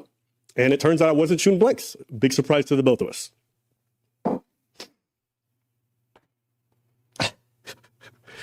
You guys, I don't know why, man. Everyone was messaging me like, Abba, you stressed? I'm like, I'm really not. Okay. So she gets pregnant. And we had a conversation about it. And initially, she's like, okay, we'll do this. And this is the only time that she ever told me she wanted to have a kid. And when she told me that, I said, okay. I wasn't expecting this, but if this is where it's turning, then I'm going to assume my responsibilities. But yeah, let's do this. So this happens, might have been November, October, I don't know. But at this point, my life changes a little bit at that point because I'm in my head now focused on dealing with what's in front of me. I have a huge responsibility, so I'm shifting all things in my life to assume that responsibility. I'm shifting my investments, I'm shifting my work stuff. And I have a hard time explaining this to you guys. I've never fathered a child before, but being a dad was something that I told myself if I was going to do, I would do it the right way. And so for me, it was really important that my life was in order. And even though I'm successful on YouTube and whatever it could be, and I'm doing fine financially, I'm doing great, I think there's a lot of things in my personal life that I could have in better order. You know what I mean? I could be in some better shape. Take my health a little bit better, so I'm here for a long time. Mindset things, like I was really getting ready for the prospect of this. A week goes by, and all of a sudden, I start getting messages from her on a regular basis of her feeling unsure. And the whole time, I'm being incredibly supportive. Don't worry, guys, I'm going to show evidence of this. But for me, it's very tough because from that point on and for the next 2.5 months, she flip-flopped between I'm not sure and I'm not going to have the child. Now, I could only be supportive because as you know, this is a man's world, but When it comes to kids, babies got control, women got control. So even if I didn't want to have the kid, if she tell me no, then that's what it is. I told her how I felt. I told her why I wanted to go forward with it. She felt differently, and she would wait. Wait, what? Abba wanted the kid. Abba wanted her to have the kid. And all I could do is be respectful and be supportive. Because at the end of the day, like, think about my options from my perspective. No fucking way that's the case. What? She's carrying my kid. If I stress her out, it may result in a miscarriage. If I make her feel alienated, it might push her toward abortion. All I can do right now for the health of the child and for her health as well is to be supportive. That's all I can really do. Wait, hold on. Does he mean go ahead with it being the abortion? There's no way he means it being the fucking pregnancy. He's saying that he wanted the fucking kid. So that's what I did. And I tried. You know what I mean? I tried. And one time she said dead set on having an abortion, even though I was against it. And I flew down to be with her, not to convince her not to have the abortion, but to be there for her through it. Because it doesn't make sense to me to have a partner and they're going to go through something as traumatic as an abortion and I'm not there. Okay? We were committed. So I flew down. And let me see if I can find this in the notes here.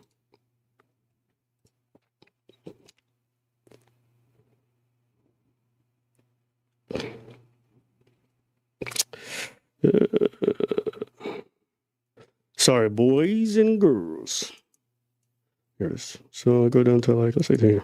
All right, so some of you be like, why do you have this, Abba? I'll tell you guys why I have this later, okay? But you guys are going to hear it.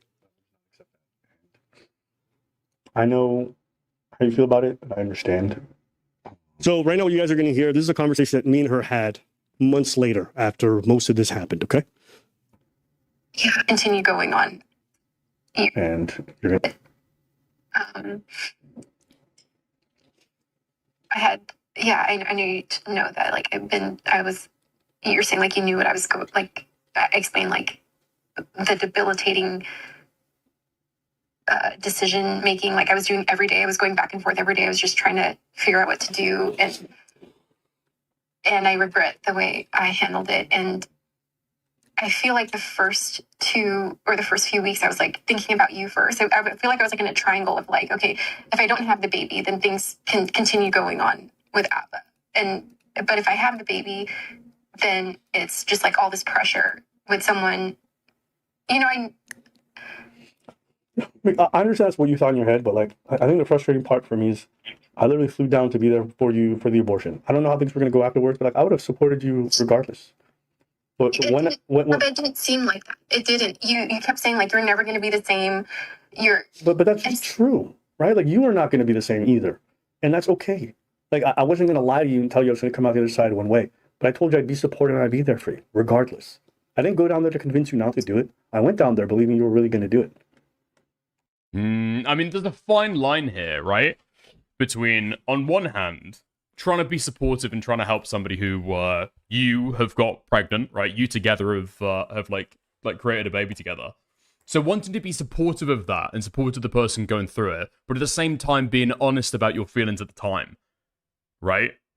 You know what I mean? I feel like some of this stuff just has to come down to you have to be able to communicate, be sensitive, be comforting, you know, all of the proper stuff to make sure that you aren't being like, fucking somebody up emotionally, especially during like a vulnerable time. But I feel like being honest about the way that you feel during the process, I think that's totally okay. In fact, I think that's probably how you should do things. And everybody should be able to understand that, okay, there's a difficult conversation that we're going to have about this, but I'm going to support you regardless. But we may not be the same, right? That's why I went down there. It's a difficult line to be able to like get right, you know? It's probably like walking across a tightrope, but I feel like that's appropriate. And like you want to talk about it, I didn't even want to talk about it when I came down. You were trying to comfort me, and I said, it's okay. But you were having a hard time, and I'm not going to argue with you. You don't think that I look at you and I don't care about how you feel. Like, you don't think at the time I'm like seeing you and I do love you and I'm like looking at you and I'm like, this guy's devastated. And then a part of me is like, I also don't want to, but I'm like, again, I was like in this triangle where like, okay, if I don't have the baby, things can still move forward because it's like we can still figure out if we're compatible. We can still figure all that out. And yeah, I don't think if the pregnancy happened, I don't think any of this would happen. But sorry, go ahead. Go ahead. I don't know. I think What do you want to plan it first, though? Well, I mean, you would want to plan it first, but if you think you're infertile and you can't possibly get somebody else pregnant, I mean, I can understand why you guys didn't have that conversation. That becomes a little bit more understandable, you know? I always told you the outcome I would have preferred. But I told you I would support you regardless, and I'd be there for you. And I think I try to show up both emotionally and physically by being there in person.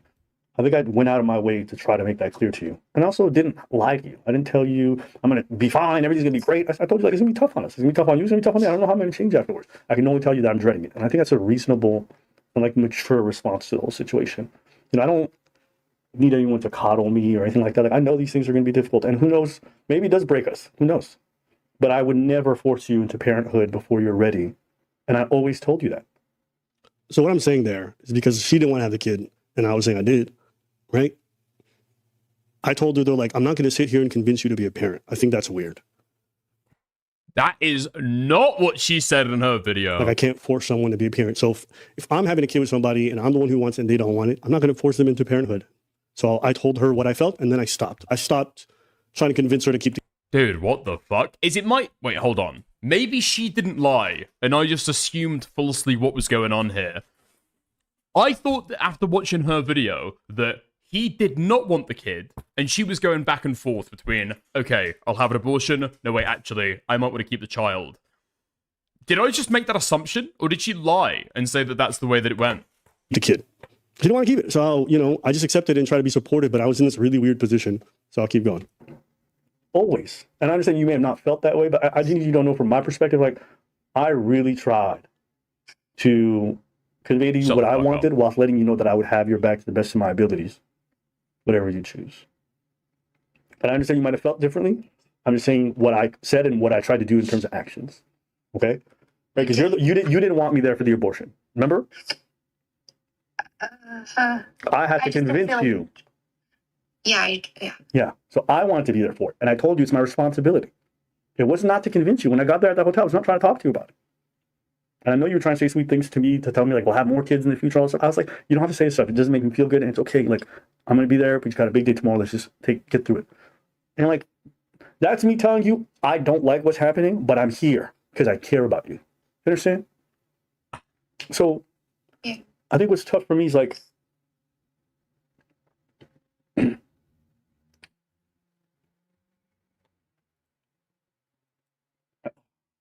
so she didn't want me there for the abortion. I flew down anyways. And the night before the abortion, she was talking to me. She's like, we can have more kids in the future. And I'm like, right before you're going to go end this, that's what you want to come for me with? So I'm like, just stop. It's okay. Dickers, what if a baby came out of men? Do you think you should have the say-so? I think whoever the baby is coming out of should be the person with the ultimate decision-making power. Yeah, of course. I'm not here to be a sour pout. I'm not pouting. It's okay. Let's just go through with this. I wake up in the morning and she canceled the abortion. So this is like the 9th time already that she's changed her mind between having it or not having it. And I can't stress this to you guys enough, how fucking debilitating and mentally breaking it is to have to deal with somebody changing their mind. Now, I'm sympathetic because I can imagine it's a stressful situation. You're deciding your future, you're hormonal. You know, I'm being as patient as I can be throughout the whole process. I'm not saying nothing because I don't know what it's like to carry a kid. But to be honest with you, it was tough on me, okay? The same way it was tough on her. I'm not here to villainize her or whatever. All my friends, listen, my friends have nothing nice to say about her, okay? They say she didn't have women were pregnant, it's lying, whatever. I don't say any of that because I know. I don't know. Why'd you bring it up, though? Well, despite what the fuck she's doing now and all this goofy ass shit, she's not a bad person. At least that's not the experience I had with her. Now, maybe I'm stupid, whatever it is, love struck, whatever you want to say, but I'm just not going to sit here and pretend like she's a demon or whatever. I just think it was a very stressful situation for two people who weren't ready at the time, and I think we just didn't handle it the best. And you guys are seeing it unfold publicly, and I think it's stupid that it's happening this way.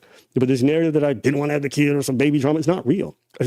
For most of our relationship, it was me trying to tell her not to do it, okay?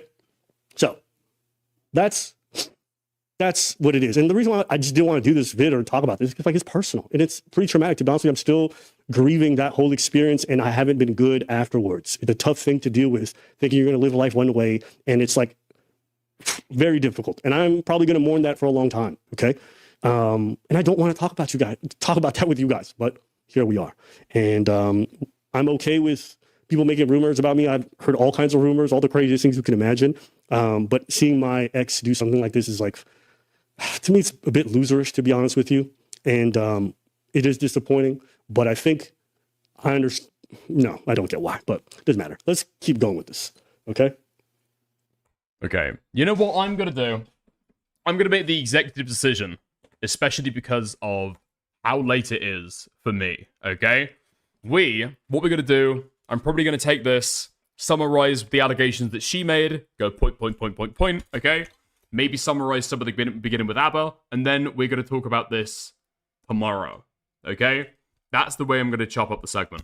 But don't worry. There won't be much of a repeat tomorrow when we go over it. I just want to be able to like do this as like a main channel. Like a main segment thing. Because I didn't realize that ABBA's response was this fucking long. I thought you'd be able to like go through bang, bang, bang, bang, bang. He talks about the allegations, and then later on he does a stream about something else. I didn't realize that the entire fucking stream was talking about this shit.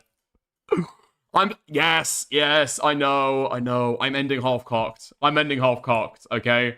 I'm pulling out early. That's the responsible way to be able to do it, okay? Yeah, I'll raid you guys into somebody else, and then we'll talk about this tomorrow, okay? It's level-headed, I think. Well, the thing is, ABBA so far sounds level-headed. But we haven't seen the DMs yet, right? And that is the crucial thing that we'll be looking into tomorrow, all right? Also, I just want to say, how effective is pulling out? Thank you, Cal the Half Gay, for sending this to me. How effective is the pull-out method? Okay. Ideally, it is, what? 4%. For every 100 people who use the pull-out method perfectly, 4 will get pregnant. But pulling out can be difficult to do perfectly, so in real life, 22 out of 100 people who use the withdrawal method get pregnant out every year. That's 1 in 5. That's 1 in 5. Okay. Jesus Christ! Yeah, not very effective. I, however, believe, as everybody else does who uses the pull-out method, I'm just built different. I am just different. That's it. Yeah. All the energy drinks, all the monsters, all the vapes, staying up late, all of this culminates to me being completely infertile. I hope. I presume. I think? Right? Okay. Nice. I'm taking the piss. That was a joke, by the way. Dude. Just before that becomes part of the established lore. That was a joke. All the microplastic in my balls. Yeah, true. That's also true. I eat burgers with the wrappers on. I prefer it that way. So, it probably doesn't help, you know? Yeah, I could be sterile. Maybe. We'd have to check. Okay, I'm not gonna get into that. That's probably that's probably too much. Well, am I sterile? Members of my family. Jesus Christ. Jesus Christ. All I'm gonna say, okay? My great Irish grandfather, he had a farm, grew potatoes. He didn't have to use fertilizer. He was that fertile. Anyway, nice. I'm going to send you guys out to Himpleton. Have fun. Catch you later.